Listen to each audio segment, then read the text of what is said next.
stories as we get into. We're going to start with this one. And then we have some unfortunate deaths to announce. But Shia LaBeouf was arrested after becoming involved in a fight that unfolded during Mardi Gras in New Orleans. He has generated plenty of attention for a bar crawl throughout the city's French Quarter. It's lasted for several days, and he was speaking to the Hollywood Reporter. Employees at a string of bars claimed that he turned up to one shirtless and without any cash and was inebriated and even dropped the "Do you know who I am?" No, I don't. At people. Yeah. I don't. So he was also described as acting somewhat belligerent. Another then declared that he was, quote, terrorizing the city. And according to court records, TMZ has now reported he's been arrested and is facing 2 charges of simple battery.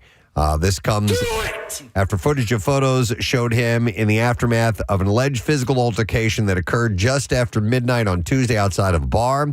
In one photo, he was seen from behind, shirtless, with his back tattoo in full display outside the saloon as he confronted a group of people.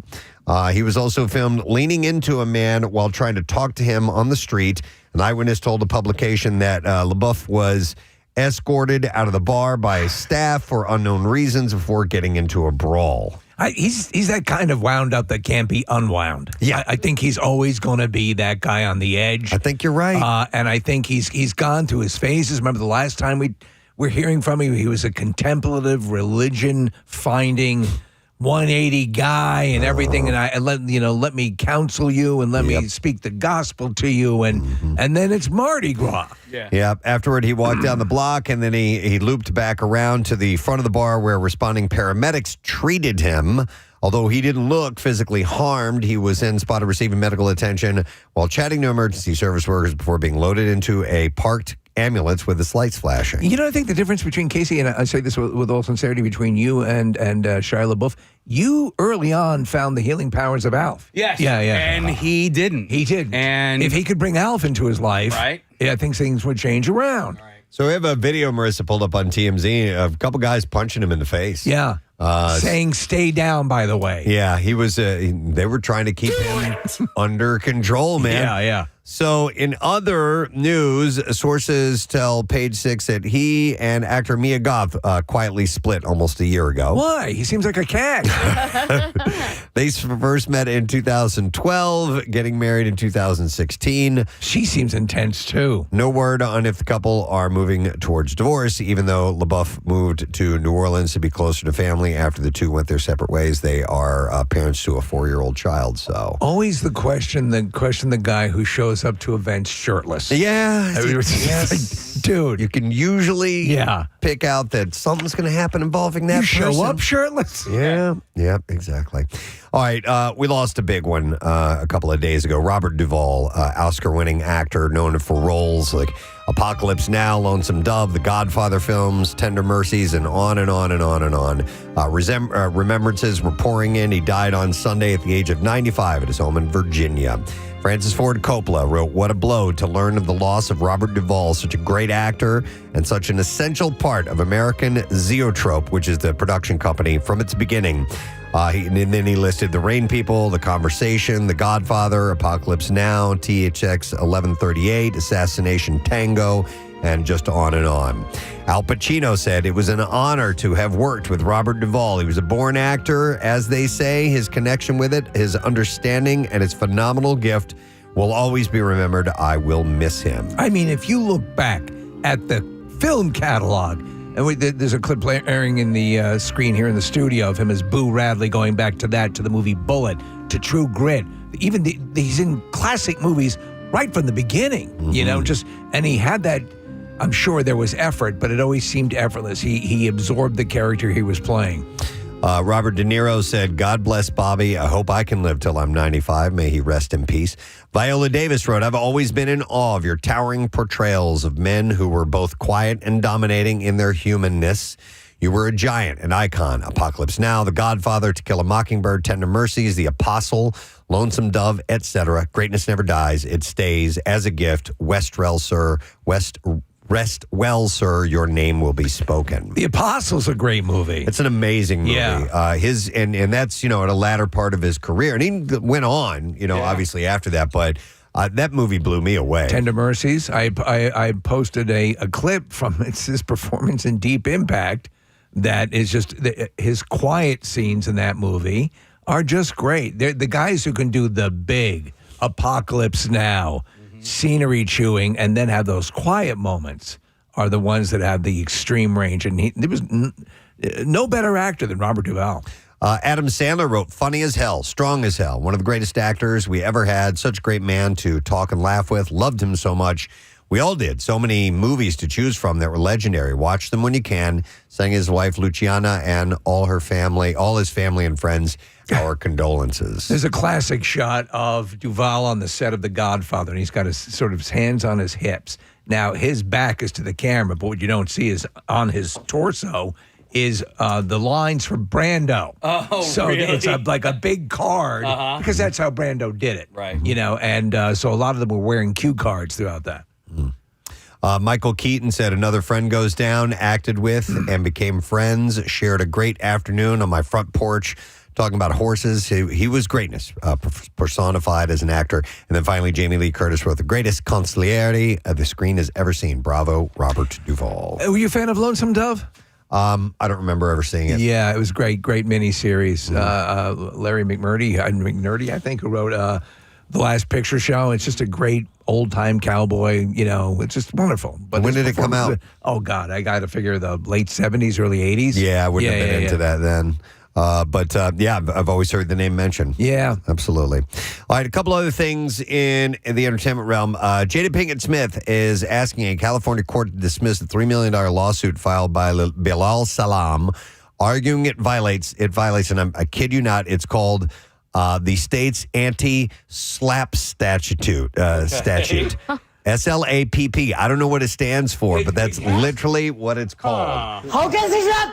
It's meant to weed out meritless claims. Okay. It has nothing to do with slapping or anything. You have to figure it's very appropriate. Yes. The suit stems from Salam's allegations that he witnessed her husband, Will Smith, in a sexual act with Dwayne Martin, claims Pinkett Smith previously called nonsense. Her motion states that Salam, who is a former friend of Will, made allegations without evidence that were false, uncorroborated, and made to generate attention as part of an ongoing public campaign of harassment. Salam's complaint accuses Pinkett Smith of threatening that he would, quote, end up missing or catch a bullet during a hotel confrontation back in 2021. He also claims that he faced retaliation after refusing to take part in alleged illegal, unethical, and morally compromising crisis management following Will Smith's slap of Chris Rock at the Oscars. So Marissa found slap. Strategic lawsuits against public participation. Yeah, that's with the PUD division. That's what it stands for. Under PUD is the slap. But so it's funny and apropos that the slap statute is invoked. There is a great AI is doing so much that's wrong on the internet, but there is great AI footage of Chris Rock finally slapping him back. Okay. Oh, yeah? It's terrific. Yeah. All right, so James Vanderbeek had renewed his wedding vows with his wife Kimberly just days before he had passed at age 48 last Wednesday. Kimberly told People we decided 2 days beforehand, and our friends got us new rings, filled out our bedroom with flowers and candles, and we renewed our vows from bed. She called the ceremony simple and beautifully moving as family and close friends gathered in person and others joined via Zoom. They had first met in Israel in 2009. They married there in 2010, built a life together that included their 6 children. So, 6 kids. Oh, man. So apparently all the GoFundMe and all the campaigns to raise money for the family are doing phenomenally well. Good. I can imagine. All right, and then one last death story, and then we'll move on to some other things. But, Steve, this was last week, and we didn't get to touch on it, but actor Bud Cort... Yeah. Best known for his role in the 1971 cult classic Harold and Maude, passed away. He was 77 years old. Writer and producer Dorian Hathaway, a close friend, said that he died after a long illness. A veteran actor of stage and screen, Court appeared in more than 80 films and TV series, including Wes Anderson's quirky comedy The Life Aquatic with Steve Zissou. But it was his star turn as a young, death-obsessed Harold who falls in love with a charming, elderly Holocaust survivor, Maude, in Hal Ashby's beloved film that stayed with audiences throughout his 50-year career. While Harold and Maude was originally a commercial and critical flop, it later gained traction in the 1970s through a loyal cult following thanks to its unique dark humor and quirky romance pairing. You'd dig it because he gets it on with Ruth Gordon. Oh, Yeah. okay. Wait, I don't know who Ruth Gordon is. The older actress, you'd seen her in a ton of stuff. Every Which Way But Loose. Okay. She's the mom in mom. that. I gotta look her up. Cameron Crowe described it as, and this is a good way to put it, a young man obsessed with death falls in love with an old woman obsessed with life. She dies and teaches the kid how to live. It's a great movie. It is. It's quirky and weird, Yes, but it is not everybody's cup of tea. Court actually worked steadily throughout his career with supporting roles in films such as Heat, Dogma, and Invaders from Mars.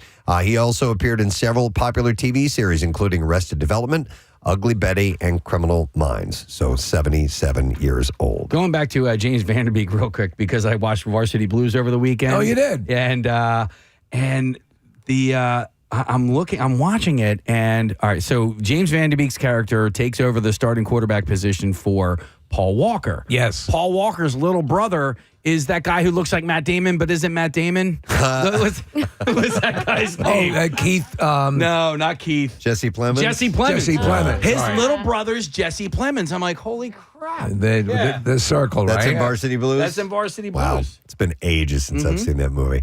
All right, so we had some people pass. We'll move on to some births and babies on the way. Congratulations to Downton Abbey star Michelle Dockery and her husband Jasper Waller-Bridge welcomed their first child together. They confirmed the happy news after Michelle was seen pushing a newborn in a stroller yesterday. The actor had revealed back in September that she was expecting. Dockery and Waller-Bridge first met in 2019, getting engaged in January 2022 before tying the knot in September 2023. Is he related to Phoebe Waller-Bridge? I was wondering that. I didn't have the time to look it up this morning, but that's an odd. Let's just say he is. That's an odd last name, Waller-Bridge. Yeah, So he is. He is. We'll go along with that. Yeah. All right, and then I thought this was a sweet story. Actress Angie Harmon, who was on Law and Order and Rizzoli and Isles, has a new man, but he's not new. In a joint Instagram post, Harmon and model Tony Floyd launched their romance, explaining that they had first met in Italy 35 years ago when they were both just 18 years old. They both had some Genichetti. Floyd... Right? I love Genichetti. Yeah. Floyd wrote, that's gnocchi. Yeah. Floyd wrote that he and Harmon were, quote, two kids scrambling for work, chasing modeling dreams. Just like us. Trying to build a life without starving along the way. And there was a spark between us even then, but the timing wasn't right. They apparently linked back up several years later, but drifted apart. And he wrote, you found your passion on the screen. I found mine shaping surfboards in Costa Mesa. Still, the timing wasn't ours. And then after 27 years, our paths crossed again by chance or maybe by fate. So, gosh, we're looking at a picture of this guy. I bet he had a hell of a time dating. Yeah. But I mean, that's I do like the fact that they kind of had the missed opportunities a couple of times, and now it's finally paying off for them. So that's good. Rumor Willis is setting the record straight over rumors that her life is paid for by her famous parents, Bruce and Demi Moore. On her Instagram stories, the single mother fired back at those who think that her way is paved by her mom and dad. She said, I work 4 different jobs to provide for my daughter. I am the sole provider for my 2-year-old. I don't live off a trust fund or get money from my parents. Most of the time, I don't have help with her. So how about y'all pause before you judge and assume? She says that she is very aware of her privileges in life, adding, I don't take that for granted. I don't live my life treating family support as a backup plan. I take a lot of pride in providing for myself and my daughter, and I've carried real financial stress and responsibility. Even if she was funded by her parents, who cares? It's none of your business. You know what I mean? Like, She works hard. One of her jobs, she works as a cut man for the MMA. Wow. Yeah. Wow. Listen, that's a skill. That's a skill. AI's never taken that away. Absolutely. But you're right, Casey. Yeah, I don't know how this surfaced to her. In some cases, though, we like her, though, and what she's dealing with. But there are other people you might go, oh, this. Well, I mean, honestly, you it depends. It's a case-per-case basis, I think, right? I don't know. I don't. What about I Rob don't. Kardashian? Again, like it had. You made fun of his ice sculptures. Yeah, but that's not like I made and his sock thing. Like no, I didn't make fun of it. What I made fun of was the fact I'm like, we need something for this kid to do. Give him a chainsaw and a block of ice. You know what I mean? Like to me, that was like that whole sculpted You just automatically reality assume that there wasn't a glaring opening in the ice sculpting industry that he took advantage of. No, I don't think I do. I think I'm pretty consistent with it. All right, I'll give you that. Yeah. Pretty consistent with what? With not really judging or caring like how somebody is funding their lives. Like if they're a trust fund baby or nepotism or what. Like I don't know, man. The truth of the matter is, as it does happen with all these actors or these kids of actors. No movie company is going to fund a kid who sucks. Yeah. Oh, yeah. They're not going to give him projects that suck if they keep losing money. Right. Yeah, you still either they'll work or they won't. Yeah, you still got to bring it. Yeah. Most definitely. But she's not an actor. No. Really. Well, so she did a little bit of acting. She won the... was she Dancing with the Stars winner? Oh, I don't know. But I mean, it's not her career, so... She does not want to live your life. Yeah. No, she is a cut man. I think this whole story is boiling down to she is admitting, or she wants everyone to know that she's the sole provider for their child. Yeah. There we go. And there's something probably happening with her co-parent, her baby daddy. All right. And she's saying she's the winner. Gotcha. She's the breadwinner here. All right, so moving on to other things. Chris Hemsworth confirms that he'll return as Thor after Avengers Doomsday and plans to play the hero a couple of more times, he said. Adding it's wild. He shared that Kevin Feige told him that audiences now expect dramatic shifts for the character, teasing, whatever we do next, we've got some ideas to do something pretty unique again, and hopefully will be different.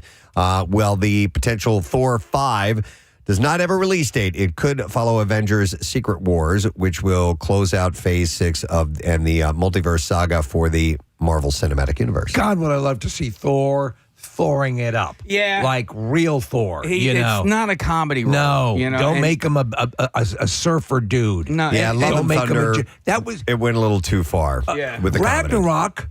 Great. You needed that transition to get to bring in the Guardians and to bring in that element. Yep. But Thor is a mega badass. Yeah. Yep. Let's see it.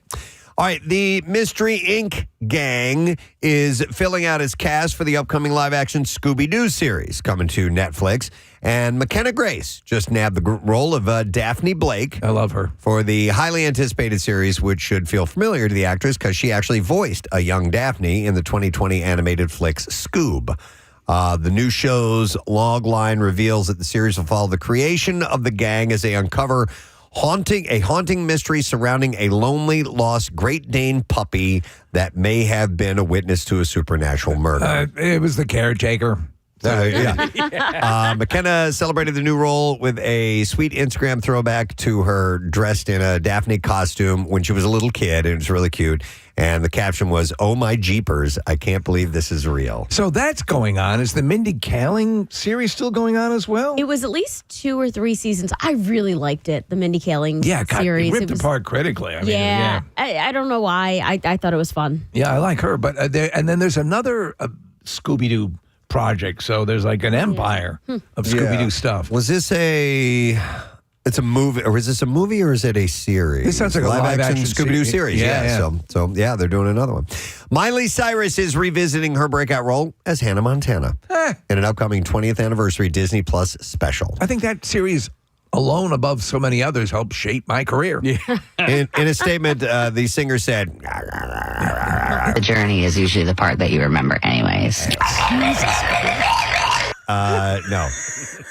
She said, Hannah Montana will always be a part of who I am. What started as a TV show became a shared experience that shaped my life and the lives of so many fans, and I'll always be thankful for that connection. Play that clip, and I mean this in all sincerity. If they could put a live camera inside her uterus just to see what goes on when she talks that way. If it's like... In her uterus? Yeah, does it look like an earthquake happening? Or what? The journey is usually the part that you remember anyways. She said the fact that it still means so much to people all these years later is something I'm very proud of. This anniversary is my way of celebrating and thanking the fans who have stood by me for 20 years. The special is going to be filmed in front of a live studio audience and will feature an interview with Cyrus hosted by Alex Cooper. Have we talked about Hillary Duff reviving her career too? Yeah. So, she's bringing back all of her Lizzie McGuire songs, and she's actually going out on tour. So no, I didn't know that. I wonder if there's just, nostalgia coming over all of these girls and seeing if there's money out there to make. Well, Marissa, and I saw this with the ones that I grew up with, and it's the ones that you grew up with, and you're paying attention to that now because it's more important to you. It happens cyclically, and it's just now hitting in your zone because you know why? Your age group is the money age group now. And that's what the advertisers are going to go after. So Hillary Duff did a limited tour, and now she's doing a quote-unquote limited world tour. Yeah, she's playing venues. Here at the Met. She's playing Red Rocks. She's doing a pretty big tour, So the Hannah Montana 20th anniversary special will premiere on Disney Plus on March 24th. All right, and then one more story. There's going to be a major connection between the OG Baywatch series and the upcoming reboot. At least one major connection. David Chokachi, we had on not long ago, who played Cody Madison from 1995 to 1999, will reprise that role in the upcoming Fox series. The newest take on the show will consist of 12 episodes, with the exception of Chokachi, a whole new cast, with production to begin this spring. So I wonder if they're going to just jump into all the old things that worked the first time around, the skin, or are they going to try to fresh prince it and give a little bit more gravitas to the Baywatch? Good question. Yeah. I think they have to update it, especially with all the things that came out around. Pamela Anderson's story really highlighted a lot of the things, so I think it has to be. What do you? The sexualization. Obviously we were very aware of it. That was the whole thing of it, but I think it'll be a little different. Maybe, but they're gonna have sex. They're gonna have great looking people. That's it. Oh, you know that they definitely will. Of course. People in bathing suits all day. Yes. All right, here are the clips. 56 Days follows a fast whirlwind romance. It takes a huge twist when a body is found in their apartment. And here Dove Cameron details the show's intensity. I would say that the way that we shot it, the way that it was produced and what was finished really leaves me on the edge of my seat. Not only every episode, but almost every scene. What the All 56 episodes streamed today on 56 days episodes streamed today on Prime Video. That's a lot to watch. Our next clip. A virus that makes you aesthetically pleasing, but eventually ends your life violently is explored in The Beauty. And here Rebecca Hall explains how the idea of beauty has been explored throughout humanity. But I think it's a tale as old as time, honestly. I think humans have always been obsessed with beauty. What is beautiful? How can you obtain it? What would you sacrifice in order to have it? Look at, there's all sorts of types of recent movies and stories, but there's also Greek myths about it. And there's also Dorian Gray, for example. I like big balls. New episode of The Beauty airs tonight, 9 p.m. on FX if you want to see it. And there you go. Seems like there's substance to me a little bit. A little bit, yeah. And there you go. That's your entertainment report for this Wednesday morning. I have to remind myself, Wednesday morning, February 18th. Happy you're on board today. We're going to do a little check-in with our friends at Fox Good Day today. We'll take a quick break, come back in a second, reset, and we will continue moving forward. Kind of a dark morning, so hang in there. We'll be your lighthouse and show you the way, my friends. Stay put. That is. They end up in Atlantic City at one point, right? Right. Yes. I think. When he reunites with his daughter. Yeah. I wouldn't consider it a Philly movie, though. Me either, but I guess it's a great proximity. movie. Maybe that last match takes place in the Philadelphia region. I don't remember. The one It's been a thing you while. can't argue is that from beginning to end, it is so funny. It's hilarious. No, it is a brilliant movie. It's heart-wrenching. And it's tough. It's tough to watch. There are a lot of heartbreaks in that movie. But And it's you great. understand why he won the Oscar. Yeah. Number one on this list is Rocky. Yes. Of course. Yeah. So he puts that in as the great, and I agree. And the way it should be. Yeah. But I'm telling you, I think he really made a mistake by leaving Rocky Balboa off of here. Oh, my God. that Yeah. No, movie's- that's more than Silver Linings Play. I know you go to the Rocky well a lot with these things because, that is the most famous sports movie to come out of this Is city. that the best Philadelphia movie? Is it better than Philadelphia? Is it better than The boxing scene in Philadelphia is not as good because he's so sick. Is it better than The Sixth He Sense? didn't stand a chance. No, why did it even make that match? I think it's the greatest Philadelphia movie ever. Okay. Or it's the one that I immediately think of. But Even over the Philadelphia Experiment. but what did you mention? Sixth Sense, Philadelphia. Sixth Sense. Sixth Sense. Pretty freaking Unbreakable good. is a Philadelphia movie. Yeah. Oh, maybe that's another topic for another time. That's a Right. tough call. Wow, interesting. All right, let me ask you this. Speaking of topics, and this is one to bring up out of nowhere. What is the Philadelphia sports movie yet to be made? What story? What story is out there that would make for a good movie? I know one. And you can't just say the Eagles Super Bowl because Right. a team wins the Super Bowl every year. It's got to have Rob something Zombie's beyond that. Broad Street the Bullies? Broad Street Bullies. was supposed to be made. It was Yeah. like 60% on the way. Yeah. And it was looked like it was going to happen, and it didn't. Yeah, that's a good story and sort of the rise out of coming out of nowhere because they were a young franchise at the time, right? They were Right. 67, 68 is when they were started, and so they won the Stanley Cup by 74. For me, the Eric Lindros story is a fascinating one. The rise and fall of that guy and his departure when he left in 99, 2000. That would make for interesting. What was it? I'm sorry. The rise and fall of Eric Lindros. Okay. The taking of the captaincy off of his jersey. They did it on live television. The Bob Clark and Ed Snyder versus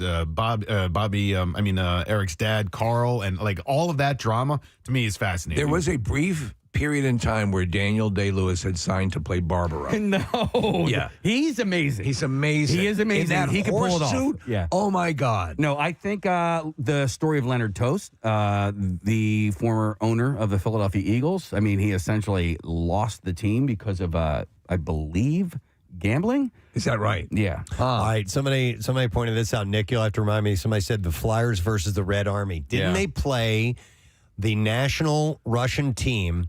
The Flyers did as their warm up for Olympics. I thought. Well, it was an international series. yeah, yeah. and the Flyers played so dirty They left the ice. that they left the ice. Yeah, right? It was a game at the Spectrum, and the Flyers were a physical team. No, we didn't play the hockey the best that we could have, but we played to win. I think that was 76. You not know neither borscht.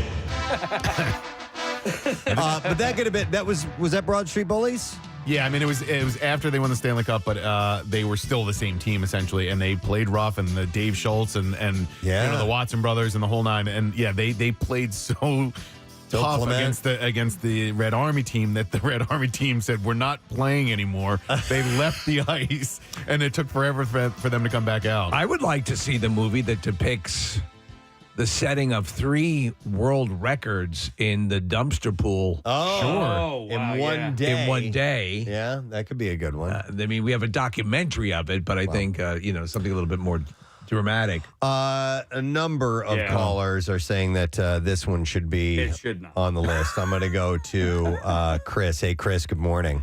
Good morning. How you guys doing? Good. What's up, buddy? So I'm going to premise this. I am not an Eagles fan. I cannot stand the Eagles. I can't even stand the color green. That's how much I can't stand the Eagles. Wow. Okay. Should I hang up on him now? Well, I don't know. Where are you from, Chris? I'm from this area. I'm a Philly guy. I'm from Newark, Delaware. I love the Flyers. I bleed black and orange. Like I'm a diehard Flyers fan. Okay. That's about the only team I bleed for Philly. So Okay. that's why it's kind of shocking. I'm calling about this movie here. It's the garbage picking, field goal kicking Philadelphia phenomenon with Tony Danza. Tony Danza. Yeah, that's He went from a garbage man to a field goal kicker for the Eagles. Among the worst movies It's a ever made. classic. Yeah. It's so bad. I've never seen it. I've heard of it. Well, It's very bad. You should my rent God. it, and actually, you should rent out a theater and go watch it there. that bad, Chris, huh? Yeah, I somebody pointed out to me I have a phobia with green. They're like, you don't like Seattle, you don't even like the Dolphins, you don't like Green Bay. I'm like, well, maybe I just don't like the color green. Apparently, That's probably it. That's That might it. be it. All right, thanks, man. Make sure you see it in IMAX. The trash picking, field goal kicking, Philadelphia phenomenon. Okay. It's bad. And he just happened to, yeah. All right, let me go to our buddy Craig Legons is on the line. Hey, Craig, good morning. By myself, I'll take his office. Physically and sexually. Oh, Go my behind God. that shed there. All right, Craig, so are you calling in for what needs to be told, the story that would make a good movie? Yeah, that, and there's also a movie that a lot of people haven't seen. It's called Snipes, that was set here in Philly. It's not a sports movie, but it's a competition film, and I always thought it made a good sports movie. It was about it was about the culture of tagging. See all graffiti art in Philly? Right. Well, there was this movie called Snipes where rival taggers, rival graffiti artists, competed with each other to see who could get the best spot, like the most impossible to get spot to tag their name in Philly. That sounds familiar. Yeah. Yeah, it was made in early 2000, but I thought it was a great Philly sports film. As far as a movie that should be a film, Nick, you mentioned Eric Lindros. That's a great one. For me, would be the Chris Carter story. When Chris Carter was a Philadelphia Eagle. All he did was score touchdowns. Yeah. Yeah. And I was like, why would you cut this guy? All he did was score touchdowns, and goes to Minnesota, goes in the Hall of Fame. His drug problem was so out of control while he was in Philly that Buddy Ryan cut him just so he would get into rehab. And Chris Carter even mentions that Buddy Ryan's the one that saved his life. Okay. That sounds compelling. Okay. Yeah. So, and I like Chris Carter now as a commentator, but his time in Philly was nothing but success on the field and nothing but tragedy off the field. What about sports scandals and in the area? What would make for a compelling movie? Well, like the 93 Phillies, there's a lot of scandals surrounding those guys, and like they made it to the World Series. That's the Mitch Williams, Joe Carter series. But there were so many steroids on that 93 team. And Lenny Dykstra and Pete Incaviglia and Darren Dalton. There's a story to be told there. And this is my daughter. Hi, Daddy. Also, Pete Rose's time in Philly during the strike year, because he was on the verge of breaking the record for the most hits in National League, and he couldn't play for a while. So that was, many people consider that was when the time he had off was when the gambling really kicked in when he was in Philly. I think the story is just in the beginning, and it's being told right now. But Jordan Mailata, the left tackle for the Eagles, I mean, here's a guy who never played a down of football, was a rugby player, an enormous rugby player coming out of Australia, and he is. I mean, he's one of the best left tackles in the entire league. It sounds like the story to Kangaroo Jack. Yeah. Or Joel Embiid, who didn't start playing basketball until he was 14. Yeah. He played soccer, and now look at him. He's pretty good. That's pretty. He's pretty good. All right, thanks, Craig. Appreciate it, man. Thank you, guys. Somebody texted in the sports story that needs to be told. Philadelphia sports story needs to be told. The Dick Button story. The Dick Button story. Yes, I love it. Skater. Yes, we should definitely do the Dick Button story. Button, Dick. Yeah, it sells itself. I see the poster right now. That's my name backwards. Some people are texting in Iverson. It's his birthday, so sure. It is his birthday. What do you think? What do you think? With that? Yeah. There's a story there, right? There was a downfall there too, and a pretty bad one. And the fact that how much fame he had and how good he was, and the whole no practice and all that. I think there's definitely a story there. Do you think there would ever be, and would have ties to here, a Kobe Bryant story? I don't know if his family would want something like that, at least not now. Right. But I mean, because of the way he tragically died and all of that. But I mean, clearly there's a story there. I mean, he went on to be one of the absolute greatest. Look, they can take one incident and build a movie around it. They've done it many times. Yeah, true. Yeah. You don't have to do the whole life. Right. You can do a portion of what's happening in someone's life. Like the wrestler focused on mainly his good years. Yeah. Let me go. Hang on. Let me go to Daniel. Hey, Daniel, good morning. Hi, good morning. Gadzooks. Gadzooks, buddy. All right. What's the movie you wanted to mention? A movie I wanted to mention was about the Taney Dragons back in 2015, 2016. Yeah. When they went into the Little League World Series. They had Monet Davis as their pitcher. And Monet, that's right. They were destroying. Yeah. And that was a national story for a while. Yeah, that could be a good one. What is she up to, by the way, Monet Davis? Is she playing? Thanks for your call, Daniel. College softball. Here, Nick just pulled up. Well, she's 20. Oh no, she's 20 now. It's her birthday in a couple of weeks, and her middle name is IKEA. I didn't know That's that. very cool, man. Yeah. My middle name is Walmart. Oh my God, I'm Target. Dude, actually, it is Michael, like Michael's. Yeah, that's true. Yeah. And Paul, not after a saint, Paul McCartney, I think Ron has a great suggestion. All right, let me go to him. Hi, Ron. Good morning. Hey, you guys rock. Thanks, buddy. All right, what's Philadelphia's sports movie to be made? Before I get to that, there's a great story behind the Flyers and the Russians. Yeah. The Russians are in the dressing room, and I read it in the Complete Spectrum. It's a great book. Ed Snyder goes in there, and he goes, if you guys don't get the F back on the ice, you're not getting paid. And that's what made him go back on the ice. Wow. Yeah, it's a great book. It's called Complete Spectrum. That's very cool. Cool, man. So there's a great story. It's almost like Rocky and Apollo Creed. Joe Frazier would be a great movie, but it would not be mostly about Joe Frazier. It's how Joe Frazier made Muhammad Ali so famous. Muhammad Ali would have been famous, but Harold Cosell documented that it was the rivalry between them that made Ali so famous, and it was Joe Frazier that had a lot to do with it. You're right, and so you'd have the Ali story has been told a number of times. In fact, he played himself in his movie, so that's been told many times. To get an angle that would do Joe Frazier right, and his importance in all of that is the film that still needs to be made. I agree. Yeah, there's also a small one. If I could say one more, nobody's going to get this one. There was a guy that lived in Veterans Stadium that worked in the park. We had him on. Yeah, we talked to him. Yeah, that'd be a crarazy movie. That would be a good one. Gambled, he did drugs. So yesterday, traveling, I was just thinking about vacation plans, stuff like that, going around. Where would you would like to go? Because we just did take a little extended weekend. We, some of us, Marissa and I both ended up in Florida. But I saw this article. I thought that was just kind of interesting.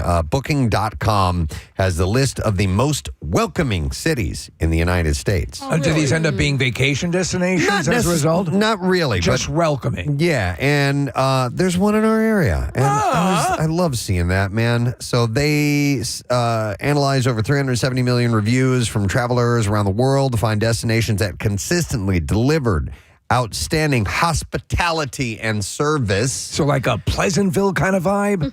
Maybe like that. All right. But pies on the windowsill. Number 3 on this list was Cape May, New Jersey. Hey! We know that. So I was happy to see that. I've got to get out to Cape May. Yeah, I've really fallen in love with that area. Have you? So do you spend a lot of time there during the summer? Yeah, every time we go to the shore, I will make sure at one time or another we'll end up in Cape May. We're very, very close to Cape May. Emotionally? Emotionally, but also geographically. I could be in Cape May in 10 minutes. I was there on... I didn't realize you guys were that close. Oh, yeah. I mean, the Causeway, you just go down Pacific Avenue, and you just, go down 2 Mile Landing and... You're right there. I went there on Saturday went to the Lobster House to get some clams casino. Crazy. From their fish market. Yeah. You're like Norm when you walk in. Oh, it's so good. Yeah, because at the fish market, you get them uncooked, throw them in the air fryer for like 12 minutes, and they come out perfect. But like I love riding my bike through there. Like, my bike rides are designed on which way the wind's blowing, and so I never know because you use the sail. No. Ultimately, you don't want to ride. You don't want the second half of your ride to be into the wind. Right. But in general, you love the area and you'll go check it out. All right. I love it. I love it. You guys always rave about it. I remember years ago going a couple of times and really enjoyed it. I actually had an aunt who lived out there for a while, and that's where she retired. So I got to get out there. So the interesting thing about this is that it's a smaller destinations that dominate the list as far as welcoming cities go. It's sometimes the big sucking energy destroying mechanism of a large city is it's not conducive to feeling like, hey, buddy. So other ones on the list, number 1 is Fredericksburg, Texas, which I'm not even sure where in the state that is. Never been to Fredericksburg. It's a damn big state. Palm Desert, California is second. Oh, I've been there. In that general area. That's like Palm. For the running of the meerkats. I could be wrong, but like Palms, it's like the Palm Springs area, I believe. Is it? It sounds like it would be adjacent to that. Yeah. Don't know. Then you have Cape May at number 3. Wow. Which I thought was fantastic. That's a good placement. Number 4 is Broken Bow, Oklahoma. Then we have Waikoloa, Hawaii. Not sure which island that's on. Any place in Hawaii is welcoming. Bryson City, North Carolina. Don't know that one. Key Largo, 7 is number 7 on the list. I've been to Key Largo We before. had it all, Preston. Just like Bogey and Bacall. Number 8 is Snowmass Village, Colorado. 9, Sedona, Arizona. Sedona's gorgeous. I hear it's beautiful. Gorgeous. I've been there a couple of times. Yeah. It's amazing. I'd like to go. There's a lot of trippy, new age stuff that just kind of adds to the whole aura. Did you find it welcoming? Yes. Because that's very much so. The list. I thought Okay. so. I didn't like. There's a ton of roundabouts in the area, and I thought it You found that not welcoming. Well, I found that it was it gummed things up a lot. Yeah. When I was driving Supposed to through. do the opposite of that. But I was like, I actually like them. But everything was moving very, very slowly. Well, that's the whole vibe out there. Huh. Yeah. Not to go off on a tangent here, but traveling around Switzerland, they're roundabouts all over the place. What vacation we took and really expedites things. They're becoming much more prominent. Yeah. When you see, work being done in some areas now, instead of putting up, lights or stop signs, they'll do a roundabout, and I do appreciate it, except for the idiots that don't know how to go through them. Right. There needs to be an address from the federal government, or a tutorial, or all the channels at once, how to use a roundabout. There needs to be relearning. You're right. There's now one in South Philly, right in front of the Penrose Diner. Yeah. And one in Fishtown,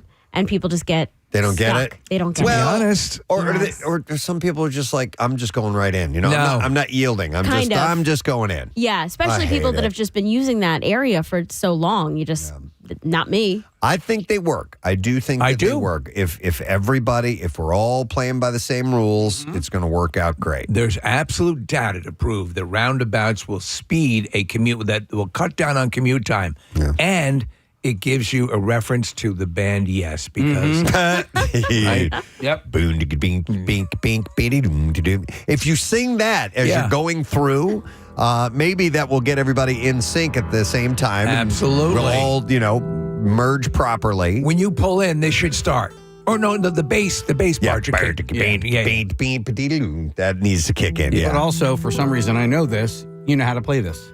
What, guitar? Yeah. Just like this part. There, now I'm done. That part you just heard, I can't do anything from there on. I can do this little part right here. Boom, bling. But anybody can do that. So anyhow, Cape May, New Jersey, 3rd on this list for most welcoming cities. We got to get to the part of the song here where it kicks in, because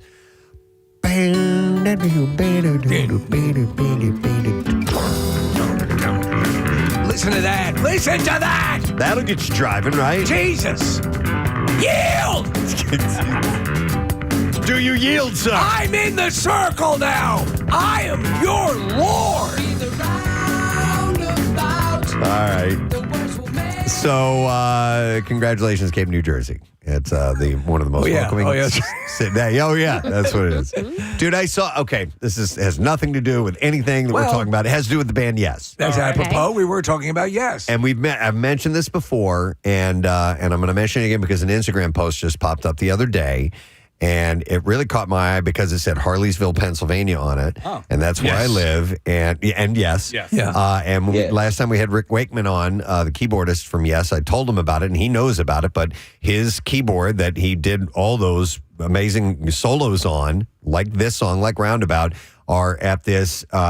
It's supposedly the largest collection of electronic musical instruments in the country, or And maybe it's the in world. Harleysville? It's in Harleysville. How the hell did that happen? It's a private owner, somebody who owns it, and he's got keyboards not only from Rick Wakeman, but from ELP, from all these super famous keyboardists. This person has amassed this collection. Have you been? It's called. Is that it, Marissa? I don't know. Is it an actual museum? Like, can you go in and see them? I thought it was a private owner, and that so it's not what you have pulled up right here, right? Yeah, it's in Harleysville, the Electronic Music Education and Preservation Project. Huh.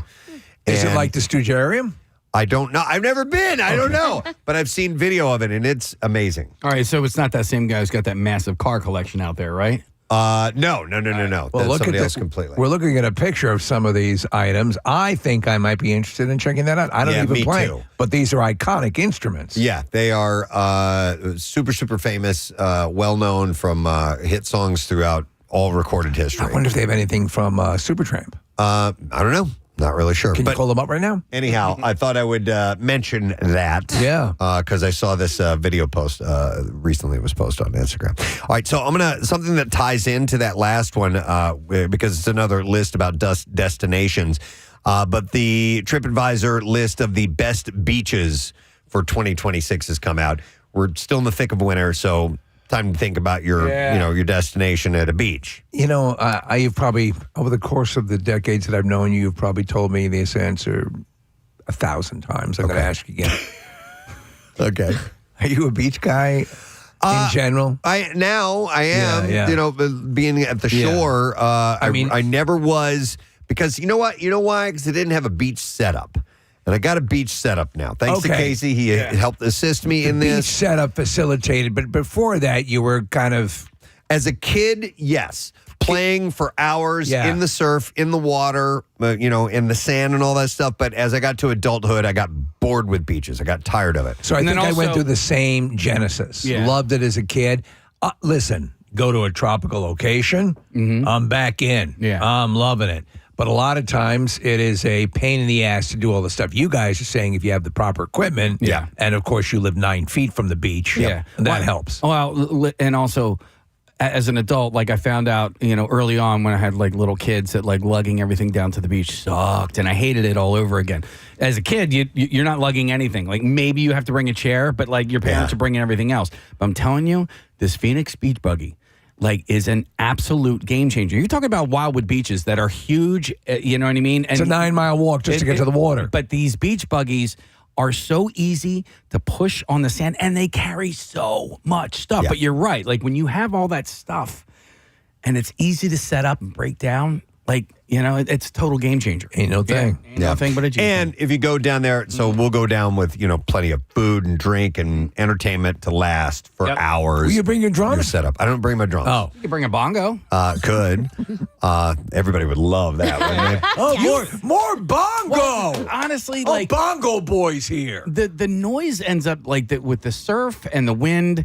It kind of drowns out. Like, as I will drowns out the bongos. Well, no, like I will walk past somebody's speaker. I'm like, oh, this dude's blaring their music, and then I'm like 10 yards away, and I'm like, I can't hear it. Surprisingly, that is true. But shade is the key. I need lots of shade at the beach, and then I'm happy. We're in the same environment. We got to watch the skin. All right, you'll be delighted, definitely at one of these or a couple of these on this list. So this is the best beaches of 2026. They analyze millions of traveler reviews from the last 12 months, find the most impressive beaches on the planet. This year's winners include best in the world, best in the U.S., and a new category called one-of-a-kind beaches. All right. So the best beach in the U.S., and we're not going to spend a lot of time on this, but it's La Jolla Beach in California. I was just there. La Jolla Cove in California. You were just there? Yeah. So my niece got married in La Jolla. Oh, okay. And so I have tons of pictures from it. It is gorgeous. Would I consider it a beachy beach? Like a hang out at the beach? No. I would consider it more like a beautiful California coast beach. So it gets high scores for its extraordinary marine biodiversity and accessibility. That's exactly what I said. The water is surrounded by sandstone cliffs on the San Diego coast, and large colonies of sea lions lounge on the rocky shore. I was feet away from them. They're wonderful. All sorts of pelicans and all sorts of wildlife, and the paths and the viewpoints and the platforms are all set up for you to take it all in. So that's number one. Number two on this list, Clearwater Beach, Florida. Wow, that's where we're going. We're headed there in less than a month now. I know. Not a fan of the sand down there, though. A lot of like broken shells and stuff. It's very shelly. Okay. Yeah. Well, it's number two on this. Goddamn shells doing it on this list. People must love it. And number three on the list I've actually been to, which is Poipu Beach Park in Hawaii, and that's on Kauai.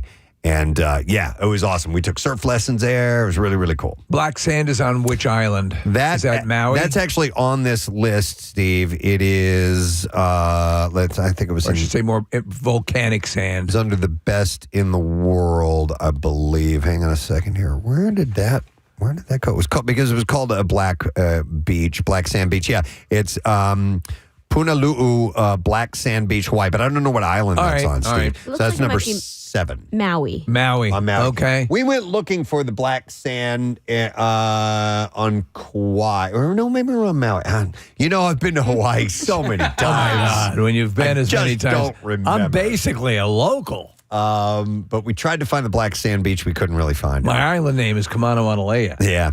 And there's a few Hawaiian beaches. Waikiki Beach is number 4. Number 5 is Lanikai Beach. Then we have Siesta Beach, Florida. Then we have the Black Sand Beach, as I mentioned. St. Andrews State Park in Florida is number 8. Santa Monica State Beach is number 9. And then on the final one is Honeymoon Island State Park, and that's in Florida as well. Okay, so I think one of the most magnificent beaches I've ever been to is Elbow Beach in Bermuda. Yeah. Okay. The sand is the consistency of flour, baking flour. It is that. It is gorgeous water, enough of a wave action to keep it interesting. It's just beautiful. Number 1 on the best beach in the world is Isla Passion in Cozumel, Mexico. And then there's some Greek ones and Portugal and Aruba. Any of those Jamaica, islands have I want to take you. Yeah, dinosaurs? I didn't see any dinosaurs. Not on this particular I've seen list. so many movies that seem to suggest there's loads of islands. Dinosaurs. Marissa, did you go to the beach while you were down in St. Pete this weekend? We did, but just a beach bar. Okay. Because it was windy. Yeah. So, it was a little too windy to be sitting on the beach. Say 40 miles an hour? Yeah. Yeah, you were sandblasted. It was, yeah. Yeah, I played golf, and it was 40-mile-an-hour winds. And golf and wind, it's a bitch. Did you drive it 600 yards? I hit one 310 yards. Yeah, I absolutely did. I have a tip that I think will also raise your beach experience. Add this to your carts.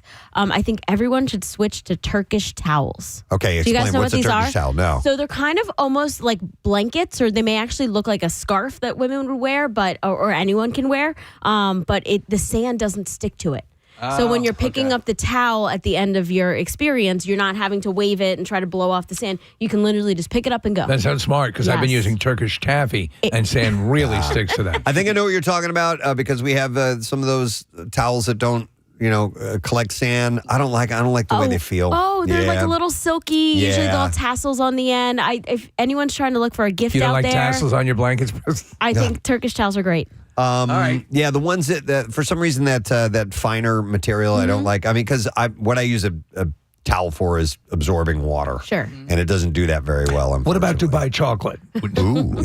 What, to lay on that at the beach? Yeah. I don't think anybody's ever even tried that The yet. healing powers of pistachio? Yeah, Maybe but I this think time the of year. sand would stick to you. Yeah, but who cares? Oh, yeah. You could eat your blanket. So, if you got travel plans, vacation plans, these are a couple of ideas. Because everyone is, I think at this point, and God bless you, hopefully you have the wherewithal or something put aside where you can take a little bit of time, take a break. Yeah. And they, again, go to Cape May. Yeah. You know? Yeah. Go to You Atlantic don't have to City. go to Pupulapa. Yeah, somewhere nearby, you can probably find a way to make that fit for you. So let me see. There's another thing. I don't even know what thing I'm doing right now. The Meanderer. Yeah. The Meanderer. We're in the general store. Come on in. We've been here for about an hour and a half. I saw this article. I thought this was kind of fun. It's Every Mom is a website. Or it's called The Every Mom, and they rounded up their favorite boy, girl, and gender-neutral baby names that were inspired by songs and artists. Which I thought was kind of interesting. So what are which ones are in vogue now, right? Which ones are the popular ones now? Yeah, these are, Can I guess one? Sure. Going to our conversation? Roundabout? No. No? Not that I know of. Sure. At least I didn't see it on the list. This is my daughter, Roundabout. Case when the kids were in gestation. Yeah. I just turned it off. Just listen. Had music played an influence in named like with your daughter, Fish. Just a little bit. No, because I was, looking at fish titles. Were you? Yeah. Okay. Yeah. I mean, listen, my dog, cat, my cat was named after a fish song. I think that's better, for an animal. But what was the cat's name? Susie, after Susie Greenberg is the name of a fish song. But so I don't necessarily think I actually brought this to the table, but I like the name Piper, which is a fish song. Yeah, that is a good name. Yeah. And I think could Piper be gender neutral? I think it could. Sure. Yeah. I think you go with a guy and a girl. It could be Piper. Yep, easily. It's nothing that I ever really. When we were kicking around names, I didn't go to music as a source, and probably You never should have. entertained subdivisions as a name. No, I mean I thought about maybe 2112, but there's very few number names. Right. But no, it's a good source, and I never really thought about going there. It's kind of like this, but there's a new Phillies pitcher named Andrew Painter. Yeah. And it's well known that his parents named him after Andy in Toy Story. Oh, good. I didn't know that. Yeah, That's he's sweet. like, just don't call me Andy, though. I'll go by Andrew. So here are some of the names, music-inspired girl names would be Adele, Brandy, Cecilia. So there's from a song. Yeah. Caroline or Carolina. Yeah. Delilah. Hey there, Delilah. Stalking you and Conshohocken. What? Yeah, she's from Conshohocken. Oh, the girl Delilah. that the song was named after? Yeah. Oh, you're drunk. She was. Now, the story I heard is that she met the dude from Yellow Card, right? Isn't that who did the band? No. Plain White Plain Tees. White Plain White Tees. Tees. Yes. Plain White Tees. And I guess he was interested in her. And he told her that he would write a song with her within one day or something like that, right? Okay. And he used her name. That's what I heard. Okay, I never heard that part of the story, but yeah. I You heard he's like Conshohocken? looking for her. Yeah, she has ties here. So Delilah is from Conchi. I think so. Find out. You are a researcher. Can you look it up? Research it. We will look not it up. accept anything but the right. hardcore truth. You know what? I forgot. There was a name that I really, I can't believe I blanked on this, but I love the name Josie from the Steely Dan song. Yeah. And, I lost that battle. Oh, so you did bring I that did. one to I the actually table. brought that You went up, with yes. Deacon Blues. Yes. Okay. All This is my daughter, Buddy Sattva. Marissa found it. Confirmed. She was a longtime running coach at Bryn Mawr while living in Conshohocken. There you go. There you go, Marissa. I All didn't right. just make it up. That's it. That's how a good beat reporter works. Then somebody around here's got to know her and put us in touch with her, and I'd like her to tell us the story. And then until she comes in, we'll all wear plain white tees. We could do that as an a tribute, if you will. What if she's the worst conversationalist in the world? Like you dodged a major bullet. Also on this list is Iris. Google Dolls. Google Dolls. song. I had one of our neighbors had gotten a cat, and she was a big Goo Goo Dolls fan, and I'm like, well, you got to name it Iris. Yeah. Then we have Layla. I mean, come on, yeah. Lyric. Lyric is a name, but that obviously could be, I don't think it's I think it's just musical in Melody nature. has been used as a name many times. Matilda. Where does that come from? the movie? musically? Hey there, Matilda. Like in New York City. Do you go to an impressive girls' school where the matron is a bitch? Like the book, the Ronald Dahl book, and the movie Matilda. My mom used to call me Matilda. But I was just wondering if there's a musical connection to it or not. I think there's a musical from the book. There's a couple of them. Well, there's the movie that Danny DeVito directed the first version, right, of Matilda, and then there was the musical one that recently came out. Look this up here real quick. Here's somebody texted and said my wife's middle name is Genesis, and that was from the band. Well, that's very cool. All right, here's Massive another one. Olivia. Oh, dude, I'm so stupid. Matilda is a Harry Styles song, and I Didn't know that. Wouldn't have known that. Yeah. How about Olivia? Is that that from maybe Olivia Dean or Olivia Rodrigo? Okay, Olivia Rodrigo, maybe. I will look up Olivia. Sabrina Carpenter. Olivia is my niece's name. Oh, that must be it. Yes. No, I'm just sorry. She's a year and a half old, and we're talking about baby names. Well, I know, Yes. but the musical origin of these names. So, did that come from? Was that an inspiration? Do you know? No, I gotta find out. I'll search the internet for that too. You're going to have to go stand in the corner now. Selena. Selena, of course. Yeah. Valerie, would that be the Steve Winwood song? Nah, There's Bruno an- Mars. Or Amy Winehouse. Or Amy Winehouse, thank you. So we're a different generation, for sure. All right, music-inspired names for boys. Andre 3000? The Giant. Very musical. He played the zither. Delilah, are you have to New York City? Then we have Austin. Austin, Massachusetts. I was thinking Austin Millbarge. Please come to Austin for the springtime. Then there's Boone. Like Benson Boone. Yeah, these all sound like they're Oh. just named after artists. Some of them are. Sounds like it. Okay. Yeah, some of them are, and some of them are or lyrically or song title related. So Cash, is that a country dude or would that be Johnny Cash? I don't think it's Johnny. It could Cash be Johnny Warren. Cash. Isn't there a musician named Cash Well, Warren? Cash I don't Warren know. is Jessica Alba's ex. Oh, then I don't know who the hell I'm talking about. All right, then we have Ezra, as in better than. Better than. And at number one, Ezra. Harrison, Jagger. Okay, Mick Jagger. And then also, Did John LeClaire name his son Jagger, didn't he? I think he did. Flyers, way back when. Marissa's going to look that up. Rhett. Marissa's going to look that up. R-H-E-T-T. Tucker. Rhett, wait, go back to Rhett. Okay. What is the reference? Are we going back to Rhett Butler? No.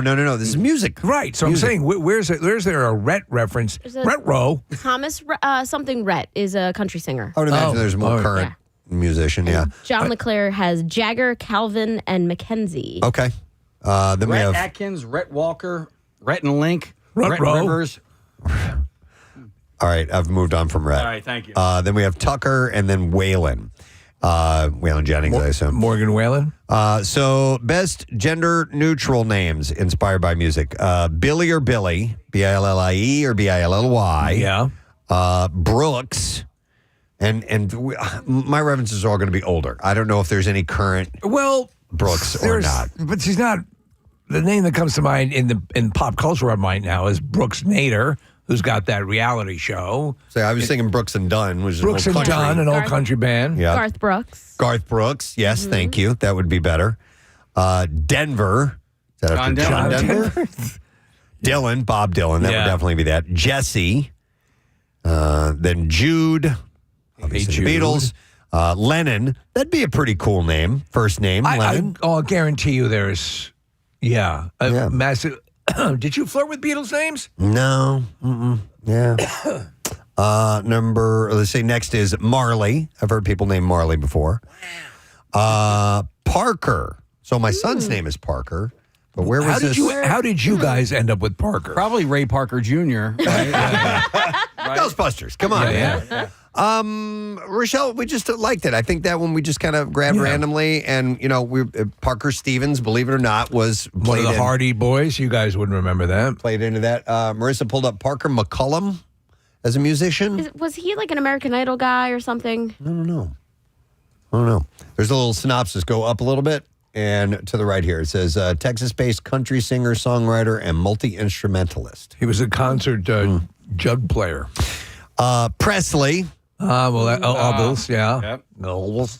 And then Stevie. And that could either be Stevie Nicks or Stevie Wonder. Yeah, those are two heavy hitters. Kind of under the gender neutral names. So, gender neutral? Jesus, dude, I can't. This is General Nugent.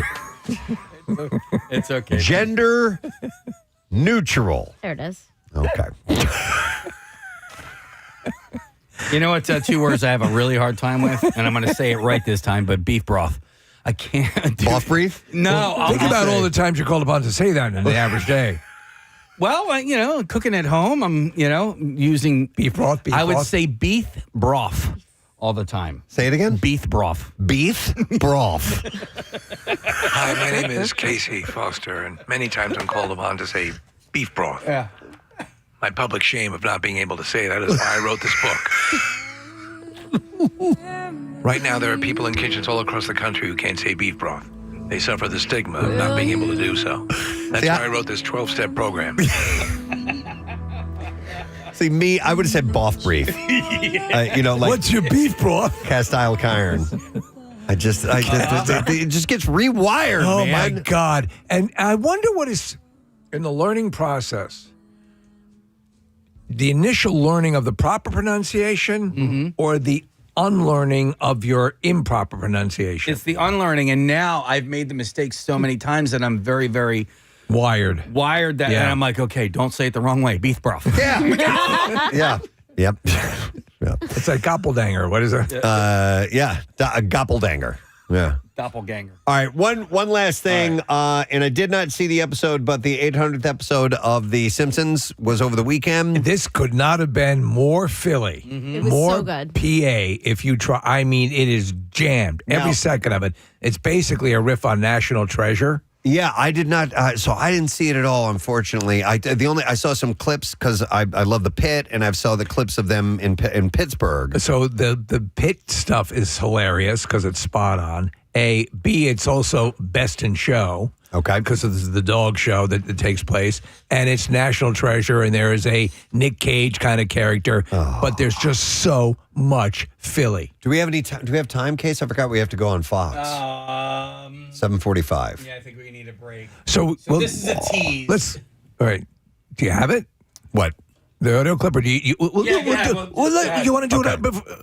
Do we have time? This is 25 seconds. Okay, all right. Casey's rigging. I don't know what you're doing over here, so. They couldn't hear us over there. Gotcha. Yeah. Okay, so let's take a break.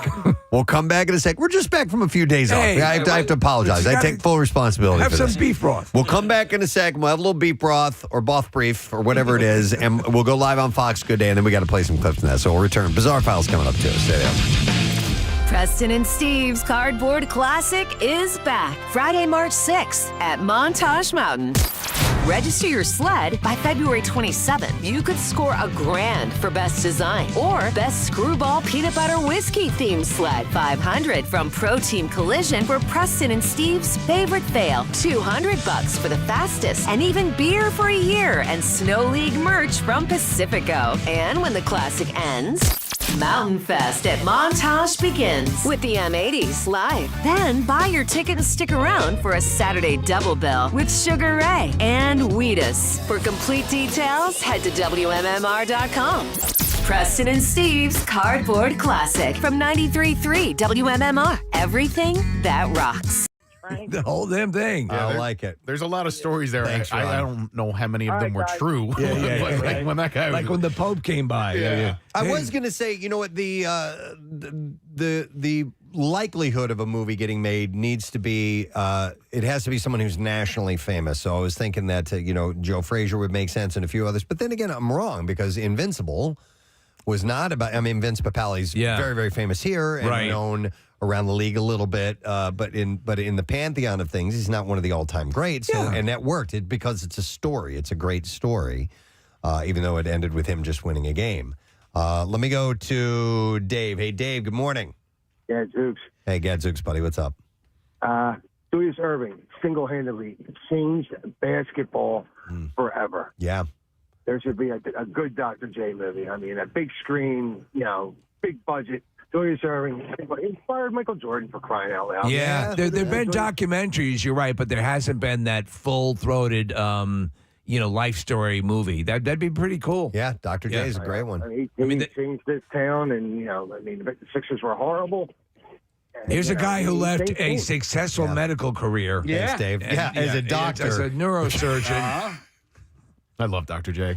I know. He's my favorite Sixer of all time, and I'm watching Winning Time on HBO right now. Just finished it up, but the Lakers in 1980 played the Sixers in the finals, and Magic Johnson was a rookie, and Dr. J was an established star. And the dynamic between those two guys, even though it's a fictionalized portrayal of the two, was really, really well done. And Dr. J, in a way, took Magic Johnson under his wing, but he also knew he was the star, and Magic was not yet a star. It's a really great series. It sucks because I was too young to appreciate him and Charles Barkley, being on the court at the same time. And I've And seen Moses. them in Moses, Yeah, and Mo Cheeks. Mm-hmm.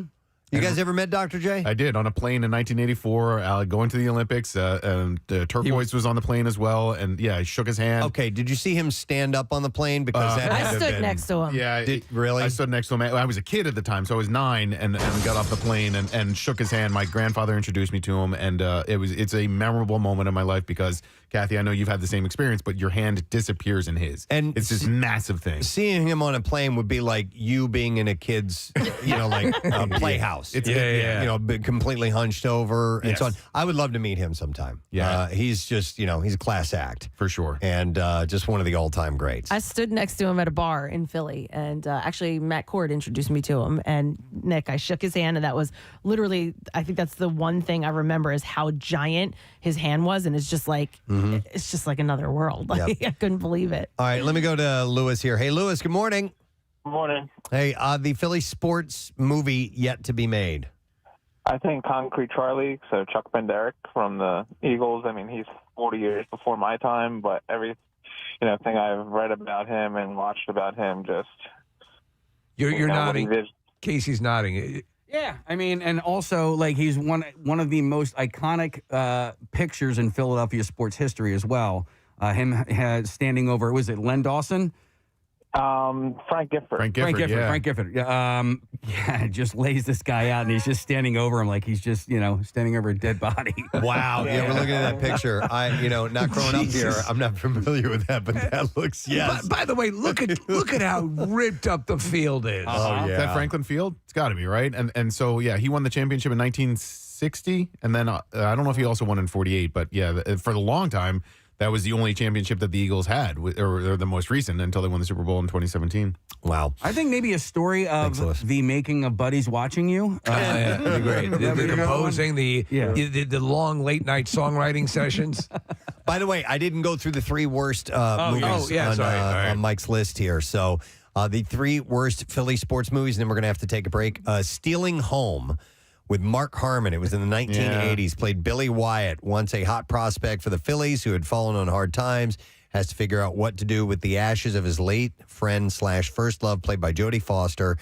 Lots of shots at Chestnut Hill and a ridiculous scene set in Vet Stadium, he says. But other than that, for the local nostalgia, Stealing Home isn't worth a rewatch.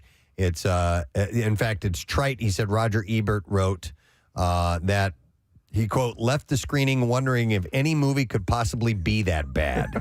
It was on the heels of like Bull Durham and The Natural and other great baseball movies, and it just did not live up. Okay. How about a movie called Pride?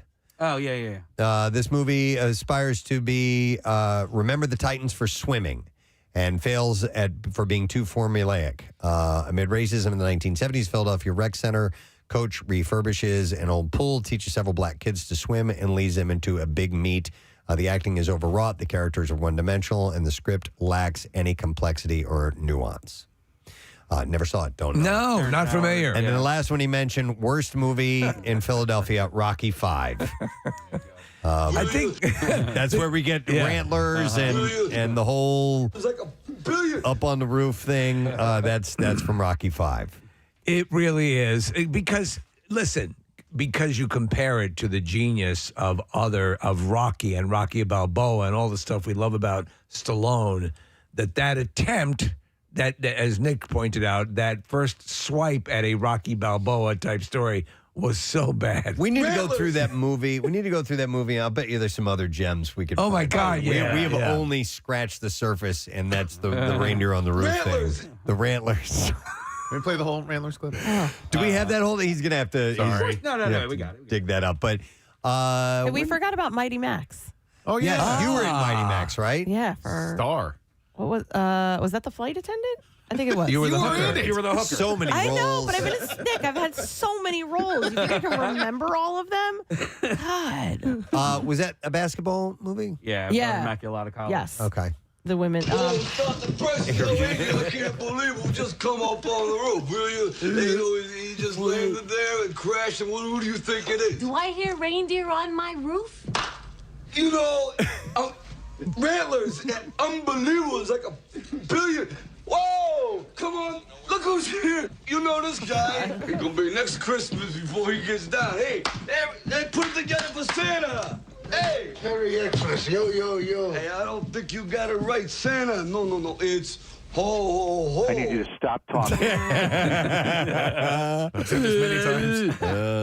It's Shut up, man. You're going to try to Santa Claus. So that was the best take. Yeah. You know? Yep. There were other takes that weren't as good. Let's watch it on playback. Perfect. That's the one they went with. All right. Well, anyhow, interesting. But this movie, Hustle, looks pretty damn good. Yeah. I don't know any feedback. We do have that screening tonight. We'll do a couple more movie passes in a little while to give away. I'm going to hang on to those. What I need to give away now as we take a break are some passes to our sorority party at Parks Casino next Wednesday. Ladies, we want to welcome you to the fold of Zeta Eta Pi. We have not had one of these in years now. Now years. Yeah. And it is time to get you on board for this event. And our activity this time around, we're going to square dance.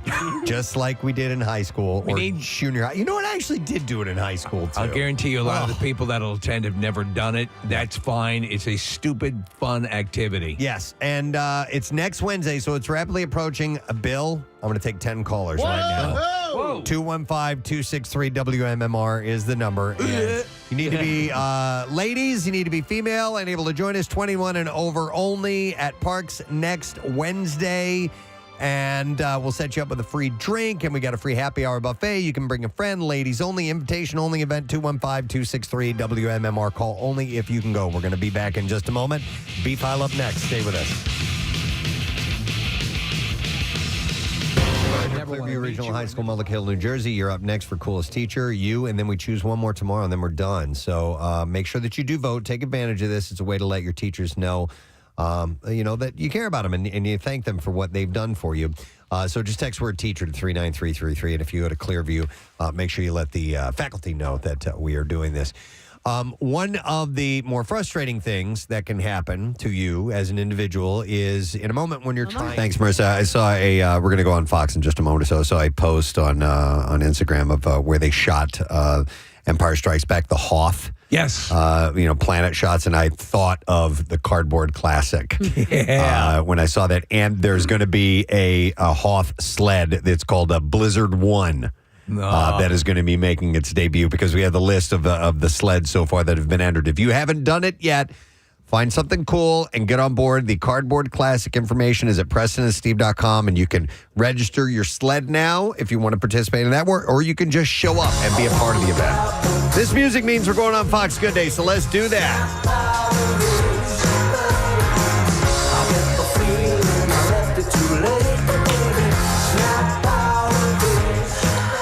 7:57 as we take a look at the Parkway this morning. Foggy, dreary, but we have a question for you guys, Preston and Steve. Hey. Morning, guys. Hello. Hey. Good morning. This might seem like a random question. Is the bar of soap over? Are we done with it? Folks are saying that it's starting to become a rare find to see like a bar of soap in bathrooms or in hotels or just places in general. They're all being replaced by gels and liquid ones. So when's the last time you saw a bar of soap? Well, Preston called me up. It was like 2 o'clock in the morning, before work, and he says, "I got to talk to you about something about this bar soap thing." I'm like, oh my God! Actually, I saw a bar soap over the weekend because I went to Florida, and stayed. A friend of mine had rented a house that we were staying at, and in the guest bathroom, which is where we're going, there was still in a box, a bar of soap, unopened, sitting on the little soap shelf. And it stayed that way. We didn't touch it because they had the shower gel that was available there. So I don't even think about bar soap anymore. Do you still use it, Steve?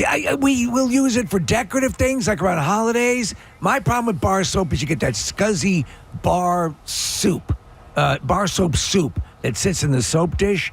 The hand thing is much quicker and you're done. I get it for decorative purposes. A lot of times they're scented, I guess. But I don't see the purpose for it. Get rid of it! But wasn't the fun part dropping the bar of soap? Well, if you're an inmate, Thomas, sometimes that's the only entertainment you get. I don't know what's in your past, but you got to make friends somehow. There you go.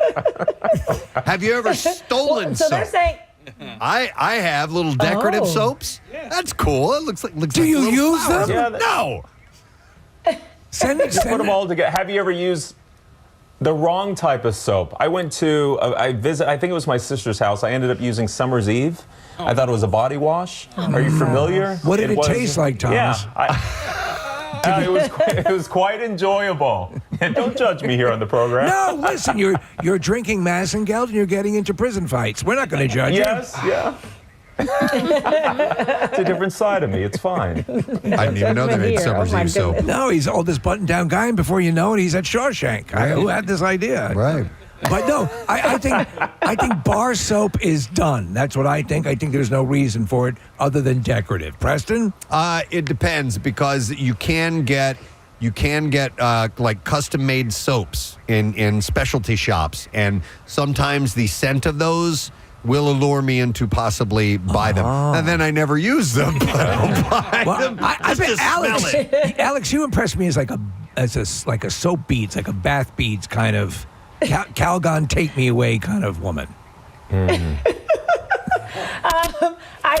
I do multiple soaps when I'm washing. I do have a bar of soap, though, but I do mostly liquid. But I agree, when you can get those special scents and all that, that's usually in the bar soap, or the ones you can make yourself. I like a good scrub. That's my like thing. A good body scrub? Because it's all gritty, and you're like, so you don't feel like your shower's clean. She does Mr. Bubbles. Don't let her fool you. I see Alex in the tub with some like the tulips or like flowers floating, smoking a big old cigar. Yep.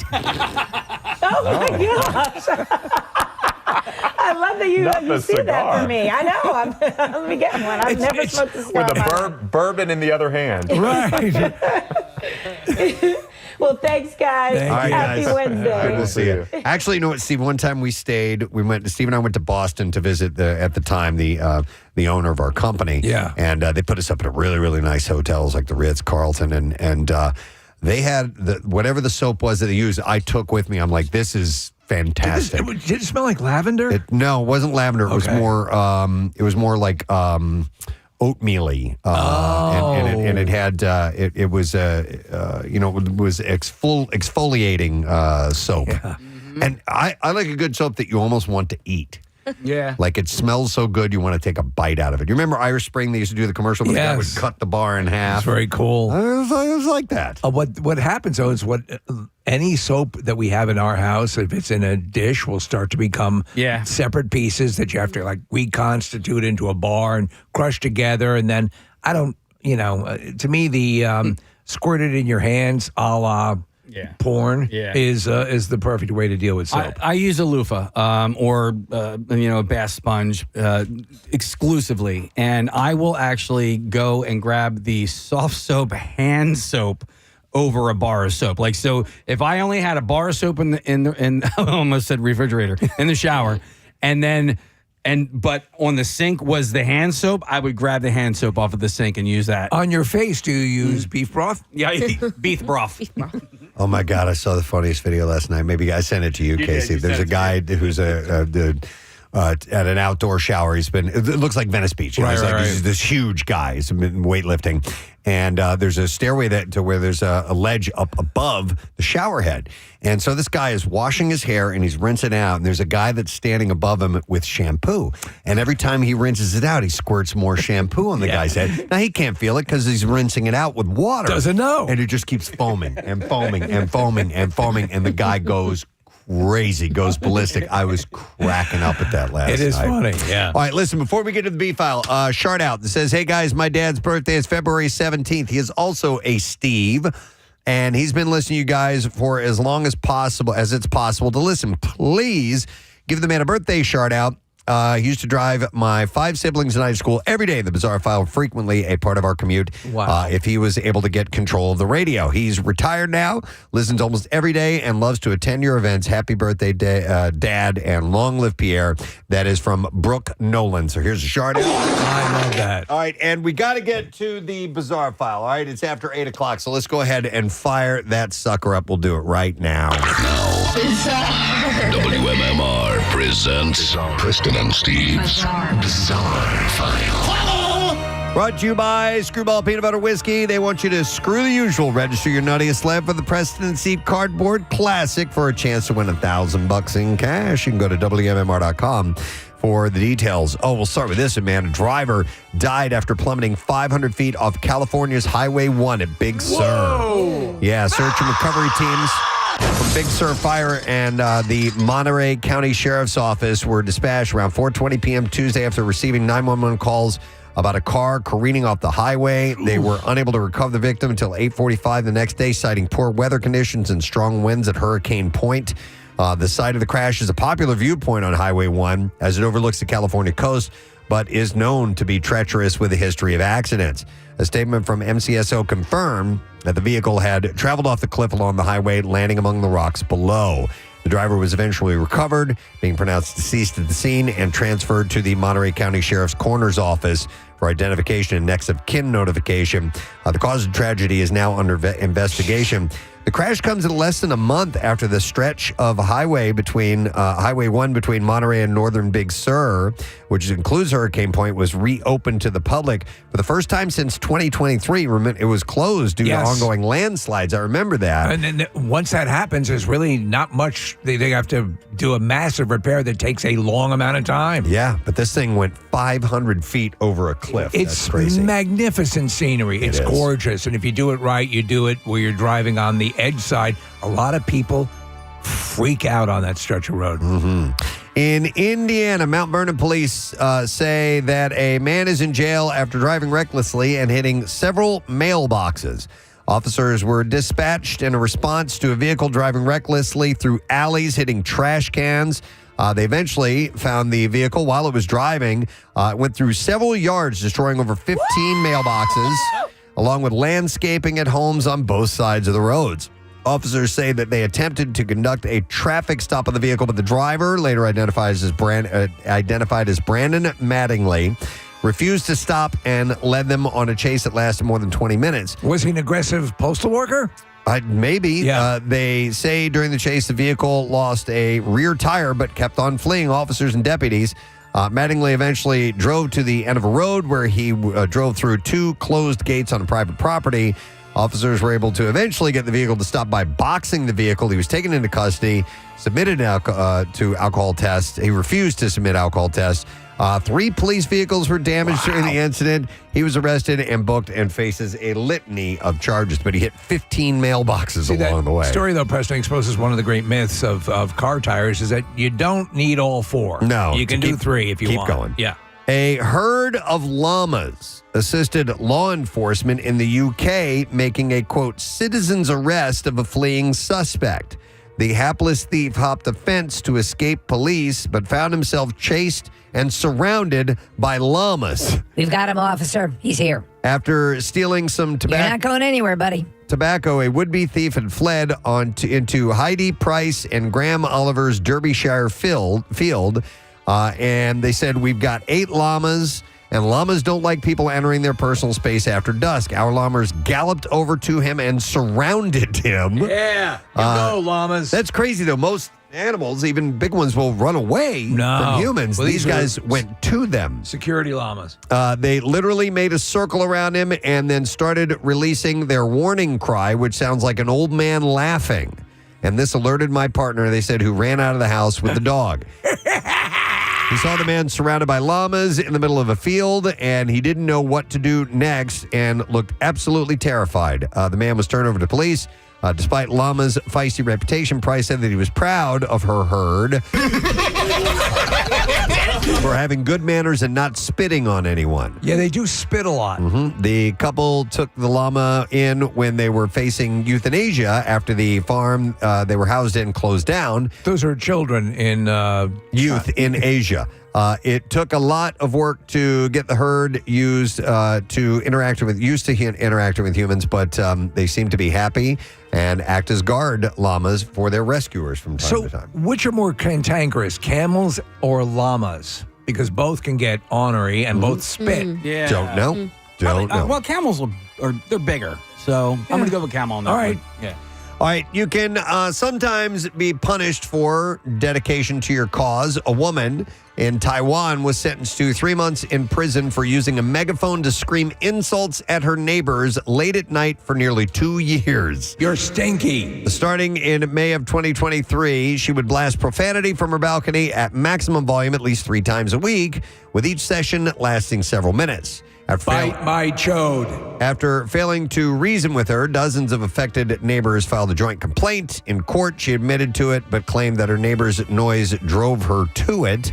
The judge wasn't buying it, though, and she could pay a fine of about $3,600 instead of doing the jail time. I would have to imagine law enforcement dreads responding to things like this. Yeah. Because you're damned if you do and you're damned if you don't. And then finally, a 61-year-old Sydney, Australia man has been sentenced to 8 years in prison for smuggling native Australian reptiles out of the country by hiding them in bags of popcorn and cookie tins. He even used a woman's handbag one time. Neil Simpson mailed 101 reptiles, including shingleback lizards, blue-tongue lizards, and bearded dragons in 15 packages sent to Hong Kong, South Korea, Sri Lanka, and Romania. The sentence is a record for wildlife smuggling in Australia, and 3 other people were also convicted of their roles in the scheme, too. It's always stuff like that. I wonder if anyone attempts to pull off like the holy grail of a llama. Yeah. And that is all I have for you in the Bizarre File this morning. All right, I want to take a break. We didn't play the Simpson audio, but I want to do that. We're going to come back in a second with that. We have a few other things that we're going to get to through the course of the morning. Some concerts have been announced. We'll talk about some of those things as well. Stay put. We'll be right back. And this is not the connoisseur. No, it is not your parents' connoisseur. And Nick is giggling because I think he knows what it's about. So we were at Subaru doing our live broadcast a couple weeks ago, and I was online, and I was just pulling up some stuff, and I saw sometimes these headlines, like in prep services, I'm like, okay, whatever, man. Yeah. And it was like five of the best celebrity chef egg salad recipes. And I just turned to Nick, and I go, Nick, what's your favorite celebrity egg salad recipe? And then, warranted, I just was doing it as a throwaway joking line. Nick gives me his top 3 favorite types of salads. Of course he did. And so then we started having a discussion amongst me and Casey and Nick of favorite types of salads. Now, by that, not really meaning lettuce-based salads. Anything. We were keying off of egg salad, but we were going through things like macaroni salad, potato salad, chicken salad, tuna salad. And macaroni, did you say? I said macaroni. Okay, yeah, sorry. all right. And there's three bean salad. There's bean salad. Okay, yeah. There's all kinds of different salads. I ranked my 5. All right, what were your 5? Was tossing my in there? No. Well, that's number 6. I have no interest in having my salad tossed. No. Listen, when a guy asks for it, I'll do it. Okay. But you'll do it, but you don't want it done. No, I don't. Either way. That's what my bidet is for. All right. Anyway, go ahead. Nick's favorite salads. You want 1 to 5 or 5 to 1? 5 to 1. I like ending at 3. number 1. Yeah, all right. With a drum roll before we get to 1. Number 5, Yeah. and this is just my personal ranking. Yes. Tuna. Okay. Then number 4. Wait. All right. Okay. I'll forward it to you. I wrote it down too, Steve, so I didn't Do you forget. have Rizzo counting them off, by the way, Casey? But not direct. He does going the other way. the other way. Yeah. 1, Tuna? 2, 3. All right, number 5. I'll tell you all my salads. I'll toss your salad. I'll toss your salad back there behind the house over there. Yeah. This is my ranking. Number Right. 5, tuna. Steve, number 4, potato. Number 3, egg. Number 2, macaroni. Wow. Number 1, chicken. Chicken salad. All right, Okay. so I admire your diversity.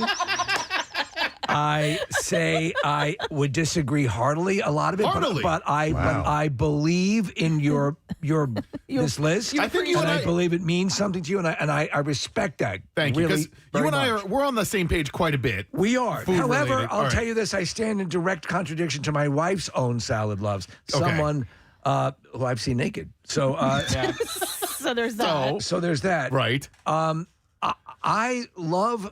Well, let you go first. I want to hear everyone else's before I commit to my list. I'm actually making my list right now. all right. I didn't. All right, I'm going to go. I'll tell you this. I was need gonna to say- come up with number 5. I'll tell you what. Okay. No, I was going to say I could go first because I don't like any of those because they contain mayonnaise and it. You don't like mayonnaise? No, to me it disgusts me. I could tolerate. There's mayonnaise in my shorts right now. I could tolerate chicken salad. You know what though? Hang on a second.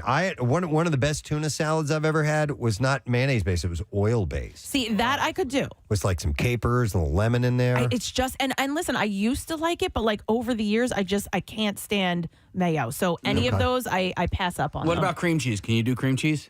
If it's like a cream cheese salad. I don't like cream cheese that much, but if it's light, maybe. Cream cheese Because I saved this recipe for an egg salad that calls for cream cheese. Oh, interesting. Yeah. I hate egg salad. Oh, so that would be would that not even be in your top I'm not a fan five? of potato salad. In the battle of there's always potato salad and macaroni salad side by side. Macaroni wins every time. All right, I got my list here. All right. All right. So, and two of them are kind of the same. Why is there no TV coverage of this? Well, I'll explain here. So I have number 5 is pasta salad, but number 4 is macaroni salad. In case he's like, well, they're the same thing. No, not the way I. Thank you. No. Yeah. Heathen. So Pasta salad doesn't have mayo. Yes, I you're right. could go with pasta salad. That's oil based, right? Yeah. So that's usually oil or maybe some Italian dressing or something like that. I love pasta Does salad. macaroni salad have mayo in it? Yes, it does.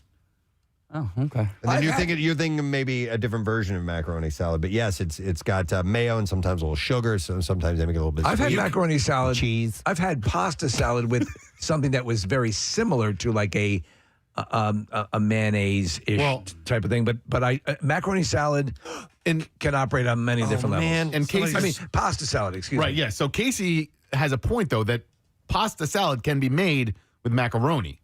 But that's not macaroni salad. Right. No. Yes. Right. Unless you're a jerk. Now, somebody just texted something that I completely forgot about and would put on my list. So Is it ambrosia? It's ham salad. You guys ever had ham salad? Is that like hoagie salad? Because I've had a hoagie salad. No, it's not quite like hoagie dip is kind of hoagie salad, I guess you could call that. But But no, ham salad is essentially it's ham and some relish and mayo and salt and pepper, and it's kind of blended up. And the ham is finely, like not even minced. It's like even smaller than that. It's kind of blended. I've had it with like cubed ham in it, Preston. Oh, man, that too. Right. That's that's chunky ham salad. All right. So anyway, let me finish my list. All right. Get on my back. It's over. It's over. All right. So coming back, Vietnam. People trying to tell me what their favorite salads were.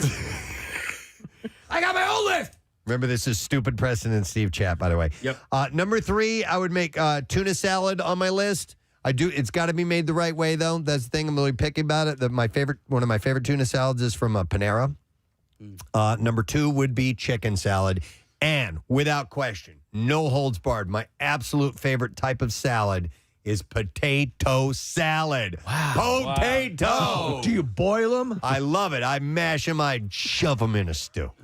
No, but I like all different kinds of. I like the German potato salad. Potatoes. Yep. I like. Boil them, mash them, stick them in a stew. Tons of different. My mom made this really great potato salad, which we every now and then. It's a lot of work to make it, but every now and then we'll make it. It's got bacon and egg and pickles and bread and butter pickles. I know you hate those, Casey. Not a big fan. But yes, I think potato salad is by far my number 1. And so that's we're just not me talking personally. about any lettuce-based salad, kale-based salad. I think we're spinach staying salad. away from No, that. because that's just wanted to make that's sure. a standard, and there's so in that case, I would love a Mediterranean salad. I would love. I love a Greek salad. Spinach, arugula, also as well, Preston, but like a feta, olives. Actually, I would go with a wedge. I like a good wedge. All of that in a classic wedge. Mediterranean stew. Yeah. All right, Steve, I want to hear your list. Salad stew. Okay. I don't even know if I can put this. All right, so I love tuna salad. Okay, is that your 5 or your 1?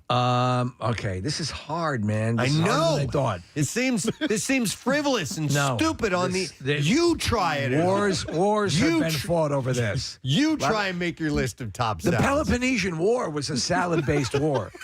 I did The not know that. Peloponnesian War? Yeah, I didn't know absolutely. I'm gonna go.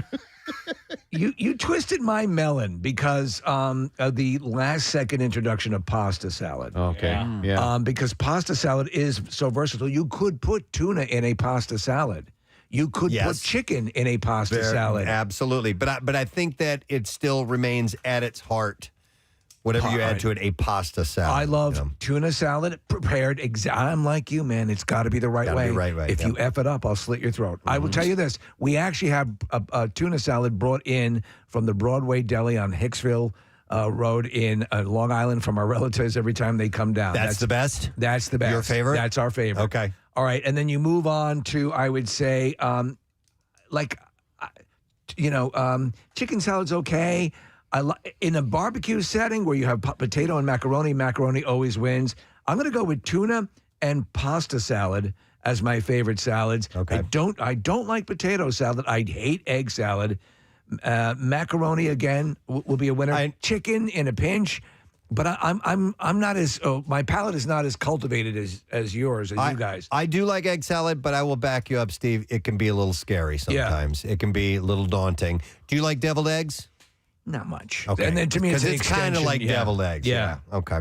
I'm surprised. Well, not surprised, but my friend Matt just texted me, why didn't we include fruit salad?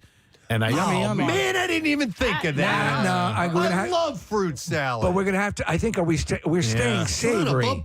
I know. God damn We are staying savory. Okay. Because I didn't think of it until when you brought up ham salad, Preston. That made me think of shrimp because they're both pink. So then I was thinking shrimp salad. I just want to quote the Wiggles. Fruit salad. Yummy. Yeah. Yes. Come on. Do any of those, Nick, do any of them sneak into your top 5? You had mentioned shrimp salad. Does that sneak into your top 5 at all? I'm afraid shrimp does. I think shrimp. Okay. So you're saying tuna's out. What does it bump from your original 5, which was? Shrimp bumps tuna. Yeah, because tuna was his 5th. Are you kidding I agree. me? I like shrimp salad. No. A lot. It's Never got to had be it. made. It's got like at a good restaurant. Shrimp salad can be divine. That's right. Not more than tuna. That is accurate. Your opinion is right. Yeah. So tuna, potato, egg, macaroni, and chicken. But now tuna's been removed. It's now shrimp salad, potato, egg, macaroni, and chicken. Yeah.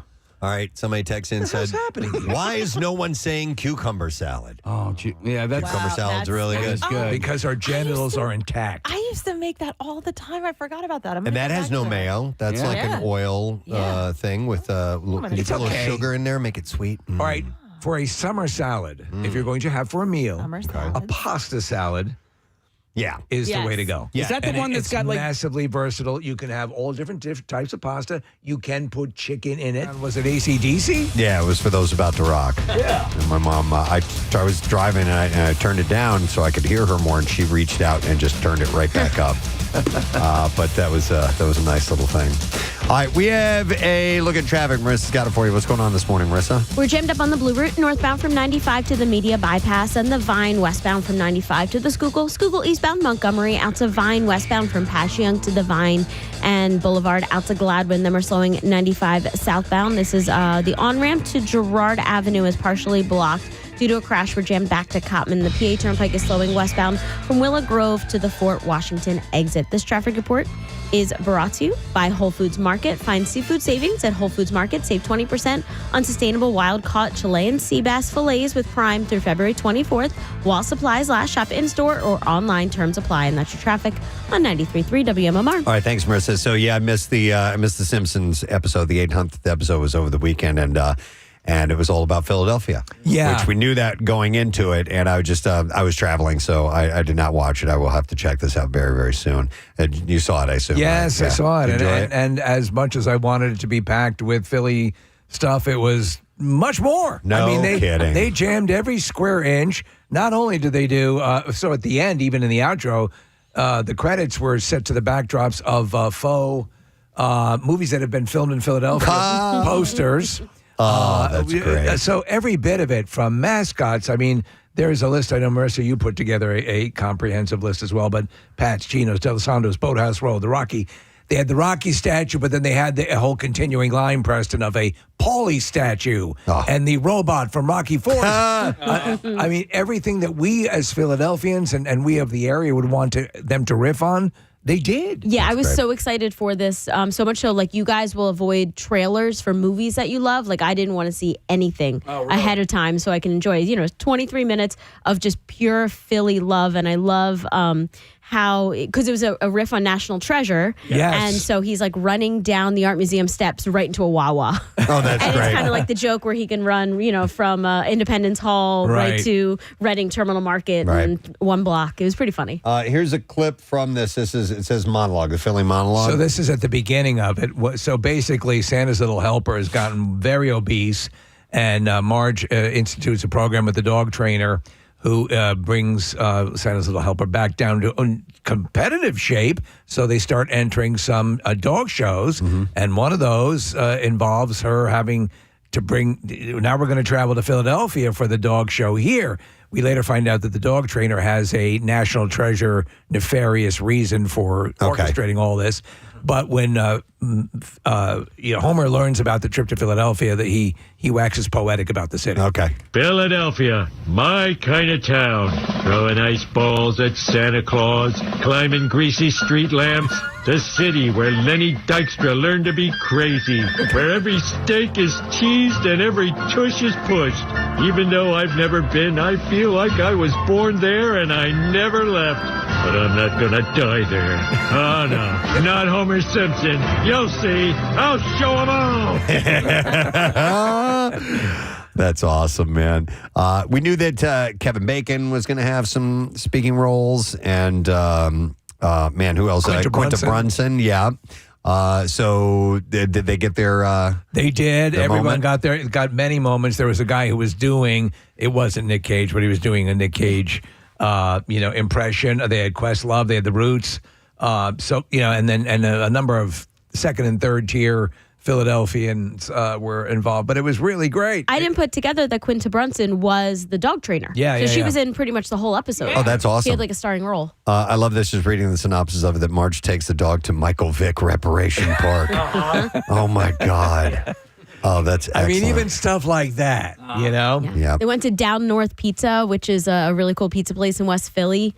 On top of the Wawa and the Pats and Ginos and D'Alessandro's, like you said, and the little, we paused it a couple of times to see all of the things listed inside the Wawa, lots of Johns Tons and of things stuff, like that. Yeah. A very minute detail that they put into it. And I was reading about this, one of the assessments, in all the 800 episodes, is the only episode where they went to Philadelphia in all that time. No kidding. Yeah. So they felt it was due. I was going to say, that's probably their make good, The person who wrote it or created the episode is from here. Yeah. And she's a Penn graduate. And there's this also, this little detail where there's a Philadelphia writer, a journalist named Dan McQuaid. He would go by DHM. And he passed away recently. Right. And he's the guy that did the original Rocky Run and realized that it's like 70 miles long. Right. If you run from the Italian Market to Kelly Drive to here and there. And he's just done tons of great articles over the years. And he passed away and left his wife and young child. So Dan is actually a friend of the person who wrote this. And he's in the crowd behind the fanatic in the episode. Somebody had said that people believe that Pierre might have been. I thought so too. Yeah. So it's the shaggy guy with a beard and long hair. I guess in Simpson form, kind of looks a little bit like Pierre, but it is Dan McQuaid. That's Dan McQuaid. Yeah. Oh, that's Dan McQuaid. Okay. All right. I was wondering. And Gritty, yeah. So, well, that's really cool. I've got to see that, and it's about time. I'm glad they did it justice, that they dove right into all things. You'll be more than happy. Well worth seeing, even if you're not I don't know how you could not be a Simpsons viewer, but yeah, you're going to love it. Marissa, they're at this concert and they're all drinking beer. Is that supposed to be a Yingling? Oh, I don't know. It says lager on it. Okay. Right. So maybe. Yeah. Yeah, and it looks like a bird, so maybe the Eagles. So it's probably a riff on it. The Tasty Cake Factory as well. The idea is that there was this treasure associated with Ben Franklin. Yeah. And it's in the basement of the Betsy Ross house? Betsy Ross house, right, because Santa's Little Helper pees on a hydrant outside of her house. There's an enzyme in the urine that this particular breed of dog has that allows you to read the hidden messages. Oh, that's funny. And it was 215 Day when it aired. It was no February kidding. 15th. Oh, that's awesome. So that's something that we really don't celebrate, but a lot of other cities do, like Delaware celebrates 302 Day. Yeah. Colorado Delco is June 10th. Yeah, there you go. June 10th. Yeah, 610 Day. Yeah. So I think they're going to try to move that along in the coming years. Make people, acknowledge that a little bit more. This is a slow year for celebrations. Yeah, Yeah, right. Really, You know what? It's also awesome because it's the day after Valentine's Day. So, it's so funny because I kept saying to my wife, the Ides of February. But really, it should be Philly Day. Yeah. I like that. I think Victory just made a 215 beer for that reason. Nice. Well, anyway, that's cool, and I will definitely see that. So we were gonna go somewhere else. Casey had something you wanted to bring up, or you thought of. Oh no, wait, no. Before we even do that, can I do this shout out? Yes. Terrible news. You know what I said? I've been in Philadelphia for 30 years, and the one person that I've worked alongside that entire time for 30 years is Trish Long from our sales department. She's one of the absolute best. Her father passed away over the weekend. And so she wanted us to give a shout out. And she said, my dad, when he used to drink Budweiser, was the farter of all farters. And I need a really big, juicy shout out. Don't care what time it is. But it's sent to John Miller, she said, who knew how to enter a room and clear a room. And she said, I had to keep it out of the eulogy, so it had to be somewhere. So she wanted to pass along that shout out to her dad. So that was very sad news. Trish, obviously, we love you and we're sorry to hear about that. But John Miller, this shout out's for you. Yeah.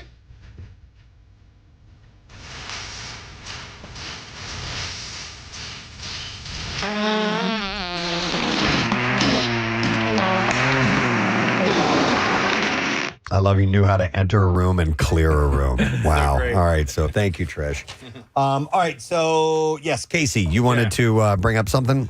Well, yeah. So I went down the shore this weekend, and a lot of times when I go down there, I got little projects that I want to do and take care of. By the way, closet doors that are on a track can go sucking ass for all I care, right? They are, even your best of the best inevitably come out of the track and become a repair nightmare. So you're trying to do the right thing. You're trying to fix this or install or whatever. Yeah, so this particular door, it's one of those ones, it's on a track and it's bifold, so the doors bend in. Yeah. For as long as we've owned this house, has never worked. Yeah. And I had a similar door in my kitchen to my pantry that I just took the track off and then I just turned it into a swinging door. And I was like, okay, that's what I'm going to do with this closet Howdy, door. partner. Yeah. Seriously, I mean, it's kind of like, it only swings out. It doesn't swing in like a saloon. So I took the track off and I bought some hinges for the door.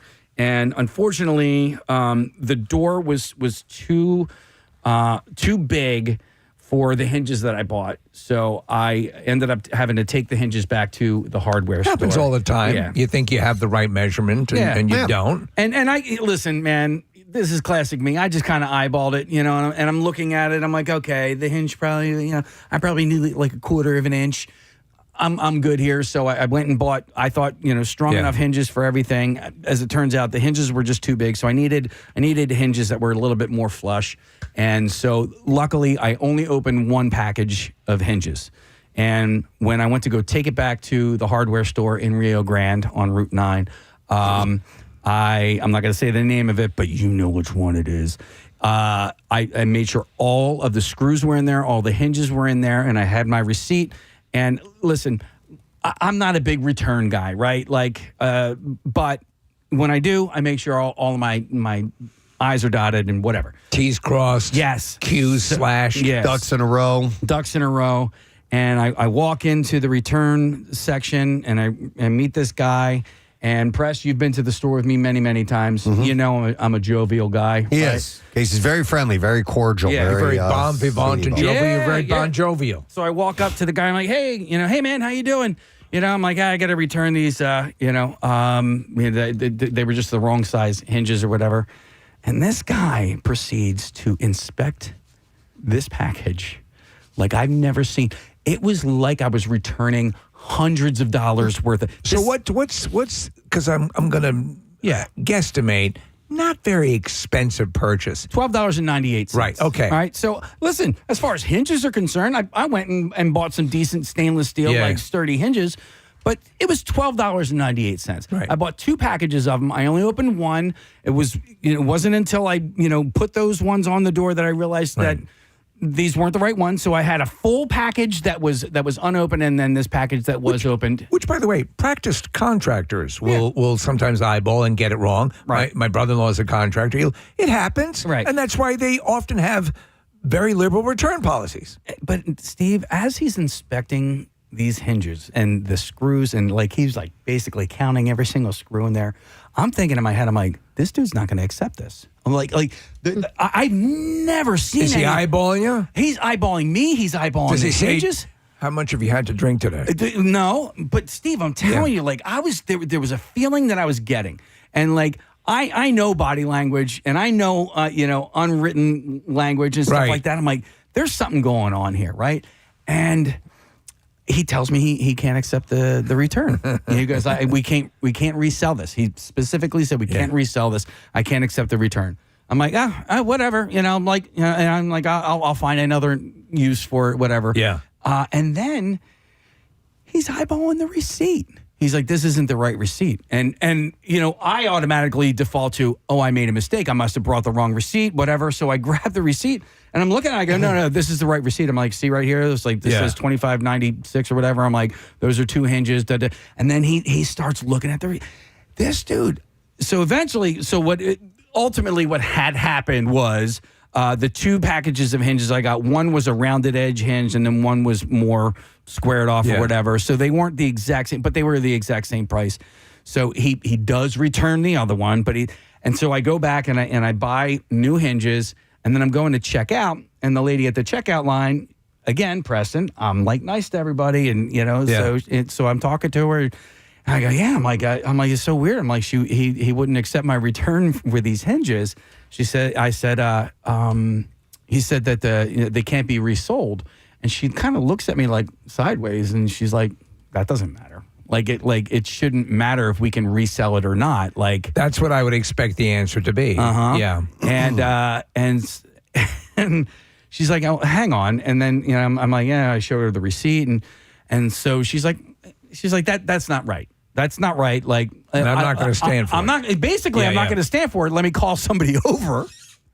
She calls that guy over, right? So she calls the guy you just had the interaction with. They go and have a little bit of a conversation. They're probably talking for a couple of minutes, and then she comes over and she goes, "Oh, I'm sorry. We can't do." And I just look at her. I go, "Listen," "It's not that big of a deal." I'm like, "It's $12.98." I'm like, I go, "I don't think he liked me." I'm like, and I'm telling you guys this. I think that's what it boils down to. I'm like, I just think this guy, there was something about me he didn't like, my smell, my look, the way I was nice to him. I don't doubt maybe that could have been the case. Maybe he thought my kindness was disingenuous. I don't really know, but there is no way. And anybody I've ever, I've said this to, they're like, that makes no sense. Well, there are a few things that I do know. Yeah. So whenever I purchase, I go to the True Value, which is in Roxborough. Yeah. These guys are great. I think they were voted one of the top, just the nicest guys. I've gone in for I was prepared to buy a package of screws.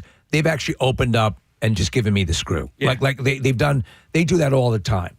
They like the concept of return business because they deal with contractors and people all the time, and they understand that sometimes you made a mistake and then everyone knows the exact thing. That's usually what you do. You want to create a relationship with people that are home repair minded. Yeah. So, but again, was there a specific return policy that you saw that he could point to that said we cannot take? Here's the funny thing, Steve. When I was going and buying new hinges, I literally had to take hinges off of the little rack there that were taped together. Yeah. Meaning somebody else had returned these. Right. I have been to hardware stores where I've bought You bought it. Where I bought it Christmas lights that were dead Christmas lights. That somebody had taken their Christmas lights, had put the dead Christmas lights into the box, and then they just restock it. You know what I mean? So listen, it's an absurd way to conduct business. A return policy like that doesn't make any sense. We've talked about that many times. And there's been specials and studies. You reported on it, Preston.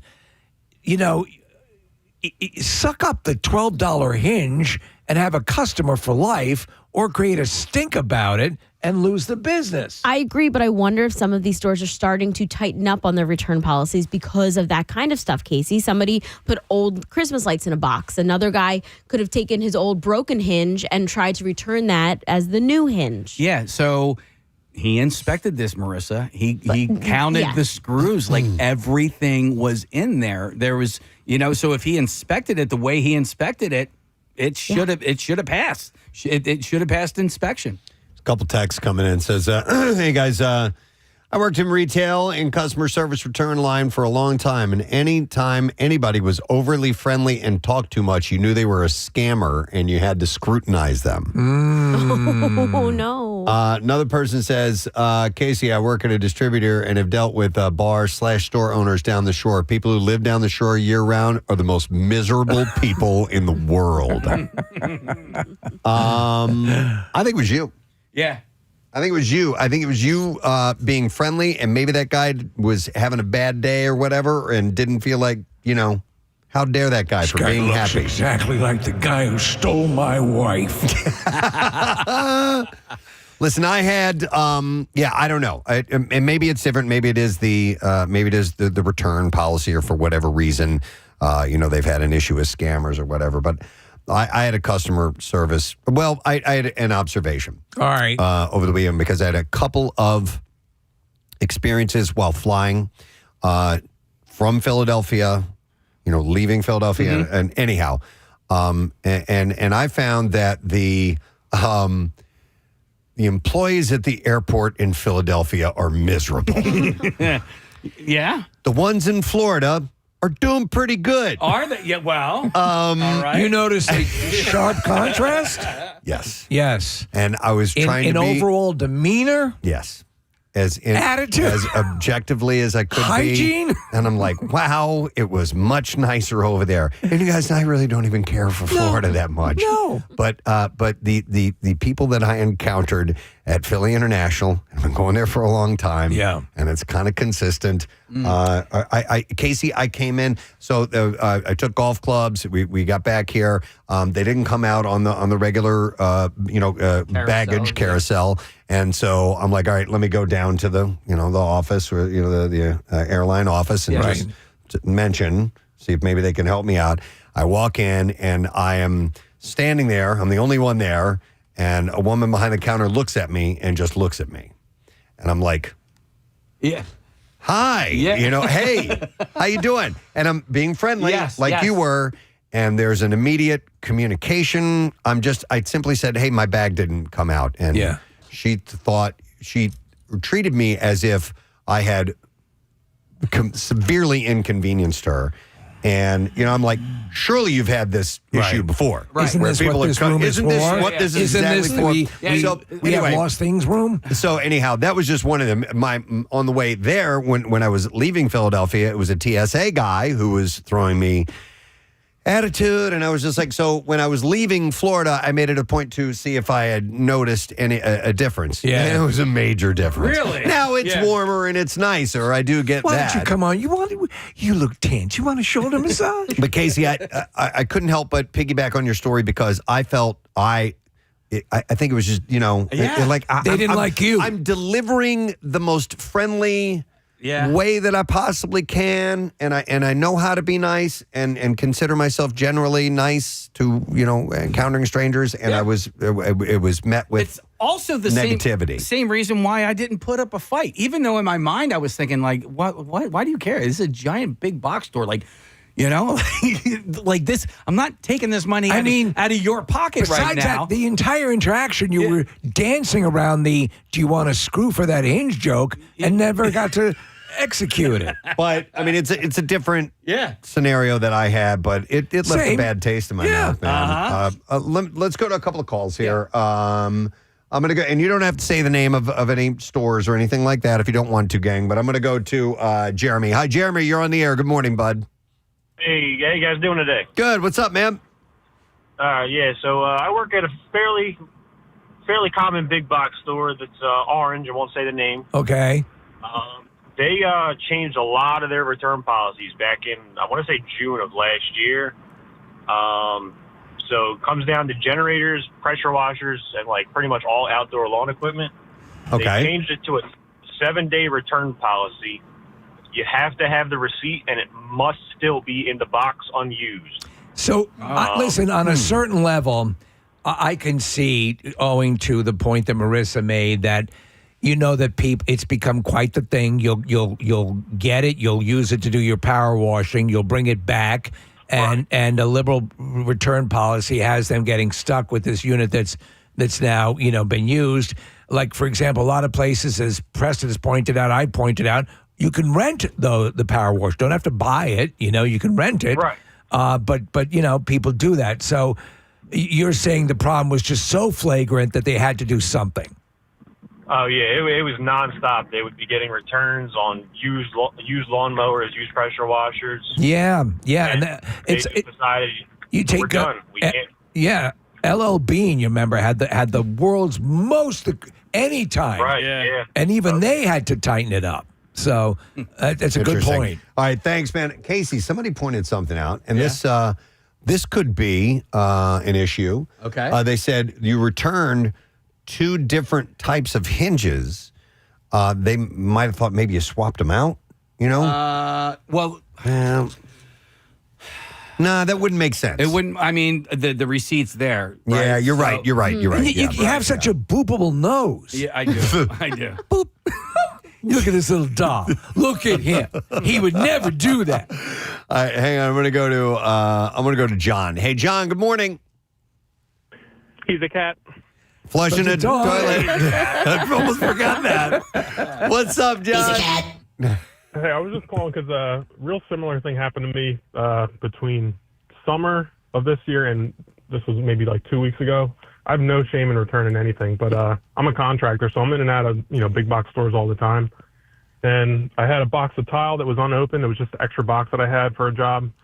I went to return it, and the lady, she was like, "What's in here again?" And I said, "Oh, it's just a box of tile. I didn't open."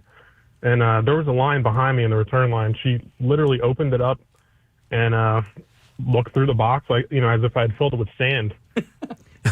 Well, really weird. Well, so I see your point. So, and you've done a lot of business with this place, correct? Of course, yeah. But then fast forward, a couple weeks ago, I brought I think it was like 30 days I had the product. It was a heater for a garage. It was about $300, way more than a box of tile. Right. And the box was open. I had taken everything out because I intended on installing it. And I put everything back in the box, went to return it. The lady said, "What's in here?" I said, "Oh, it's the heater." She taped it up right in front of me and then, gave me my money back on stored credit. It was just polar opposite experiences at the same place. So, I think it's nothing personal. No, I think, John, what's happening also is that to the larger question is there are a lot of people who take advantage and bend the rules and really go crazy with this stuff, and that's making it difficult for people who are just being honest like you are. And, hey, can I get a refund? Can I get my money back? So that's what's causing the issue here. But, yeah, it is weird. Yeah, there's notoriously a clothing line here at Target that was available where it was all about you could return the clothes, like children's clothes. I is thinking that like maybe you bought it and it doesn't fit your kid anymore. Right. People were taking advantage and they were returning clothes that had gone through like multiple kids, stained, gross. And they were this company would take back any clothes. So people just really taking advantage of it. Thanks for the call, John. Yeah, I saw this, this article that Costco's famously easy return policy may not be as effortless as it once was. The warehouse chain is starting to ask for receipts or extra proof of purchase on some returns, especially for high-ticket items like electronics and jewelry. And managers reportedly keep an eye out for frequent returners. Some shoppers have been surprised to see stricter time limits or documentation requirements pop up at the return desk. At the same, Costco is modernizing in other areas, moving custom cake and deli tray orders from paper forms to mobile app. All right, well, that's unrelated to the... I'd like to return this deli app. Yes. Hi, I'm sorry. We didn't finish all this at the party. Yeah. You don't like the bologna, sir? No, I don't stand for bologna. Yeah. I can see that. I think a recidivist returner would show up in your... Well, if you're using cash, no. No, I use the card. All right. I don't know. I'm not a recidivist. I'm seeing both sides of it, but it just seems like in your case that the guy just kind of didn't like it. I feel mean, like- for that, you weren't returning a garage heater. Right. You were returning hinges. a couple of I'd hinges. like to know if it's up to their discretion. I'm sure at some point it is. Because that has never ever happened to me before. Yeah. But I'm telling you, it was weird from the onset. So when he said we can't resell this, Yeah. did you ask why? No. Okay, because I'm curious if it was because the packaging was opened, or It was actually- was there semi markings or damage done to the hinges from No. screwing them in or No, anything I like mean- that? Because then why wouldn't they take it back? The only thing, all right, so it was like plastic packaging that kind of like opens and folds. Okay. And opens and closes. So it wasn't like the packaging. Like a turtle shell? Kind of like a turtle shell. You didn't so- have to peel it off of the paper. It had a hinge. So if anything, I'm thinking there was like wood residue on some of the screws because I had screwed them into the door jamb to find out that I had bought it again. You had bought it. I had bought it the wrong size hinges or whatever. But yeah, I mean, I don't know. You felt hurt. Were you hurt? You a little hurt? If he didn't like me, yes, I'm hurt because I gave him no reason to not. You were like being me. pleasant. well- like to Preston's point, he walks into the room of lost things. My whole- and the person is completely perplexed by the fact that he's there to find a lost thing. My whole mission statement on life and on interacting with strangers, especially strangers that are in service capacity. You try to be as pleasant as you can be. I do not want to be the reason they had a bad day. You want to be the reason they've had a good day. Right. I do the same thing. Yeah. I endeavor to be as positive as I can be. Right. That's why it's always so stunning. So listen, it when might- someone just out of the blue acts negative towards you. Right, and it might be a little performative on my part, but ultimately, it is pure and true and real, But like your aim is true. I think of that scene in No Country for Old Men where Javier Bardem's like, why do you want to know what my day is like? Right, yeah. and some people are like that. Yeah. Maybe you should carry an air gun like that. Hang on, let me go to here we go. We have Scott, who's a contractor, might be able to shed some light. Hey, Scott, you are on the air, brother. What's up? Gadzooks. Gadzooks, my man. How you guys doing? I've been listening to you guys for a long time. Love the show. Always in the morning. It saves my drive. Well, thank you. Thanks, bud. Appreciate it. All right, can you speak to what Casey's talking about here? So, Casey, being a contractor, we're always in and out of, all the big box stores and stuff like that. And, they do a good job at quality control most of the time, but sometimes you reach into a spot and you end up grabbing two of, the hinges, but they're actually two different ones. One's misplaced. So when you're leaving the store, you scan one of them twice, and then you walk out the store and you pay for it. But when you come back, the one doesn't match because you didn't actually scan the second one. Dude, that's what I think happened. Yeah. I was like, yeah. You have like some box stores that will accept it, and you have others that won't. I had one with the that somehow I bought it at the blue box store, and the item was actually returned to the blue box store, but it was actually the orange box store's product. I see what's going. So Scott, that's exactly what happened. You think that's the solution? That's exactly what happened. All right. All right, so now this is all making sense. He did like me. You just stole from him. You got to imagine. I He didn't got home steal. that day and he said to his wife, I had to do something. I really like this guy. No. Because he boop one place. If you recall, when I was done with this guy, we finally figured out that I had bought one hinge that was rounded and one hinge that was squared. Mm-hmm. But I definitely went boop boop on the same one. Really? Yeah. Because you thought they were the exact same product. Yeah, and well, they were the exact same price. Maybe that's it, Scott. Okay. Okay. Yeah, I was glad I could shed some light on that. All right. Now, we appreciate you, man. Thanks, brother. Appreciate that. Okay, Case, maybe. All right. You are a nice guy. I am a nice guy. Yeah. And Let maybe me tell that you guy something. did though. like me. That scanning thing, though, is quite common. Like if I'm buying, cans of cat food, Yeah. and there's like 12 cans of the same flavor, one right after another. That's exactly I'm not it. picking up each can separately.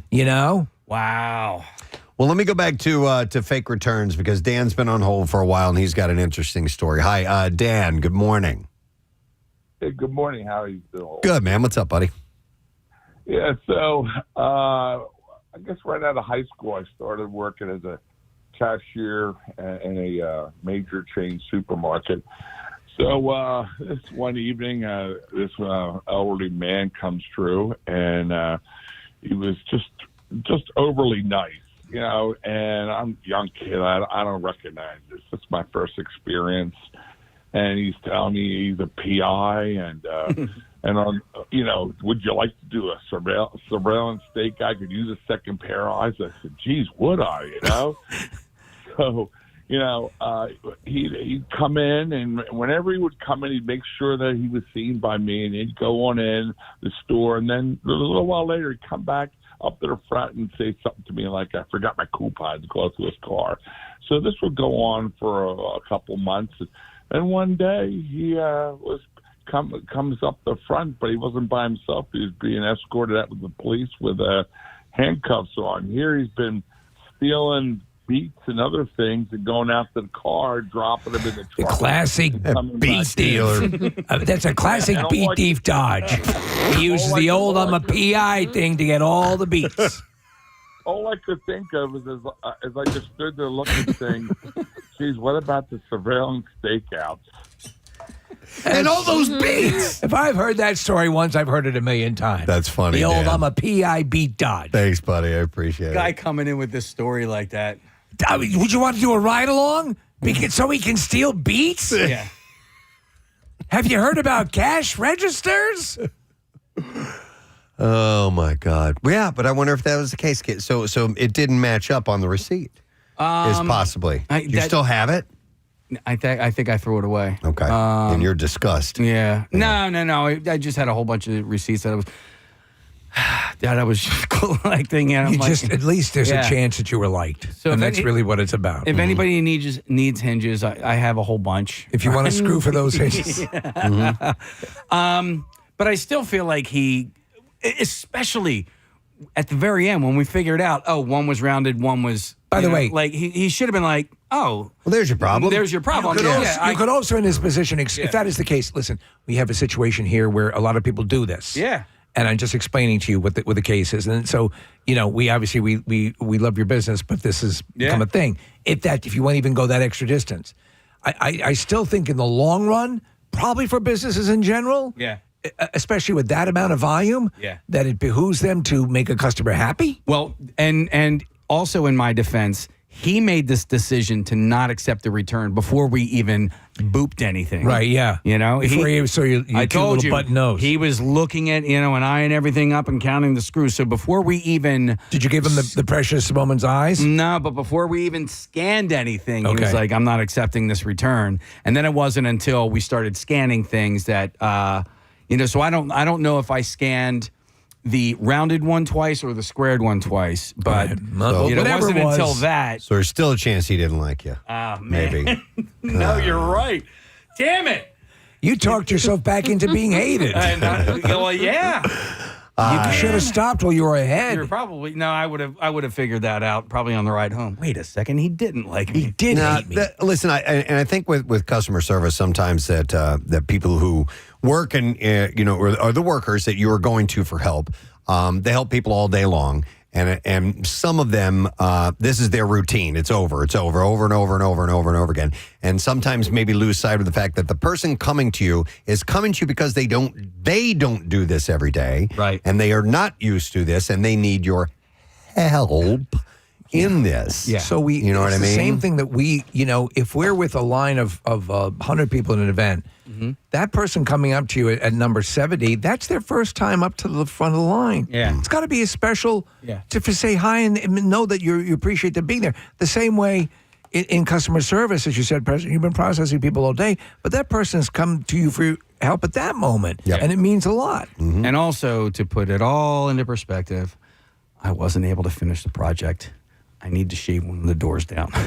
Oh, really? Ultimately, you were going for the wrong thing? For what I want to do. Did you make sure that the door doesn't open into the ceiling fan? Yeah. There's no ceiling fan in that room, Steve. But for the way I want these doors to swing out, and I need hinges on it, I need to shave about a third of an inch off of the one door. 1 inch go back for a wood planer. The one door that is already attached to the door jamb, that is staying there, right? So they're, but and put it all into perspective. I don't know what the hell I'm doing, right? I'm just making this thing up as I go along, Did we lose a call? What do we lose? Yeah. And there was one caller who has had my back, and I wanted to go. Baggage. But you know what? Now, I'm sorry, but now Preston hates you. I don't like you anymore. You made me get all anticipating that. You went on and on. He was going to could have gone to that call. I blame Sam. I think it's easier to blame the guy who doesn't have a microphone in front of him. Sam just gave me a piping hot cup of beef broth. And you can say beef broth. You can say beef broth. Beef broth. For inspiration. All right. Well, anyhow, there are places that are scrutinizing their return policies a little bit more because people are ruining it for us. It is part of what happens to people, are scamming the system. And of course, we can't have nice things because somebody else has ruined it for you. So it does happen. But maybe you got some closure here, Case. I don't really know. A little bit. Okay. All right. Well, anyhow, thank you for contributing and being a part of it. We do need to take a quick break and come back in a second. So we're going to do that thing. Stay right there. We'll be back in a moment. In it, especially if it's nice and cold. Yeah, I like that. So you keep saying barbecue in summer. Like the thought of a mayo-based something at a Sitting barbecue out on a makes table? me nauseous. Right. Don't you, though? Isn't a macaroni and potato salad a standard at a picnic? Oh, yeah. No, you're potato right. salad it is like the go-to. I will leave the macaroni salad on the table every time. Okay. Every single time. On the poker table. Yeah, but when you brought in pasta salad, I'm all about pasta salad. I like those little swirly, whatever those things are called, pastas. They look like springs. Rotini, Marissa, is that what it was? Rotini, I think. They look like springs. I know what you're talking about. Her pasta. Yeah. Now, do you know why those are best for pasta salad? Those actual pasta, the shapes are specific for certain dishes, and why they're done well is because that particular shape will hold all the herbs and things that you mix in there. In the little it traps that stuff. It'll the swirlies capture that. But of my top 5, the funny thing here is only one of my top 5 do I prefer a store-bought version over a homemade version. Okay.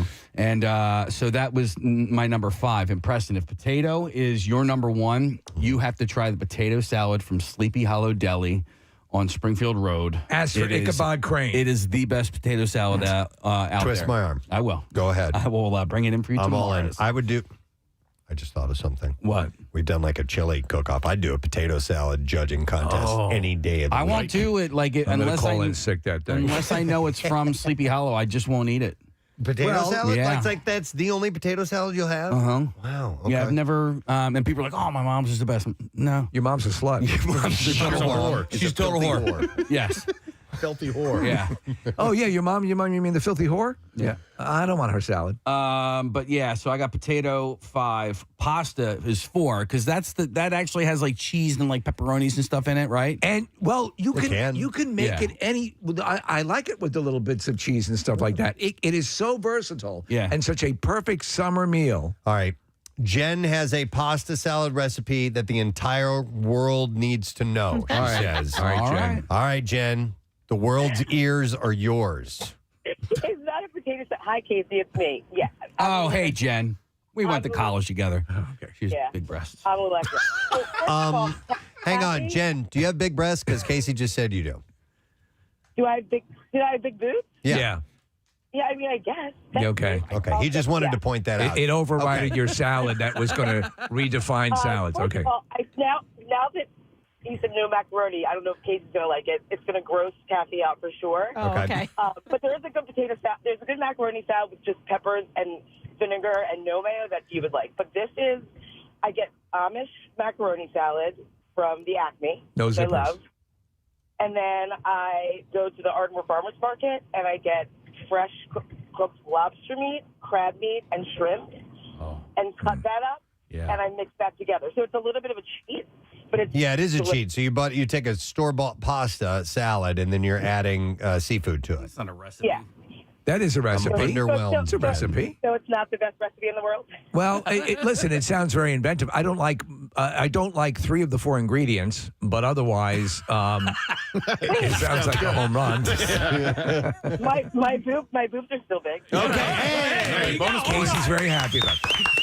Wait, well, time out. What about this, Kathy? You might like this with the swirly, squiggly pasta and just 3 red pepper, yellow pepper, green pepper, Possum meat. onions if you like it. If you don't, and then I use malt vinegar with balsamic vinegar, and I mix that up, and sometimes some basil, like whatever I have in my garden, and I put that, not mayonnaise based, and it's kind of refreshing. No You can do oil? No cucumber. oil in it, Jen? No oil. Okay. No. All right. Just vinegar. Interesting. Jen, do you have a kitchen or a laboratory? What's going on over there? It's both. I like to get started. All right. Well, that's very cool. All right. Thank you, Jen. See you later. All right. Bye-bye. All right. Fred wants to defend a kind of potato salad you might actually like, Kathy. I'll go to Fred. Good Okay. morning, Fred. Hey, good morning. Hey, what's up, buddy?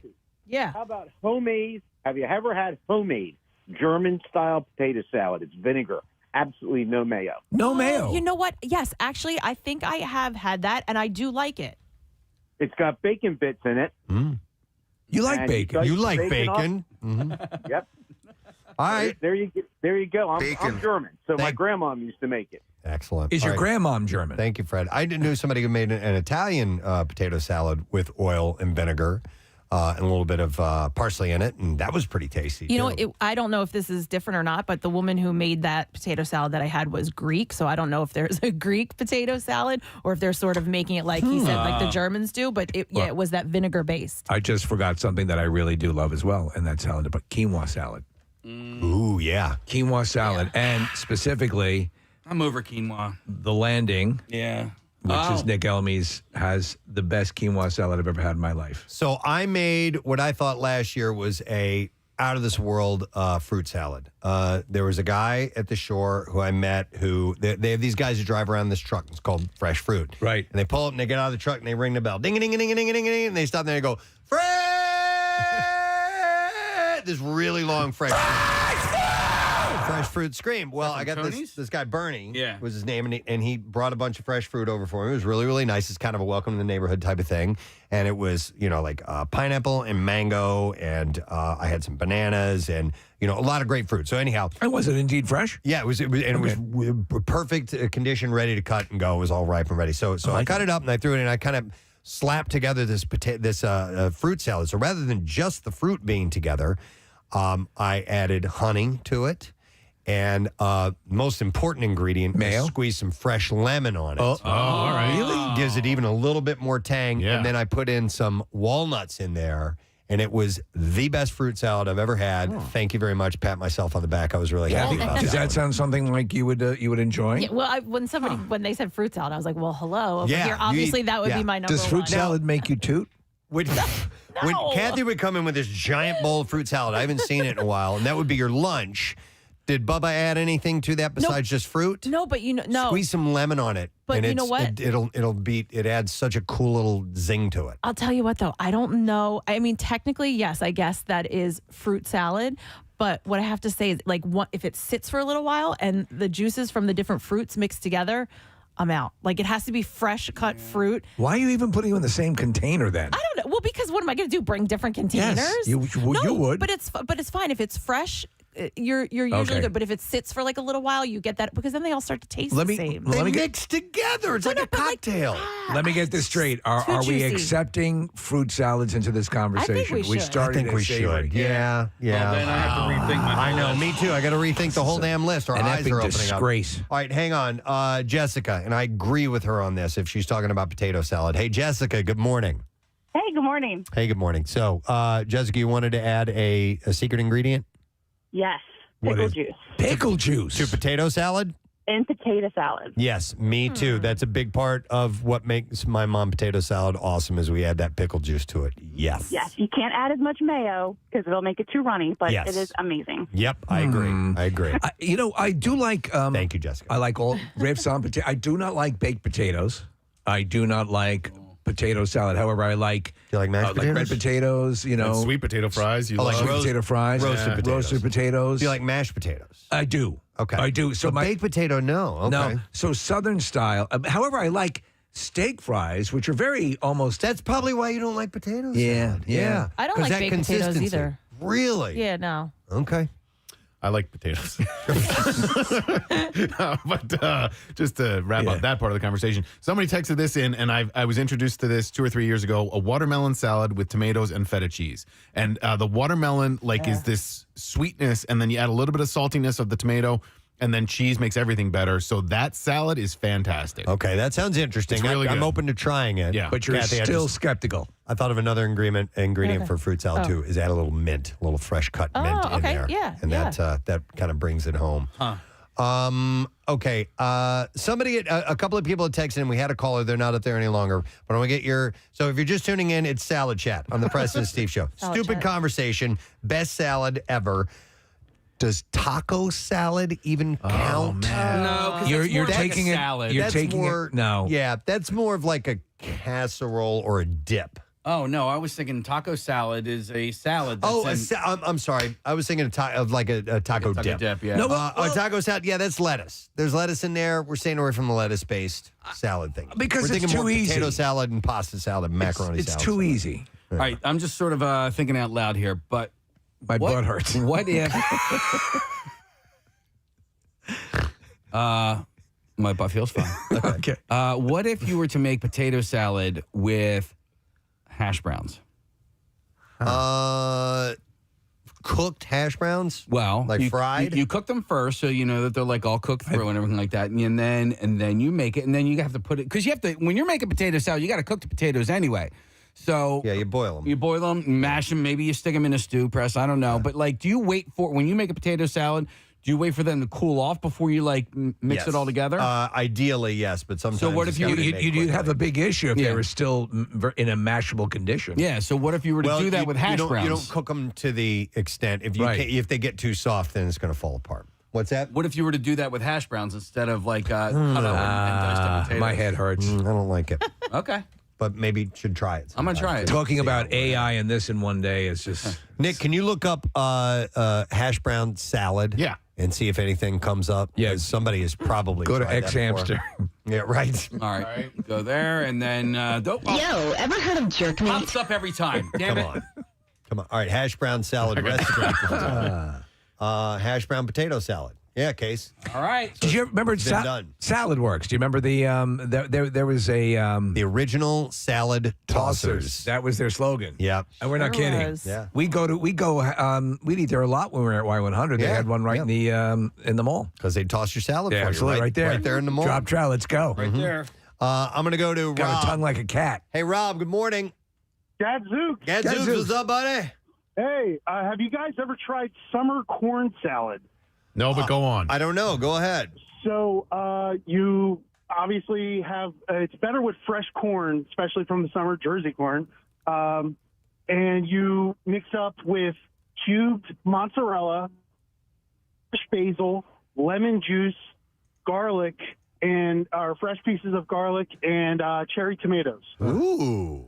It is a really good salad. And you serve it cold. Put it in the fridge. Make it the day before. What do? Do you boil the corn ahead of time and then cut it off? You make your corn like you're basically boiling, but it's better to cut right from the cob. Yeah. The cob. Yeah.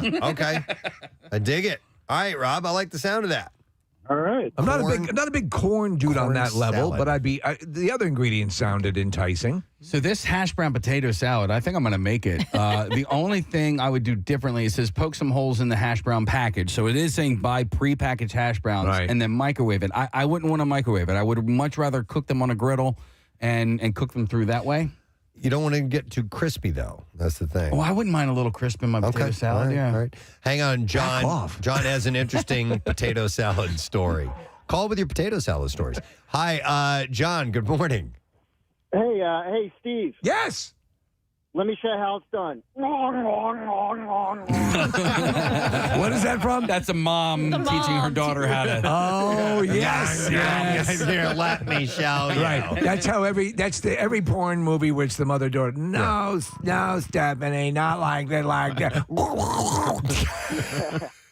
Yeah, so a couple years ago, we were at a barbecue at my brother's house. My mother, who's like in her early 70s, brought over some potato salad. It was delicious. I went over to my mother's house a week later. I saw the mayo jar. Expiration date was written on the top of 2005. So is that the secret? Is that the secret? So and her excuse was, well, it's been kept cold. Yeah. Oh, dear God. I don't know if I believe that. I would have died. Wow. Yeah, Okay. Interesting. Nobody got sick. Thank you very much, Marissa. Casey, you wanted to mention an event you have coming up. Yeah, so this is my first attempt at this, but Families Behind the Badge Children's Foundation, the Bend to the Shore is coming up in July, and I've got a nice team of people that I really like to try and take care of, with jerseys and all that sort of stuff. So I have a bowling event that's coming up at Sproul Lanes on March 21st. It's a Saturday. So the bowling event is from 7:30 to 9:30 on Saturday, March 21st. If you go to PrestonandSteve.com, there's a link there where you can either be an individual bowler. I think individual bowling is like $45 a person. But if you want to reserve a lane of 6, that is $250. Ends up being like $41 a person, but that comes with shoe rental. It comes with there's like a couple of pizzas and soft drinks per lane. That's there's pretty a cool. bar. There's a cash bar. So it's really a family friendly event. So I would love for people to come and please play and bowl with me. We are reserving one lane to bowl with me, and that is up for auction. So the starting bid is $500 to bowl with me. I have my own ball, my own shoes. I take my game very, very serious. But I also understand that maybe bowling with me is not that great of a prize, so I will have a bunch of concert tickets with me. MMRBQ, I'm working on some other stuff. So you will not only bowl with me, but you'll also get a nice little package of MMR swag, so to speak. Very nice. Including MMRBQ tickets and some other concert tickets that I'm going to I'll reveal at a later date once I have all that secure. But I can guarantee you that you will have MMRBQ tickets. So if you go to PrestonandSteve.com, there are the page is kind of a little bit wonky, right? So if you click on the link, there's one page that you can actually reserve your spot to bowl, but then at the top of that page you'll see a little tab that says auction. And that's where you can bid to bowl with you. Bowl with me. Okay. Yeah. So you can bowl if you want to focusing on bowl with you. That's at the top, but in general, it's the rest of the page. Yeah. So listen, man. Sproul Lanes is big, right? It's 36 lanes, and my goal is to fill every single one of those lanes. I get a little bit nervous, Steve. I know you put on the Mutiny and the Mashaloo. It's when you're doing a charity like this or anything of this nature. You feel the weight of the world on your shoulders. Yeah. But the great part is bowling. Everyone loves to go bowling. I love to bowl. And so this is the Rockin' Bowling event. So rock and rollers, go rockin' bowlers. Nice. Yeah. Cool. Go to PrestonandSteve.com and click on the events page. You'll get to that. Did you guys see, while I was gone, I sent a video to our group chat. Did you see the alligator video that I sent? Yes. I saw a bunch of gators while down in Florida. I was playing golf with a friend of mine. But I had a more elevated alligator moment, and I thought of Casey exclusively when I saw this. But the house that we were staying in was backed up to water, like literally the very, very back of the house, right there, water, and it was on the golf course. And so I knew that there were alligators in there. But we were sitting, it was a kind of, like the dusk sort of, and I see a bird come in and is about to go fishing. To go dive in and catch something out of the water. The bird hits the water, and then I see, and he's only like, 5-8 feet from the shore, maybe 10 feet. But anyway, and I see the bird going, and I see a big, I see something move, flash, water go up, and the bird never came back up. So I had a Mutual of Omaha Wild Kingdom moment. Wow. And immediately thought of that thing went under and was gone. So man. nature's brutal. Yeah. The bird's coming down on a fish, unsuspecting fish. Yeah. Next to the fish is a suspecting alligator. Yeah. And there's always something out there going to eat your ass. Absolutely. And not in a good way. I'm wondering, right. Not talking about salad tossing, talking about getting killed. Yeah. So maybe the bird got the fish, and then the alligator got a two-for deal on that. Well, the alligator must have been right in proximity. Yeah. Like he must have almost landed right on the bird thing. landed at the wrong spot. It was like a turducken, for the yeah. alligator. Yeah, exactly. So the alligator that you sent us a video of, how big do you think that one was? It's only like 3 feet long, something like that. Yeah. Preston, I saw a video over the weekend of crocodiles, and I can't remember where it was, but they've learned to lay on their back and wave their arms in the air because their arms look human. And so it looks like somebody's flailing like they're... Are you sure that's not AI? I don't know, Casey. Okay. It looked real. We You're did a saying little that- bit of checking. That they're, and then they're people come mimicking out. humans? Yes. And then people come out and try to save the human that's drowning, and it's crocodile. So right here, this is from the Today Show. Yeah. This clip, crocodiles So church. I think it might be a bit of a leap to think that they're trying to lure humans in as prey. Wait a second, Preston. What? There's a crocodile dressed as a lifeguard. I don't know. But we saw a bunch of them, and that video I sent you was literally from the first shot of the first hole. And you've spent how many times down there hoping to see, and it's the first hole, first game. Yeah, and we were the- just down looking for a golf ball. Yeah. And I'm like, oh, there's an alligator right there. That's why it perplexes me why people still don't get. They'll walk their teacup poodles and Shih Tzus along pondside in Florida. Yeah. No, Can't do that. Cannot do that for sure. So I thought you would find that Thank interesting. you. No problem. All right. So we got a little bit of time. And I have some surveys to share with you guys here. Doing that. New survey says. So let's see. There's a number of different things that we could go to. Since we were just talking about Casey and the return policy thing, here is a survey. Self-checkout saves time in the store, but a growing number of shoppers admit that they've also used it to steal. So among Americans who've used self-checkout, 27% surveyed said that they have intentionally taken an item without scanning it, up from 15% in 2023. So more people have admitted to doing it. We're talking about what's screwing it up for everyone. Yeah. Target, I think, is extensively cut back, if not all but eliminated their self-checkout because of this. 41% of millennials, 37% of Gen Z were the most likely to admit to stealing the self-checkout, while only 2% of baby boomers said the same. Men were more than twice as likely as women to say that they've actually done that before. I never have. One time I did. I swiped and I thought it clicked, and I checked it was at Acme, and I looked at the list of items, and I called the person over and said it didn't go in, and so, but I just, it's like, man, I really love how quickly you can get through. That's the bonus. There's a number of the Wawas have the self checkout, which I love, the one that I go to, and if I go to one that doesn't, I'm like, So the Acme has a scale, like, so you scan it, you throw it in the bag, and that sits on a scale, right? So it knows that if you're putting most grocery stores. Right. I don't know about convenience stores like CVS and stuff like that. I don't know if that's the weight, if it has a scale on there or not. yeah, Wawa doesn't have a scale. It's just the counter. Right. Yeah, so when asked why they stole, the 47% of those surveyed said that the current financial climate has made it difficult to afford essentials.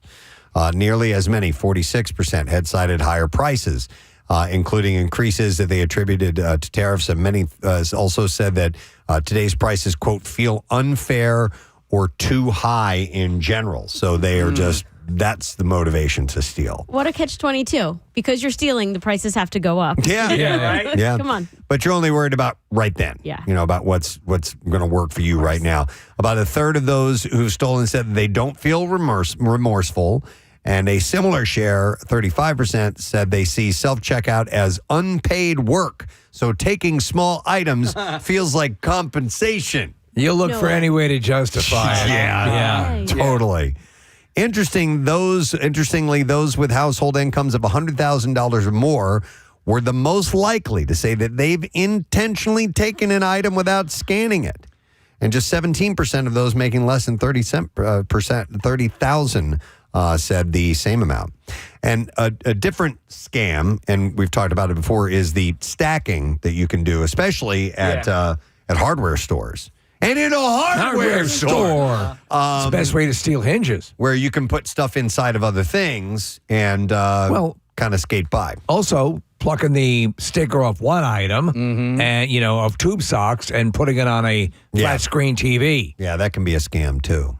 But that's according to this particular survey. I used to be a little klepto when I was younger, definitely up until my, probably my high school. Would you use a firearm? No, not like that, but it was more of like just the thrill of it. I remember just being like brazen about it. Like I remember like throwing a hat on and like walking out with it like on my head. Dude, I was just to see if I could get away with it. I know a lot of people. In fact, there was a whole collection of kids that I knew. Some of them are friends, and they used to call it hawking, which was shoplifting, hawking, and different derivation now than hawking a loogie. But I like, man, no way. I couldn't. I was terrified of getting caught. I've admitted this before, but Zany Brainy used to be a toy store here in the area. Yeah. And I found out that you could reach into the sticker books and steal some of the 100 free stickers that came with the sticker books. Okay. And I used to steal them. And I feel really bad. I did. You felon. I would, when I was a kid, I went through a little phase like that too, of just taking some candy or whatever it was. But yeah.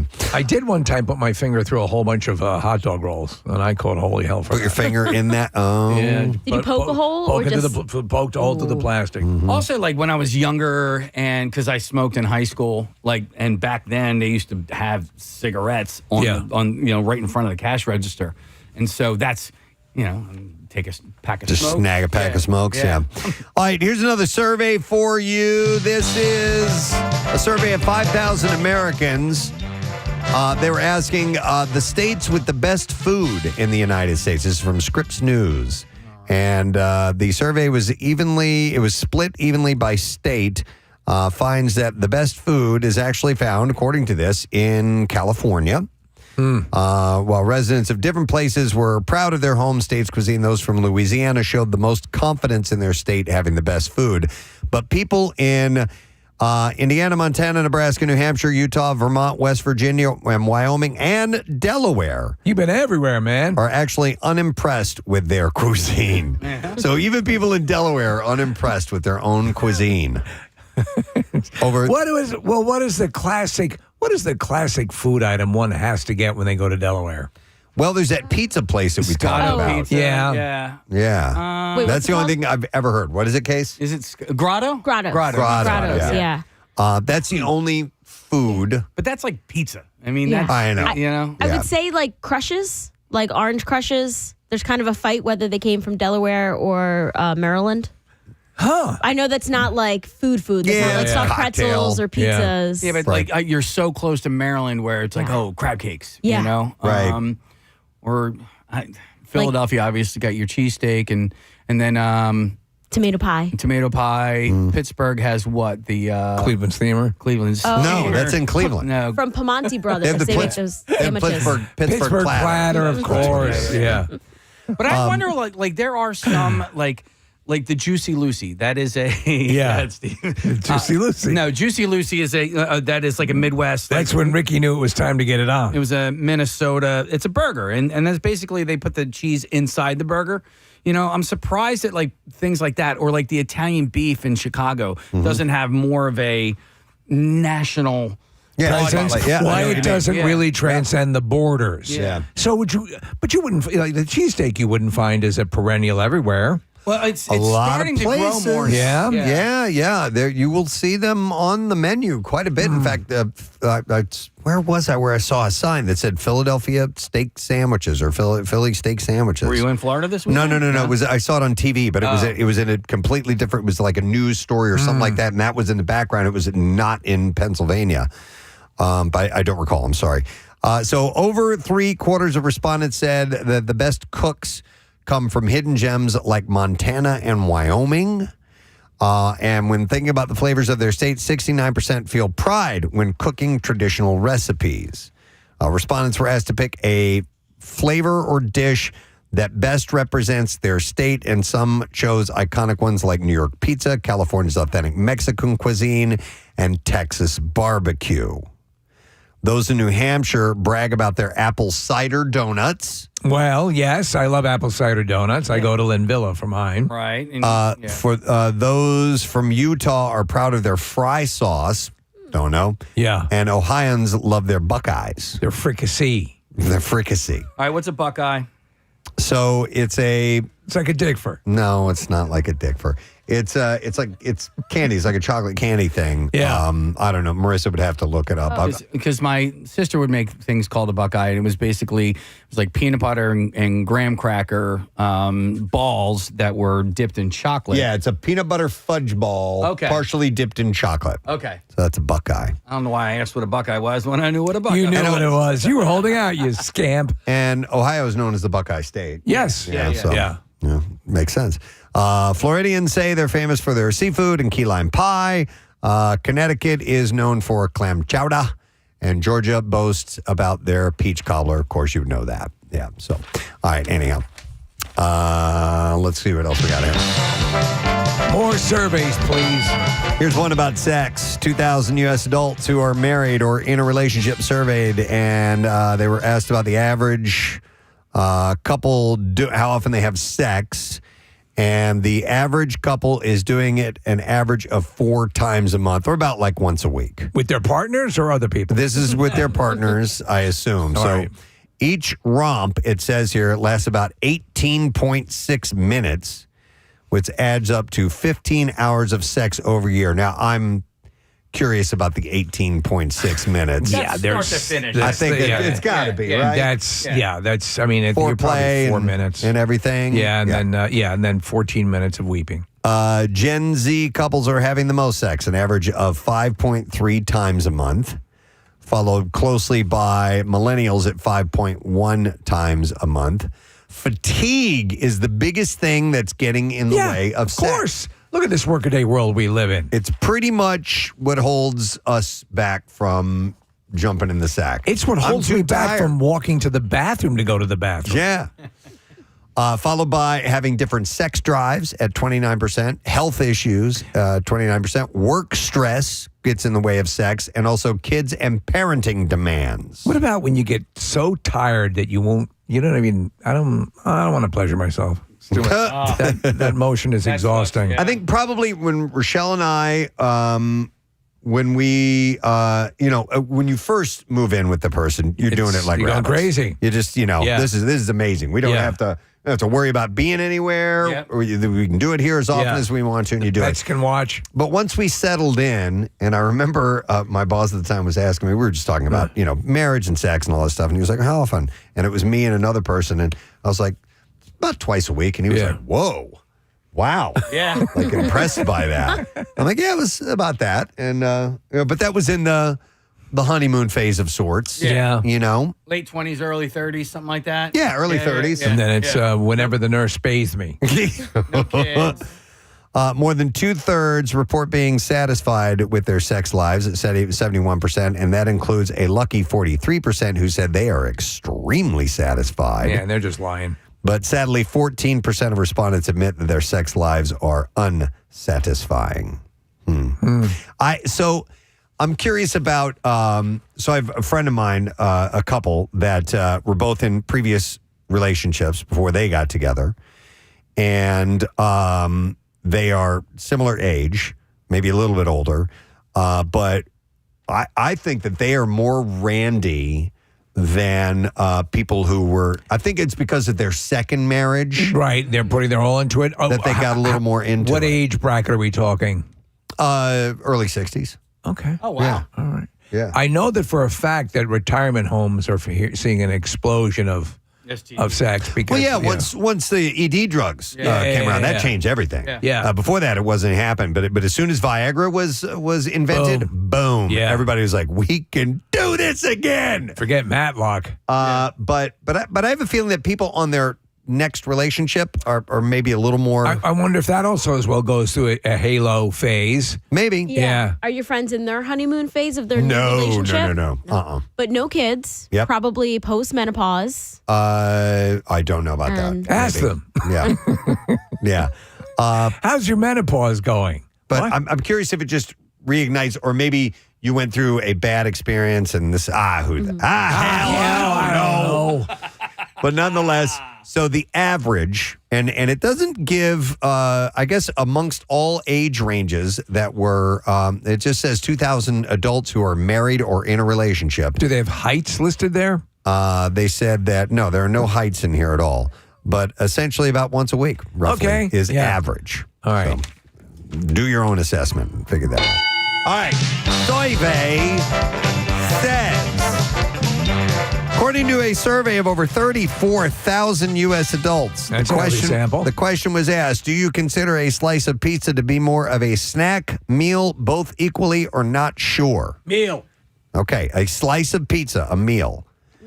One slice. That's what it says. slice? Yeah, one slice. That's a snack. Yeah, that's like a holdover. Yeah. That's And a then- meal to me. So, like, you can get by on one slice of No, pizza? but if I eat it, I'm going to consider it a meal. Okay.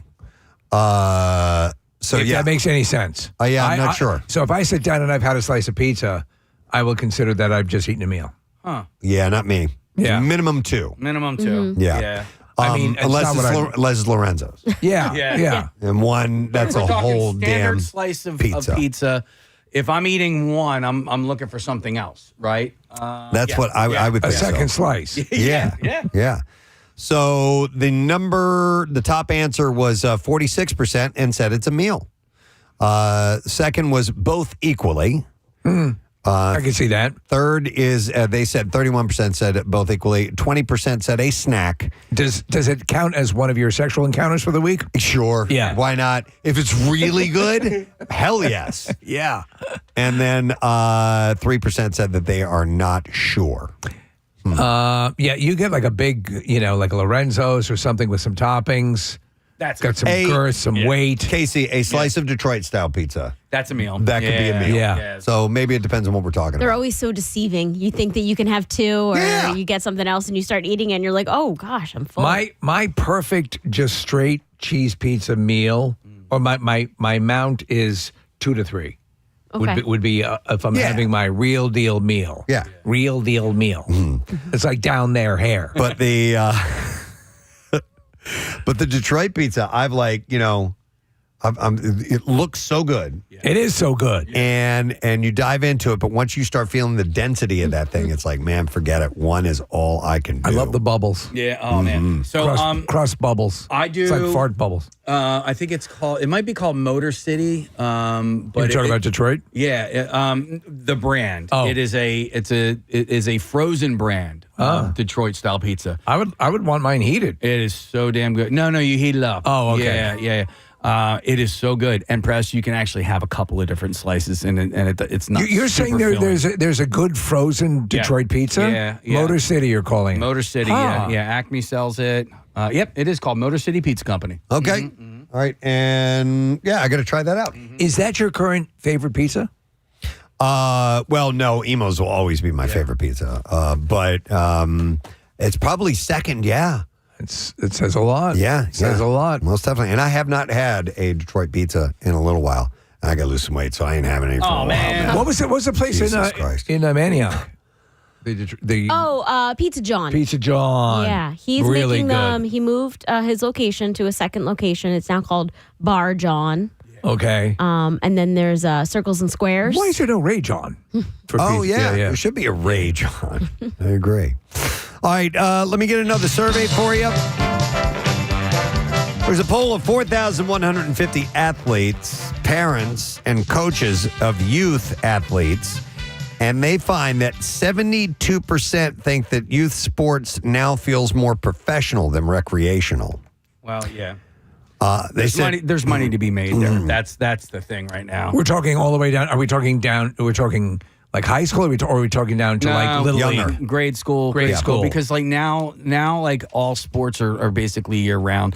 You think about like volleyball, right? Volleyball, like It's not that it didn't exist when I was in grade school, but it wasn't really that big of a thing. And now, all grade schools pretty much have a volleyball team. Now there's travel volleyball. So they've built a mechanism to make money off of it at every level. It's the same thing with baseball. It's the same thing with field hockey, lacrosse. Is it corrupting it and making it less enjoyable? I think for the kids, it burns them out. I mean, my recommendation to anybody with little kids is to have them play if they're into sports. Have them play all the sports. Don't just key in on one thing. I just keep thinking of my nephew. And listen, he's a full-blown adult now, but he loved baseball and he played baseball. And by his junior year of high school, he burned out. And he was decent. He was getting looks at D1 colleges. And by, COVID ended up taking senior year away from him anyway, but he wasn't going to play his senior year. And he was a solid baseball player. By the way, so it's not necessarily a bad thing that it feels more professional recreation, especially to the 68% of parents who believe that their young athlete is above average. So 70%, essentially, 3/4. And they're all correct. Believe that they are, almost 3/4, that they are above average. Yeah, and don't get fooled by that either. Oh, yeah.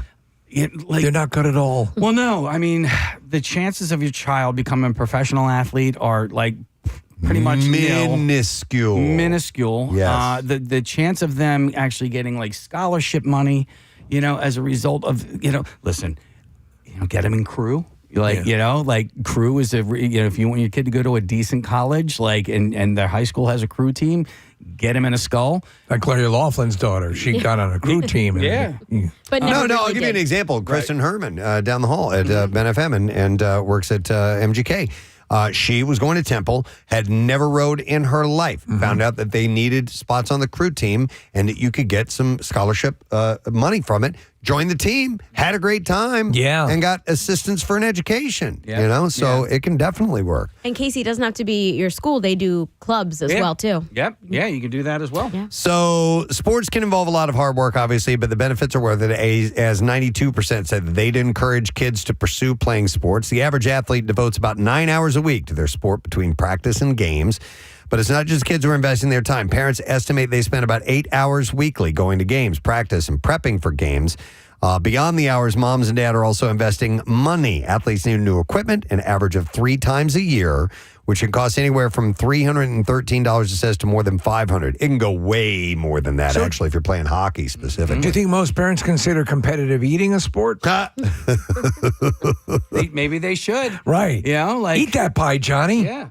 Man, it was a special. It might have been on Real Sports. I don't remember exactly where, but it was if not, it was a short documentary about parents and working with their kids that who have aspirations of professional careers. Yeah, and there was this dad and son. The kid was a football player, and the dad was in the interviews was saying, "Oh yeah, this is his thing. He loves this. It's all about him and this and that." And then you watch the two of them working together.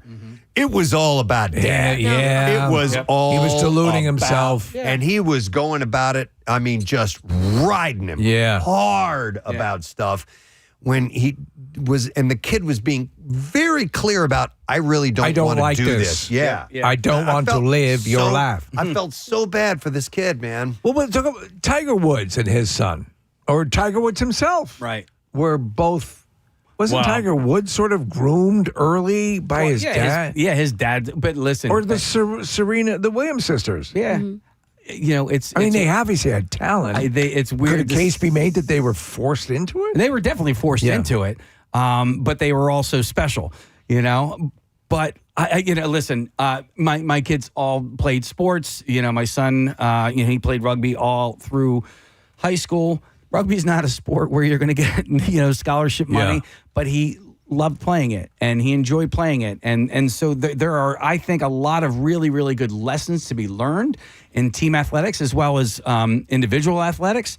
But I also really love the coaches at his school, especially the Preston, Brian McCloskey, and this guy Tom Dugan. Like those guys, actually cared about the kids, and it wasn't like go ball, beat their ass. It wasn't like, well, what are you gonna? It wasn't. It wasn't hardcore like that. It was about every their slogan was "No man runs alone," right? So it was about the team and like loving one another and being there for one another, but also like being accountable. So there are really, really great lessons to be learned. But I want, you also see the parents going crazy, like living vicariously through their kids. Yeah. That can be a problem. And ultimately, I just say let a kid be a kid, and if a kid wants to play, then let him play. You don't make them. For me, I can only speak for myself. Like I didn't want to make my children do anything that they didn't want to do. Like my daughter, she didn't do the theater this past semester, and you disowned her. No, but listen, I love watching her on stage. I love listening to her sing. But it's not about me. Yeah. You know what I mean? Like, and so for her, she's a junior in high school. And you should have auditioned. She wanted to really focus in on her grades because this is like really important for her college transcript, and she's a really good student. But like, I was like, "Oh, you sure you don't want to do it?" And she's like, "No." Well, like and I said, "Listen, it's not about me. Yeah. As much as I love watching you and listening to you sing, like it's not about me. You got to do what you want to do." I remember there were a couple things when his kids had lost interest, and I was like, "Really? You don't want to do that anymore?" Okay, all right. Listen, I ain't gonna make you do anything. Make you Just do something you understand, don't want to do. Gonna withhold love. That's all. Yeah. You're gonna do what you want to do. Yeah. I'm gonna withhold Seems like I don't want to love you anymore. This is what I can do. Yeah. Marissa just pulled up an article that Charlie Wood's committed to going to Florida State University. So I guess he's going to play for the golf team. You would think. More than likely. Yeah. And their endowment just grew. A lot. Well, I'm sure. Yeah. All right. One more survey. All right. This one has to do with health. A survey of 2,000 adults across the country. According to this, the average American is only perfectly healthy for half a month. The average person feels unwell 5 days during the winter, even when they're not truly sick. Body aches, fatigue, feeling off, and runny nose are the four horsemen of a subpar day ahead. I'll tell you what, the permafrost that we've had this winter has just beats the piss out of you. It just makes you You're talking about the snow and everything? It just makes you feel run down. Yeah. So if people feel sluggish, weak, or have an upset stomach, those are also warning signs that they're facing a, quote, what it says here, down day. And we know that. I know, right? This is I'm sick to my stomach. This is going to be a down great day. I've got diarrhea and my joints hurt. Hot spit. Just the thought of dealing with these days has 51% of those polled dreading getting sick this season. Who looks forward to it? Yeah, no, exactly. Right. There's got to be people out there who actually enjoy it, right? Oh, there are people who love the hypochondriacal, who love I mean, maybe they look forward to, all right, I'm just going to stay at home and do nothing. Yeah. Right. Thing, but actually feeling bad? Yeah. No. I wonder if anybody exists who actually likes feeling bad. There's some weird masochist. fetishes out there. Yeah. But ill, sick. I don't know. I heard a sad story of a guy who kept returning hinges because he wanted to feel love. Hey, I had mine. I had mine this year already. That was a nasty one. And Dr. Mike thinks it was a sinus infection. And yeah, that sucked, man. Yeah. I knock on wood, I haven't gotten anything yet. Yep. I'm just so grateful. My daughter was sick for, like 2-3 weeks straight. You know what help her? With theater. Well, she's a musical theater major, but that sucks for her. I mean, like when you're sick and you actually have to perform, and like that's your class. Yeah. Your classes that you have to be up and performing, like that's got to suck. The survey also states while winter is the time of the year that most that people have the most unwell days, many would prefer dealing with these symptoms in the fall and winter over ruining their sunny, warm days. Yeah, I could see that. Nothing sucks like a summer cold. Yep. Mm-hmm. It's like getting cold, like being sick on a weekend. Yeah. Like, oh, man. Well, you know what, though, Marissa? And I told you guys this. I would rather actually, and I'm at an age where I'm not dying to go out on the weekend or anything like that. But I would rather have it ruin my weekend than making it harder to come in here and do the show, because you have time off. You can rest, recuperate. You're not owing to a schedule you need to be on. And not only that, not being sick and trying to come in and go, hey, how's everybody doing? Let's get going. We're gonna do this, that. We're gonna have a really good time today. Mm-hmm. No. It's really hard to do. You love the nightlife. I got a You boogie. love to boogie. Yeah. So I would rather be able to just get better over the weekend than have to, because I will play hurt. I'll come to work sick as long as I'm not going to get you guys sick. But we have to play hurt. Like, that's the other part of it is, like, what if you had a job where you could take sick days? Yeah, then I would prefer being sick on the week during the week for sure, man. Yeah, that's an alien notion. It's been an alien notion for a long time. Yeah. Maybe we're different. We're just a different breed. Yeah. Call us heroes. Go ahead. Wow, whatever. No, it's ridiculous. We chuckle at the fact that we're considered essential personnel. Yeah, it's true. All right, anyhow, I thought these were kind of interesting surveys, so passed them along. Damn, I guess we lose. We're going to wrap it up right there. We are going to come back in a second, and we'll share some bizarre file stories, which I think you shall enjoy, my friend. So stay with us. We're going to take a quick break and come back in a moment with that for you. Yeah, try to keep the mayo that you're using within the decade you're living in. All right, this sounds weird. I'm going to go to Bob. Hey, Bob, good morning. Hello. Hey, Bob, you're on the air, bud. Yeah, just want to say something. There used to be a Cajun cook on the TV. I can't remember what channel. His name was Justin Wilson. Yeah, He used to that'd be hot. I guarantee. He used to say that all the time. Yeah, and he used to make a potato salad without potatoes. It was made with saltine crackers and salad dressing instead of mayo. What? That sounds disgusting. That's interesting. Did you I like Justin Wilson. I used to watch him. I used to watch him all the time. You know what that is? That's filet mignon. I made it with crackers. Did you ever try it, Rob? Yeah. And was it good? No. Yeah, it was real good.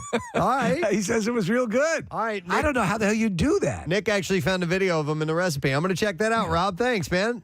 Hey, you're welcome. You guys have a good day. You too. Thanks. Listening to your show. All right. Oh, thank you, man. Buddy. I appreciate it. Actually, his name's Bob. I called him Rob. But yeah, Justin Wilson, I used to watch him. Was this right before he was committed?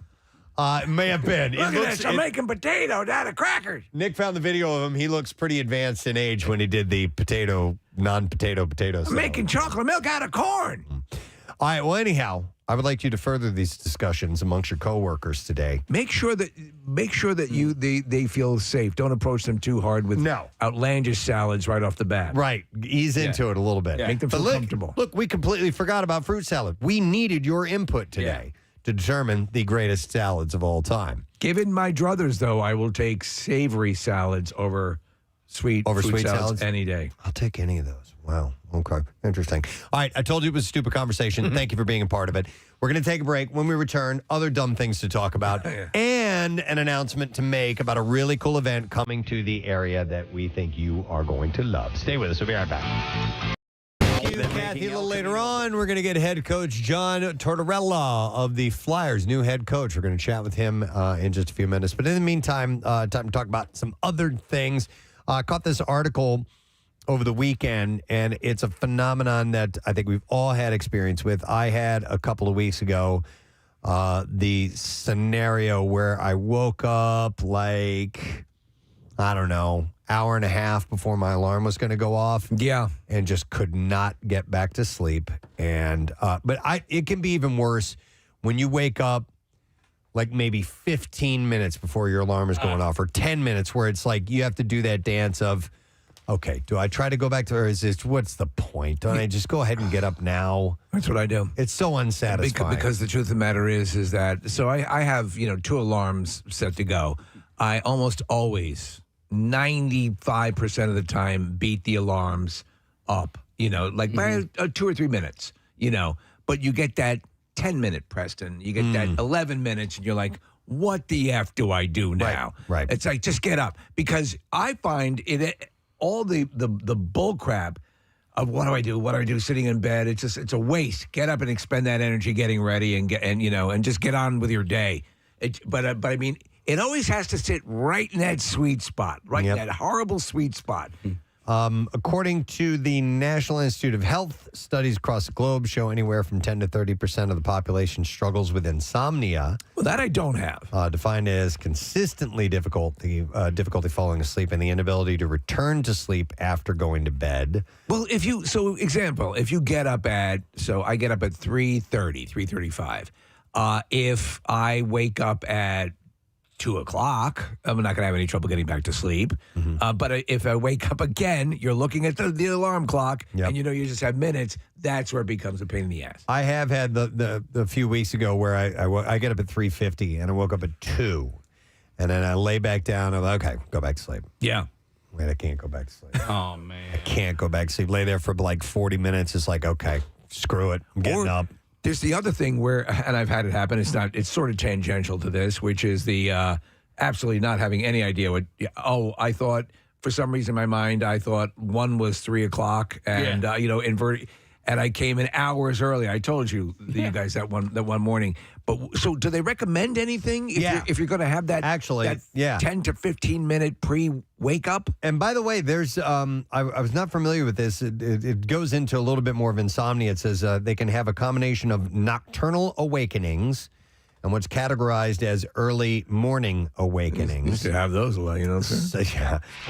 But I mean, as opposed to just the study finds that some people may experience early awakenings without other insomnia symptoms, such as difficulty initiating sleep. So some people can't get to sleep, but nocturnal awakenings and non-restorative sleep, meaning sleep that is substantial even with the recommended hours. But obviously that isn't substantial. I'm sorry. We sing the praises, the truth. With the Sleep Number bed, I get a full night's sleep. Doesn't mean, though, you won't wake up a few minutes early, and when you do, that is an annoying thing I'd like to find out how to deal with. I have all of these things. Everything you described, I got bad insomnia. I have trouble falling asleep. I have trouble staying asleep. And then the waking up before the alarm, that happens to me, too. So, I can't remember the last time I got a good night's sleep.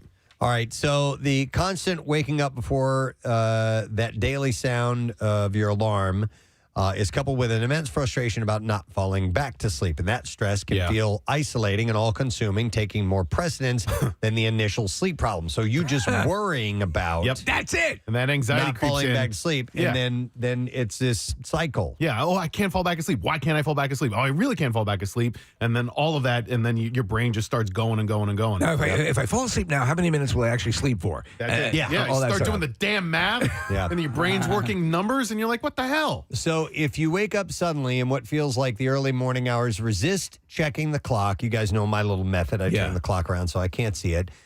Finding out it's 3 a.m. when you set the alarm for 7 can cause increased stress about the hours of sleep that you hope to attain. It says you look at the clock, it's 3 o'clock in the morning, like clockwork, and immediately tension might grit your teeth. You think of all the demands, how awful it is to be when you're sleep deprived, and all this mental processing and agitation is antithetical to the sleep state. It's making you more alert and aroused. Oh, yeah. Massive boner.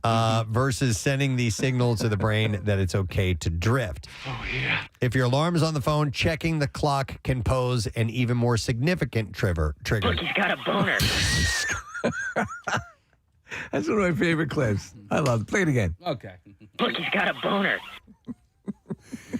Considering getting an alarm that isn't attached to your phone, they say. So when you actually pick up the phone and start looking at it, that can cause you to stay a little bit at work. Now, this is what I did not know, okay? I did not know that. And, Steve, this is not the waking up 15 minutes before. This is waking up like a couple hours ahead of time. Oh, all right. So, paradoxically, experts say you should get out of bed, even at 3 a.m. I had always heard stay in bed. What? Just keep staying there. It says abandon the idea of getting back to sleep. When you do that, when you let the pressure go that sleep isn't so effortful, sleep is more likely to come back. I'll be fine in surgery later on. In a stimulus control technique, you can distract your brain with a mundane task to help bring back drowsiness faster than staying frustrated in bed. Like tap dancing? Is that mundane? Yeah. That's kind of dynamic and exciting, though, I isn't guess it? you're right. Yeah. So what is a mundane task?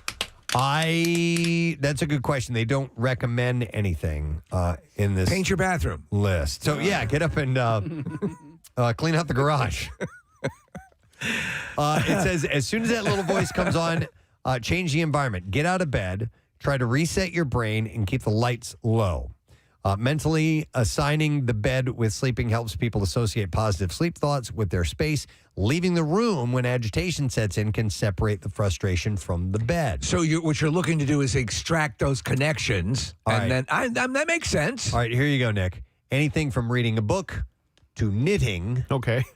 or listening to soft music. So knit at 3 a.m. Are Santeria rituals, would they fall into this category? Sacrificing a chicken at 3 o'clock in the morning might not be a good idea. I try to read sometimes. That seems to having a book at the, on the bedstand or whatever, that might help. Would it help more if you were to actually leave the bed, go into another room and read like in a chair? Yeah, maybe. Probably. Right? And that's what they're suggesting here, right? You disassociate that deal. I think part of the problem for us is just inherently the time at which we have to get up in the morning. Yep. Like it's just too damn early. And because it's that early, I know that in the back of my mind. And so like I put pressure on myself to get a good night's sleep. Yeah. Yeah. And that just, that makes it worse. The Kathy Romano story, chapter 1. That's right. Could you imagine if that was the book he was reading? You'd never sleep. I like the idea of getting up and knitting in the middle of the night, At Nick. So 3. you could, you don't. Knitting, knitting, knitting, knitting, knitting, knitting.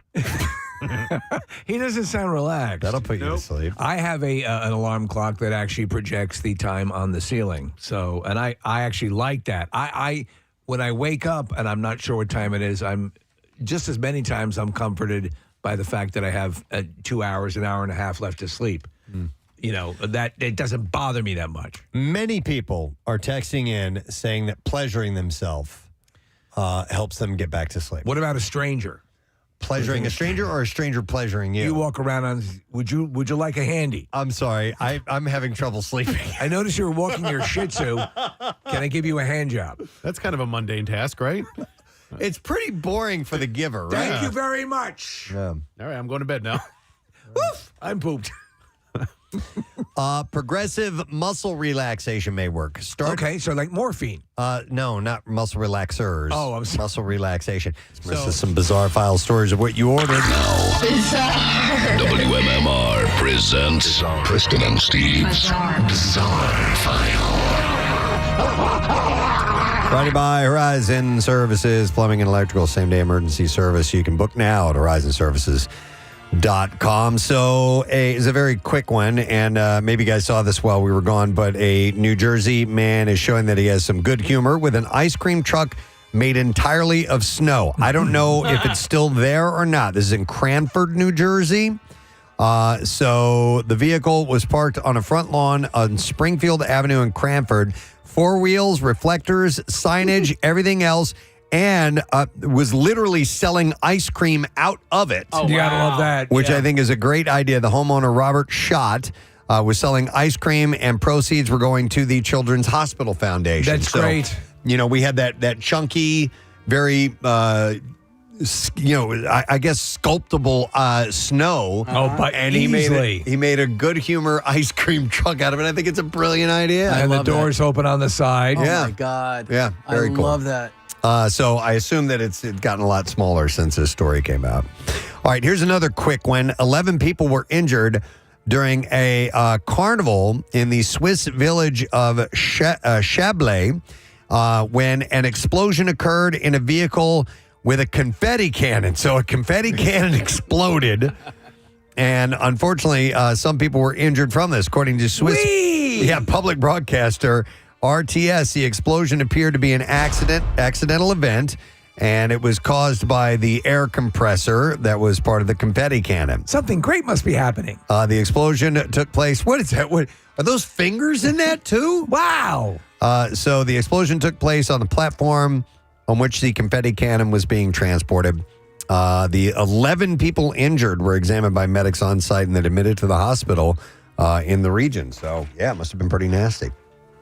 In West Virginia, a now former custodian with Berkeley County Schools faces more than 24 charges following an incident that occurred on Thursday night during a girls' basketball game at Martinsburg High School. The school district reports that the custodian, who was identified as William Howard Shoup, will not be returning to the school. Shoup was allegedly discovered hiding inside a closet inside the girls' locker room. You can't do that. From the visiting Hedgeville High School. The school said law enforcement was contacted immediately and responded to the school where the individual was apprehended, and a total of 29 charges have since been filed. Shoup, there he is. Shoup was arraigned where he pleaded not guilty to all 29 charges. There's an interesting thing here. Well, he also faces 2 counts related to possessing a firearm or deadly weapon on a school grounds. He's being held in the regional jail on $1.3 million bail. Wow. I mean, I understand, you have to take this seriously, but I don't know why such an amount of bail. You'll see people cut somebody's head off and not be held for that less. Yeah. The school district is not releasing further information at this time. Can you guys give me just a second? You got it. Absolutely. I'm just thinking what a cool Kill some name time. Shoop is. That was the name of the teacher in summer school. That's was. right. Yeah, Mark Harmon's character. That's where I remembered it from. Was that his nickname? No, it was Mr. Shoop. It was his last name, yeah. Okay, I'm back. Sorry about that. I had some nut residue in my mouth. I know that sounds interesting, right? We can go on and on about I know that. Had some pistachios. I've been there. A grieving family is raising hell after a Colorado cemetery ordered them to remove a headstone shared by their two late brothers who it features a pair of middle fingers on it. The headstone does. So Ryan Getchie died unexpectedly in 2021 on October 5th, what would have been his older brother Timothy Getchie's 43rd birthday.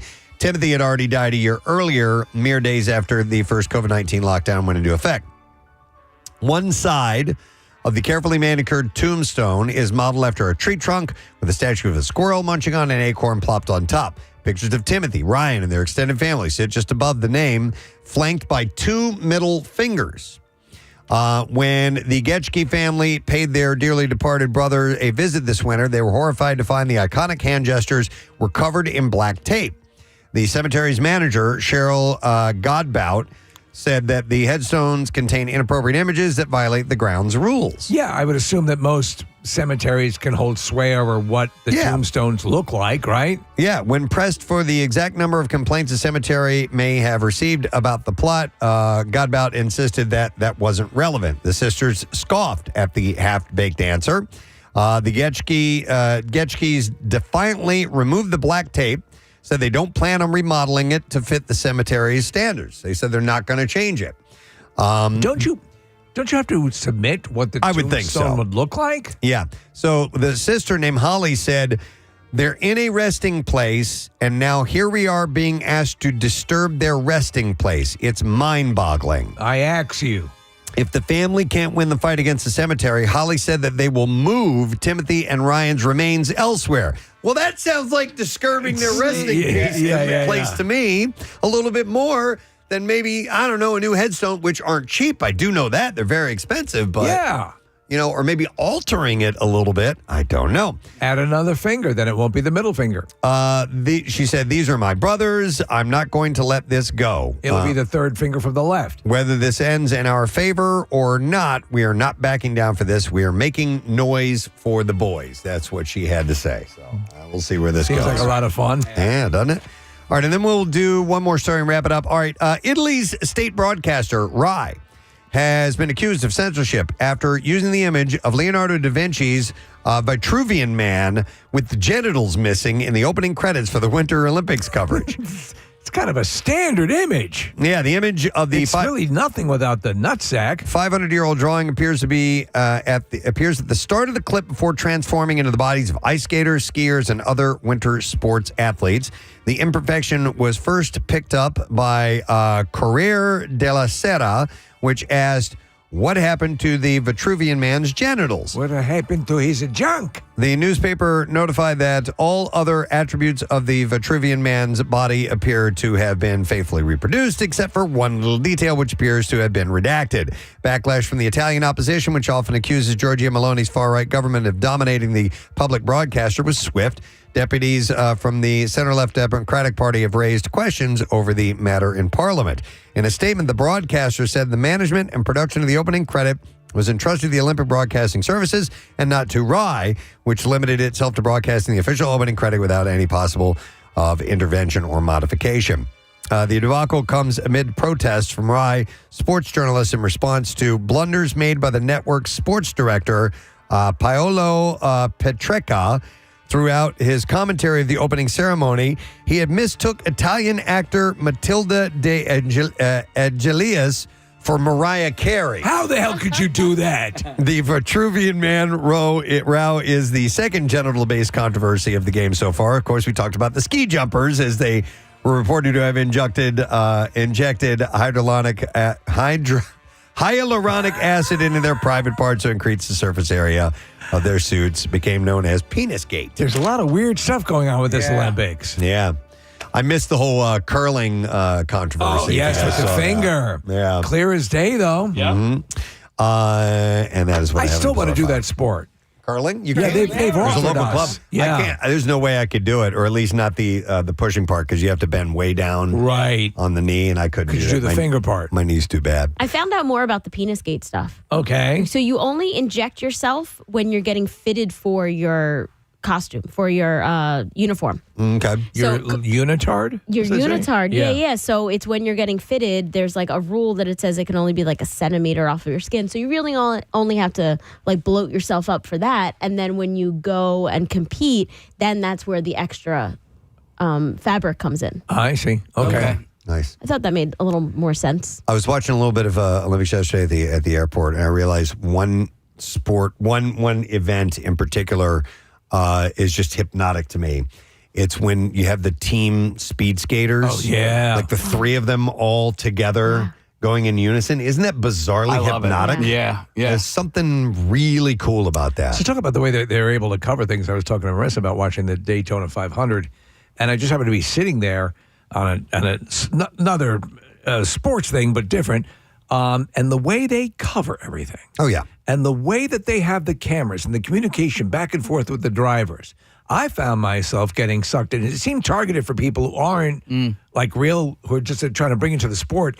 And then when you realize that you have all of these cars traveling at about 190 miles an hour, feet from each other. Oh, yeah. Right Sometimes up on top of each other. inches, yeah. And when you see it and the way they can convey it, I'm like, I was kind of hooked for a long time watching it. I used to watch that every year. It was the one racing event that I would watch every single year. Pretty amazing. Or no, not Daytona. I would watch Indianapolis. You watch But Indy? Daytona's great too. Yeah. That's another really good one. But yeah, and the thing about motorsports coverage, especially big events like that, is I like listening to the commentary because there's not a pause. No. It is nonstop dialogue the entire time. Well, the fact also, and you can do this at, the different courses around here, whether it be, Pocono or Dover. Dover. If you go to certain boxes, you can listen in on the communication between the drivers and their teams. And when they say team, they're talking about a team. Oh, yeah. They're talking about a ton of people that are getting them in and out, giving them logistics, giving them advice. It's a massive undertaking. Yeah, you can rent those headphones at any one of those tracks. It's pretty damn awesome listening in on that stuff. We're going to have one of those speed skaters on tomorrow morning. Awesome. Yeah, Andrew Ho is from the area, and he's been competing in. Does he do that event with the three? I think he does just short track. Yeah, okay. short track. That's a little different, but yeah, that's cool. Excellent. All right, well, let's take a break. Come back in a second, and we got some lesson question trash music news that's on the way. Stay with us. The only place to get authentic MMR gear is at our new and improved rock shop at WMMR.com. Like the latest from the Preston and Steve Show, cardboard classic merch. It's a cardboard thing. Look, if you know, you know. If you don't know, well, find out now so you can be in the know. Order at WMMR.com by this Monday at noon, and you'll have it in time for the big event at Montage. Show the world you're a proud member of the MMR family from 93.3 WMMR. Everything that rocks. Preston and Steve's Cardboard Classic is back Friday, March 6th at Montage Mountain. Register your sled by February 27th. You could score $1,000 for Best Design or Best Screwball Peanut Butter Whiskey themed sled. $500 from Pro Team Collision for Preston and Steve's favorite fail. $200 for the fastest, and even beer for a year and Snow League merch from Pacifico. And when the classic ends, Mountain Fest at Montage begins with the M80s live. Then buy your ticket and stick around for a Saturday double bill with Sugar Ray and Wheatus. For complete details, head to WMMR.com. Preston and Steve's Cardboard Classic from 93.3 WMMR. Everything that rocks. Start at the toes, clench the given muscles for 3 seconds and release. And then Kathy breathe through this process, the 4-7-8 breathing there it is. exercise. You guys have raved about this. Coupled with I did it muscle last night. relaxation can be successful. Kath, I did it not that long ago. Please explain it again. You want to do it or me? We could do Why it. don't you do it Why don't you together in explain it harmony? and I'll do the breathing? No. Okay, so what you do is you breathe in through your nose for 4 seconds. You hold your breath for 7 seconds, and then you let that air out for 8 seconds. And then you repeat the process. And I think I do it like 5 times. Yeah, Kath. I do it like 4 or 5 times. And you're usually good after that. And it's yep. not like it knocks you out immediately. Like I remember every time I'm like, I'm not sleeping. This is dumb. It didn't work. And then the next thing you know, you're waking up. And then you wake up and you're like, oh my God, that thing works. It worked. It actually does work. So it slows your heart rate down. And it helps you get into that Kind of just zone. helps you relax. Mhm, yep. And I would imagine you could. Excuse me. Why?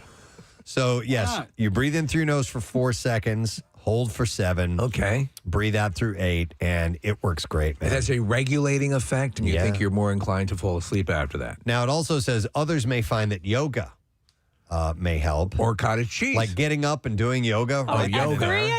a.m. Honey, what are you doing? I'm doing sleeping dog. Yoga. Meditation or reading can help when you wake up before the alarm. But I don't no, think any of that would help me. really. I would be exhausted. I like the You're supposed to be. But so are they saying to stay awake? No. I mean, well, To yeah, do get this up to and fall do back to this, sleep. and then you can go back to sleep easier. Yeah, no. So these are obviously hours, as you said earlier. These aren't just minutes. I can see Yeah. where that. So for me, if it has happened, like that's why I've just come into work, Preston. On those certain times, I'll just get ready and Yeah. And, What you am I have doing? as well. You did just recently. Yep. You What just am I come doing? in. I may as well just go in, you know. Next time, do yoga and try to go back to sleep. Let me get some Go calls. sleep driving. I have a psychologist, Jenny, who's on the line. Hey, Jenny, good morning. Good morning, guys. Hey, what's up, Jenny? I'm a psychologist, and I actually work in a primary care office, and so much of what I help people with is sleep challenges and anxiety stuff. So these things you guys are talking about are right on point. The 4-7-8 breathing for sure, and the idea of getting up out of bed either when you can't fall asleep initially, or if it is that middle of the night, like they said, we call it the 20-20 rule. So if you lay in bed for more than 20 minutes and you're still tossing and turning, your mind is still racing and you're awake, the best thing to do is get up and do something quiet and boring for another 20 or 30 minutes, 20 minutes, and then try again. So don't try to force it. So years and years ago, and I say it in the commercials because it's true with the sleep number, and everything. It's been much better. My sleep has been very consistent over the years. But the prior to that, occasionally I'd be like Nick. I have difficulty getting to sleep, and so the notion of trying to force sleep while you're in bed is a losing proposition. Correct? Exactly, right. It just gets yourself more worked up, and then you start to associate your bed with this is where I lay down and I'm stressed, rather than this is where I lay down and I sleep. All right, So, I have a question for that. Yeah. For that, if you get up for you lay in bed 20 minutes, you toss and turn and get back to sleep. You need to get up for 20 minutes. I would assume you don't want to get on a screen, your phone or your laptop. Exactly. Okay. Exactly. Right. We say no screens. Don't scroll your phone. Don't turn on the TV. My go-to is just do something lame, like read the refrigerator manual, like something just totally, non-stimulating. And like they said, keeping it dark and quiet. So nothing that actually engages you. Right, because you don't want your brain to wake up more. Okay. So you could read a book, that you're not too, if you're not the kind of person that'll get sucked in and have to finish the whole thing. The Kathy Romano story. So then, Jenny, and this is a legitimate question. I assume then that pleasuring yourself maybe not a good idea. Well, for some people, it does. It gives you that relief, and you get exhausted, and you can fall asleep afterwards. Okay, so it's not off the table, right? Right. Okay, right. thank God. No, so I to me, I guess the presumption that you're doing something that would bore you, or at least right. Could you? So anything with a screen though is going to be like if you were to put on a documentary on drywall and watch that. I mean, maybe, but we always talk about the blue light. Okay. Telling your brain it's time to wake up, any light. So that's why you do want to keep the lights dim and Jenny, everything like that. What about this? And I thought this article would touch on this, but it really didn't. But what about you wake up 15 minutes before your alarm goes off? And Yeah, that's a tough one. Normally, I would say just get up because it's better to go with your body's natural cycle rather than start falling back asleep for another 10 minutes and then you're more groggy, kind of those 15 minutes later. So, Jenny, my internal clock wakes me up just about a minute, 2 minutes ahead of my actual alarm, which is actually a nice thing. I can shut it off before it startles me, and that's good. Yeah, that's great. So, okay, so that's a desirable thing. You trained your body when to get up. All right, excellent. All right, cool. All right. Excellent. Well, thank you, Jenny. Thank you guys for sharing these good tips. Bye-bye, Jenny. Bye-bye, Jenny. Hang on. Let me go to Patrick. Hi, Patrick. Good morning. Hi, Gadzooks. Gadzooks. What's up, buddy? Hey, so I actually have this condition called sleep paralysis. Okay. And it's basically when your brain is awake, but your body is still in that REM sleep cycle. So your body's pretty much locked up. Okay. And sometimes I will actually I'll wake up in sleep paralysis when my alarm's going off, and I can't turn it off at all.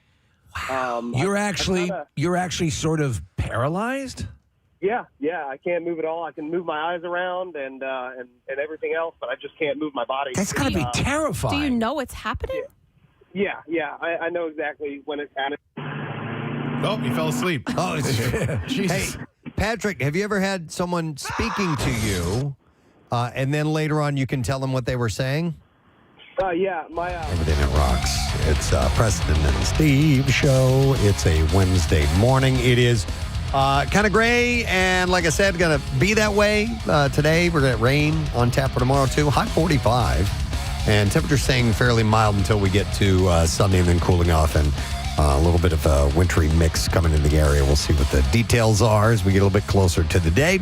But in the meantime, we're going to give away a lesson question prize. We have a pair of tickets as MMR Rocks the Blue Man Group. Hey! February 24th, Miller Theater, presented by Ensemble Arts Philly. And the question that we'll pose this morning is, what 2 words does Casey have a hard time saying that's been turned into an inspirational book? 610-660-9333. Okay, if you heard that earlier this morning, it's around 7:45, first uttered. What 2 words does Casey, and we've mentioned it a few times throughout the morning, what 2 words does Casey have a hard time saying that's been turned into an inspirational book? 610-660-9333. Call the Xfinity guest line right now. Good luck to you. The trash business is a gold mine. 93.3 WMMR with Preston and Steve's Hollywood Trash. All right, we'll get some stories and we'll get that answer. Steve, what's going on this morning? I'm sorry, Cardi B, for the first time publicly acknowledging that she and New England Patriot Stephon Diggs have parted ways. Cardi took to Instagram posting that her WAP is now more of just a map. You can figure it out. Oh, my God. Reality star Brooks Nader was struck with, quote, savage food poisoning while flying back from a wedding in New York. Between the vomiting and diarrhea, Nader says she has no idea which is worse. However, the people who were seated behind her do. Newly crowned Miss Universe Fatima Fernandez collapsed during a parade on Sunday. She immediately came to and continued the parade. This despite runner-up Miss Venezuela's continued attempts to call time of death. And that's your Hollywood Trash. We are looking for the answer to this question. What 2 words does Casey have a hard time saying is being turned into an inspirational book? And it is Karen that we will let take a shot at this. Hi, Karen. Good morning. Good morning, it. Good morning to see you, Karen. All right, the 2 words Casey has a hard time saying are? Beef broth. Beef broth, that is correct. Hang on. Going to give you those tickets to see Blue Man Group on February 24th at the Miller Theater, presented by Ensemble Arts Philly. The Blue Man Group creates fun, disruptive, and out-of-the-ordinary atmosphere that accelerates the senses and uplifts spirits for audiences of all ages. You can get your tickets today at ensembleartsphilly.org. All right, let's get to music news. Now, Preston and Steve's Music News on 93.3 WMMR. Brought to you by Acme. Acme is making your grocery shopping easier than ever. You can download the Acme mobile app to find personalized deals. You can earn rewards points for every purchase or shop for convenient delivery or pick up Acme Fresh Foods, local flavors. So a number of concerts were announced while we were gone. Bruce Springsteen and the E Street Band hitting the road. The boss made the surprise announcement yesterday revealing a 20-date U.S. itinerary that will kick off in Minneapolis on March 31st. And he is going to be in town May 8th at the Xfinity Mobile Arena. We have a little clip of him making the announcement. Hey, kids, it's time for counting with Bruce Springsteen. He, ho, five, he, hill, he, ha, he, hill, he, ho, he, ha, he, ha, yeah. All right. What did I get up to? All right, we actually have the announcement? All right, here we go. Brothers and sisters, fans, friends, and good folk from coast to coast, we are living through dark, disturbing, and dangerous times, but do not despair. The cavalry is coming. It's the Land of Hope and Dreams American Tour, and like I said, the Xfinity Mobile Arena on May 8th, and tickets... When do they go on sale? I haven't heard. They go on sale Preston? this Saturday at 10 a.m. via Ticketmaster. And you got to listen to win tickets throughout the week on MMR because we'll be giving them away. And I want to promise you personally, this time around, I'm going to make extra effort to totally blow off MMR. We will see if you end up winning the tickets. Make sure you stay with us. So Friday, May 8th, Xfinity Mobile Arena. Also, not long to wait now, Shinedown has announced that their 8th studio album, 8th, due on May 29th via Atlantic Records, along with a massive 54-date world tour spanning 11 countries. It's called the Dance Kid Dance Act 2 Tour. Kicks off May 13th. They will be performing in Hershey on June 6th and then July 23rd, Xfinity Mobile Arena. Excellent. Coheed and Cambria, Blackstone Cherry, and From Ashes to New will join as support on select dates, with tickets going on sale to the general public on Friday. The 18-track album follows 4 previously released singles. That includes the new track Safe and Sound as well. And then Breaking Benjamin has announced a 30-date North American tour this fall with support from Chevelle, Starset, and Cami Keo. Tickets are on sale for the general public Friday. The run launches September 2nd in Camden, New Jersey. How about that? We'll be wrapping up in October in Virginia, and they'll be hitting amphitheaters and arenas in major markets. While no new album has been announced yet, the band signed with BMG and released the single Awaken in 2024, their first new music in 5 years. Tool has been talking to The Sphere about potential residency in 2027, according to Danny Carey, the drummer of the band. That thing can talk? In an interview, Carey said that the band hopes to release a new album in 2027, which would be paired with a residency at the Las Vegas venue. He said, I think that we'd be perfect for that. Yeah, they definitely would. Yeah, absolutely. He said, we've been talking to those guys. Carey went on to say that the preparation for such a residency at the Sphere is pretty intense. He said it's a pretty expensive endeavor. He said it takes a while to get into the black. He said, I think that it's quite a few shows before you end up making any money at all. Yeah, the exposure, though, is huge. Mm-hmm.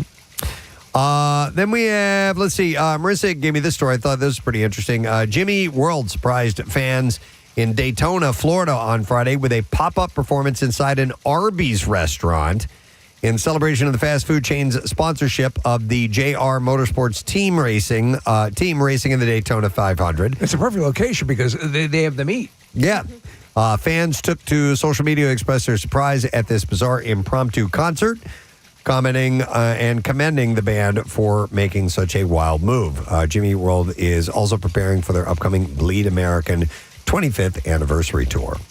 And then finally, The Who's Tommy is going to be hitting IMAX screens for its upcoming 50th anniversary. We're talking the classic band, not the throat singers, right? No, that's right. Okay. Yes, the actual British band. The film version of the band's rock opera was written and directed by Ken Russell and stars Anne Margaret, Oliver Reed, Elton John, Eric Clapton, Paul Nicholas, Jack Nicholson, Robert Powell, and Tina Turner, to name a few. It's not everybody's no, it's weird. jam, but I really like it. There are moments that are great. There are moments that are like, but yeah. Overall, I enjoy the experience. Yeah, I went to it when it came out in the theaters, and I was a kid, so I would have been, like 7 years old if it's coming out next year. And I was like, okay, this is really weird. It definitely is. Because I loved the song Pinball Wizard. That's the reason I wanted to go. Tommy will hit IMAX theaters on March 17th and 18th. So there you go. And that is what I have in music news for you. All right, let's take a quick break. Come back in a second. Letter of the day, word of the week. There's only 3 of them, and we'll get it from Matt, and we'll see if you can win by the time we get to Friday. So we'll be back in just a moment. Stay with us. Sometimes she talks in her sleep, and I can hear every word, and I just can't move my body. Wow, yeah, Patrick, it has to be kind of a wild picture to see you there locked up with your eyes open, her asleep, talking away. It's got to be a weird dynamic. Yeah. All right. So what are the dangers that come with sleep paralysis? I don't think there's really any dangers. Okay. Since your body is still in the REM sleep cycle, you can have hallucinations.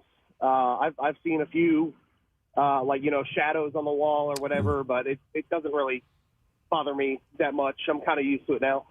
Wow. Okay. Interesting. And how long have you been suffering from this? Since I was a kid. No kidding. It's interesting. You wonder with things like this when people talk about seeing, Thanks, Patrick. With apparitions or whatever. I wonder, how much of that is born of conditions like this. Yeah, good question. I'm going to go to Gene, who has insomnia. Hey, Gene, good morning. You're a crumb creep.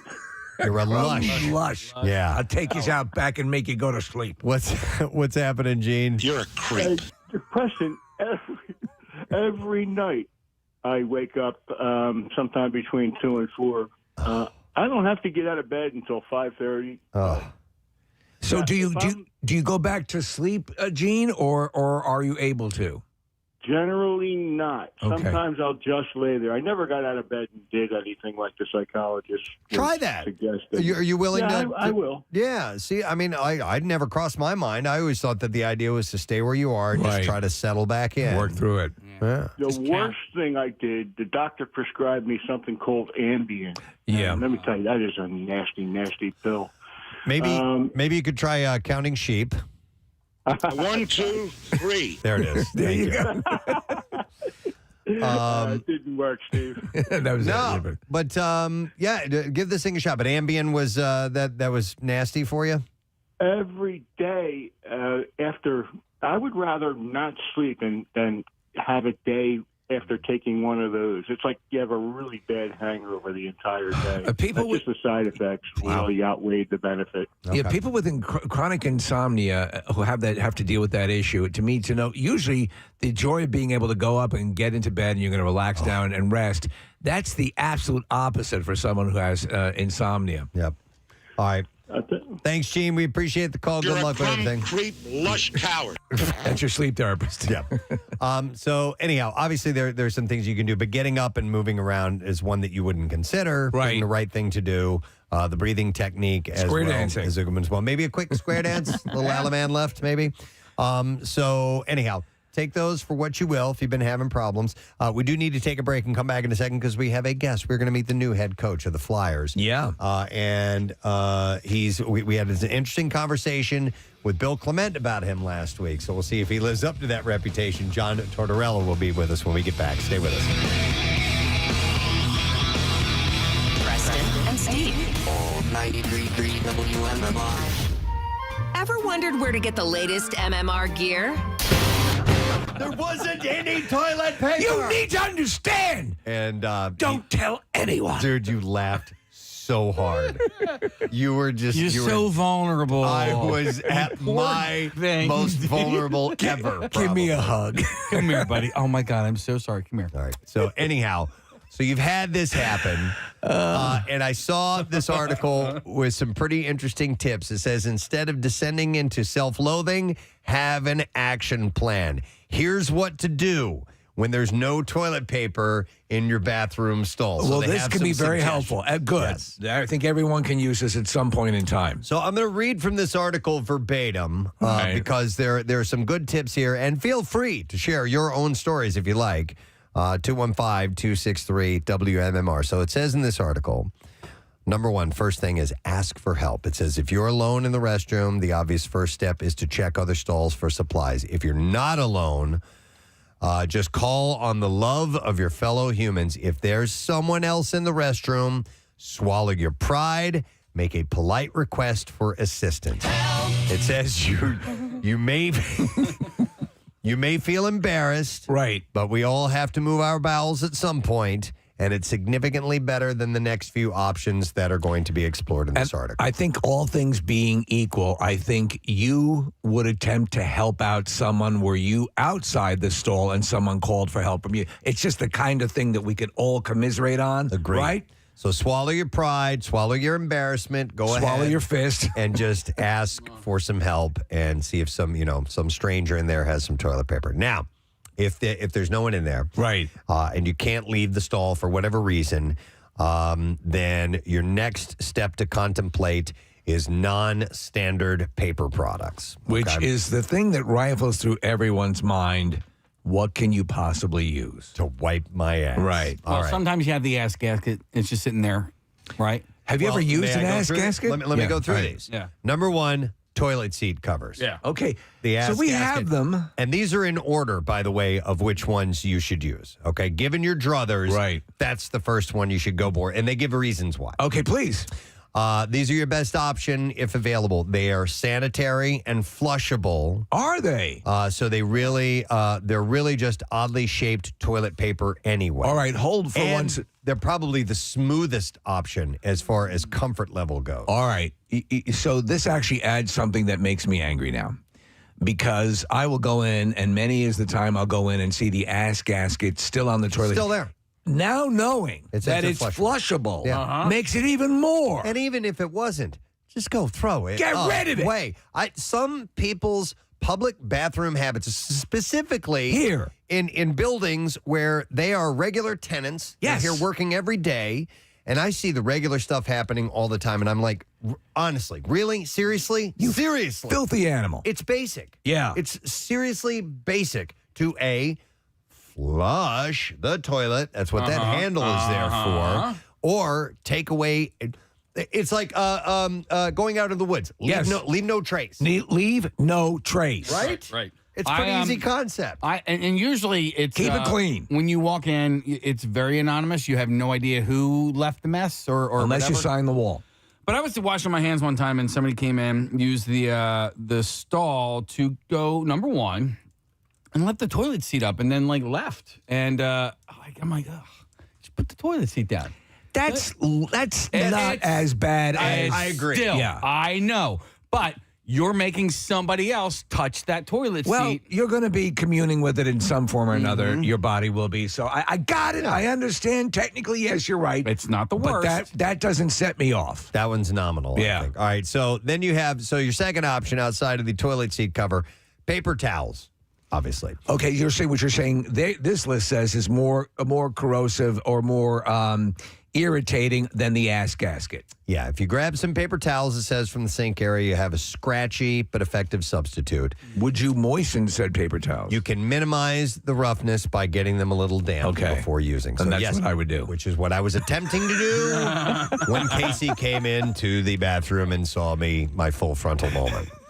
I had a similar moment to that where the person was getting paper towels, not for the reason that you were getting them, a different female reason. And she looked at me and she went, "I'm so sorry. Do not talk about this on the air." And I was like, got it. Check. All right, now here may be one that you did not consider. All right, and this is what actually made me go, okay, this might be worth mentioning on the air, this whole conversation. The cardboard roll. Now, this is when you're getting down to, I have no options here. So the bare cardboard toilet paper roll might be mocking you from the dispenser, but you can use it for an extremely unpleasant wiping experience. How would you extricate it? Like we have our depends on what you have. Ours is industrial size. You can't get in there. I don't think you'd be able to do that. It's the type of thing that if you have yoga classes that it's like you can roll your back on, like it's that, you know what I'm talking about? Kathy? Yeah. So unless you have an extraordinarily large ass, is that going to help? But it says, like paper towels, you can make it marginally more comfortable with some strategic dampening. But if you have to, You can use, and I think that's more like the standard home version of toilet paper, that cardboard roll. Right. You can kind of tear it apart. And it's different sheets. I mean, and that's, you're really slumming it at that point, but when you have no options, you have no options. All right. Then moves on to another level. Oh, can I guess? Yes. The floor tiles. No. No. It says, let's say you've wandered into some sort of Mad Max restroom where there are no paper products at all, not even the cardboard roll, and you've started the program today, Rush and Free Will on 93.3 WMMR. Everything Rocks, 1037. That one goes out to Preston, who went to the missing stuff room at the airport and had a bad experience. Thanks, Case. Appreciate that. Let's see. So we are wrapping up our show today. No guests to speak of other than Fox Good Day. It was nice checking in with Alex and Thomas. Had a lengthy conversation about bar soap. Didn't know that was going to happen. and apparently Thomas has done time in prison. Yeah, we had no idea. And then Matt Cord came into our studio. Hey, everybody. Got something on your head. Yeah, I know. Ash Wednesday. I totally forgot. I walked by. I ain't no Catholic. I do not know. I literally thought you had a smudge on your I walked by Sam real quickly. He's like, "What happened to your head?" So, I was in church. I prayed for all of you guys today. Thank you. Thank God for that. You're good. You're good. And did you pray for a good Pierre's vinyl cut today? I did pray for that. Now, is that supposed to be a cross? Yeah. Okay. Yeah. All right. And I got it from the priest because sometimes there's lay people that do it too. Yeah. And I waited in the priest line because I you want the real deal. I want the real deal. It's funny, man. We got to work on his penmanship. Yeah. Is it bad? It doesn't look It's like not a the cross. best. Oh. It looks like a clover. Yeah. Yeah. Let's keep it on until St. Patrick's Day. Yeah, you're not allowed to wash it off, right? Like, I don't know the rules. You have to burn it off. Yeah. With It's the cigarette. It's supposed to be there all day. Yeah. Like, Yeah. Gotta deal with Because it. I have a busy day. You do. I'm going to Parks Casino tonight. I got to judge a battle of the bands. Very nice. They just might think you're a tough guy or something like that. It's a bruise or something. You've been in a Look, fight. he puts his cigarettes out on his head. How was your vacation, your mini vacation? Nice to have a few days off. Yeah, you saw an alligator? Did. That's great. Several alligators. Lots of gators, yeah. And Marissa, you were, did you see, what punk band did you see? I went and see Goldfinger. Goldfinger. Yes. What was their cover that was really big? 99 Love Blues. 99, yeah. That was what I crowd surfed to at the end. I have to say, I do like the original, a bit better, but I love the Nana? covers. Yeah. Unwritten Law opened for them. Oh, Remember that band? Yeah, I remember that band. And you said they were terrible. Yeah, I think I think notoriously their lead singer is a little intoxicated. Was he the one who took a dump on a plate? He was the one? No, They were that really was Mess. tight with Bradley Noel back in the day. Oh, okay. Yeah. Yeah, and your buddy Dickie Barrett's was there too. He was there too? Yeah. All right. Wow. Where was this? St. Pete? Yeah, it's a little venue called Janice Live. Wow. Sounds fun. It's a small world. You got to get some days off. I'm going to Clearwater. Oh! I'm there the week after you. I think I overlap. I'm there like Monday night, then St. Patrick's Day, Wednesday, Thursday, and come back. All right. Nice. No, very cool. Yeah, I'll see you. Excellent. I think Brazier's going to be down there. Yeah, he's coming down, which would be cool. Nice.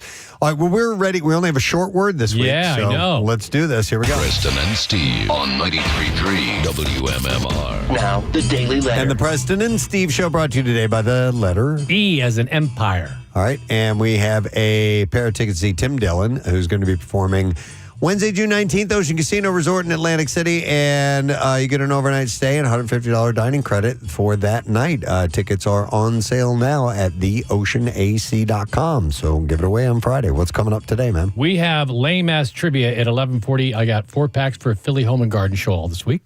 Our blocks are going to be Sticks. It's Dennis DeYoung's birthday. I love Sticks. Yeah, right? Yeah.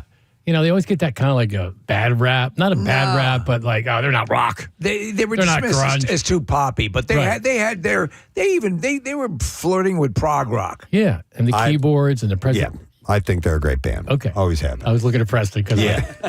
he's the musician in the room. No, I've always dug Sticks, but yeah, they kind of they were lighter in that they were a little more female appeal as well. But I thought they were great tunes, and Yeah. they're badass. I mean, Babe. Yeah. Babe. Yeah. You know it's you. Lady. Lady. Anyway, Come sail away. Come sail away. Sticks, the Ramones, and Tom Petty will be our blocks. And our Pierre's Vinyl Cut of the Day, Jeff Beck. Oh, wow. Blow by Blow. Wow. Probably going to play Freeway Jam. Awesome. Yeah, one That's of a the great greats. What's the tune. deal with him playing the guitar? He doesn't use a pick or something? Yeah, he finger picks. So, He uses yeah. a melon bowler. No, yeah, it's like Mark Knopfler, same thing. They finger pick. Yeah. Yeah. Yeah, Freeway Jam's great song. Excellent. Well, it's a treat today with Mr. Cord. Stick around. I'm going to thank our sponsors. Preston and Steve Show is brought to you today by Dunkin' Donuts. Preston and Steve Show runs on Dunkin'. Also brought to you by Papa John's. New pan pizza from Papa John's. You get a medium one topping, just $11.99 at papajohns.com. And also Faulkner, Buick, GMC, and Trivos. Get a great deal on your next vehicle at FaulknerBuickGMC.com. To be sure, tomorrow on the program, we'll have comedian Ali Sadiq joining us. And also, as Marissa said, speed skater Andrew Hio will be on the program, too. Should be really solid. So that's it. We are done. Rage on. Have a great day in the morning, and we'll see you tomorrow. Bye-bye.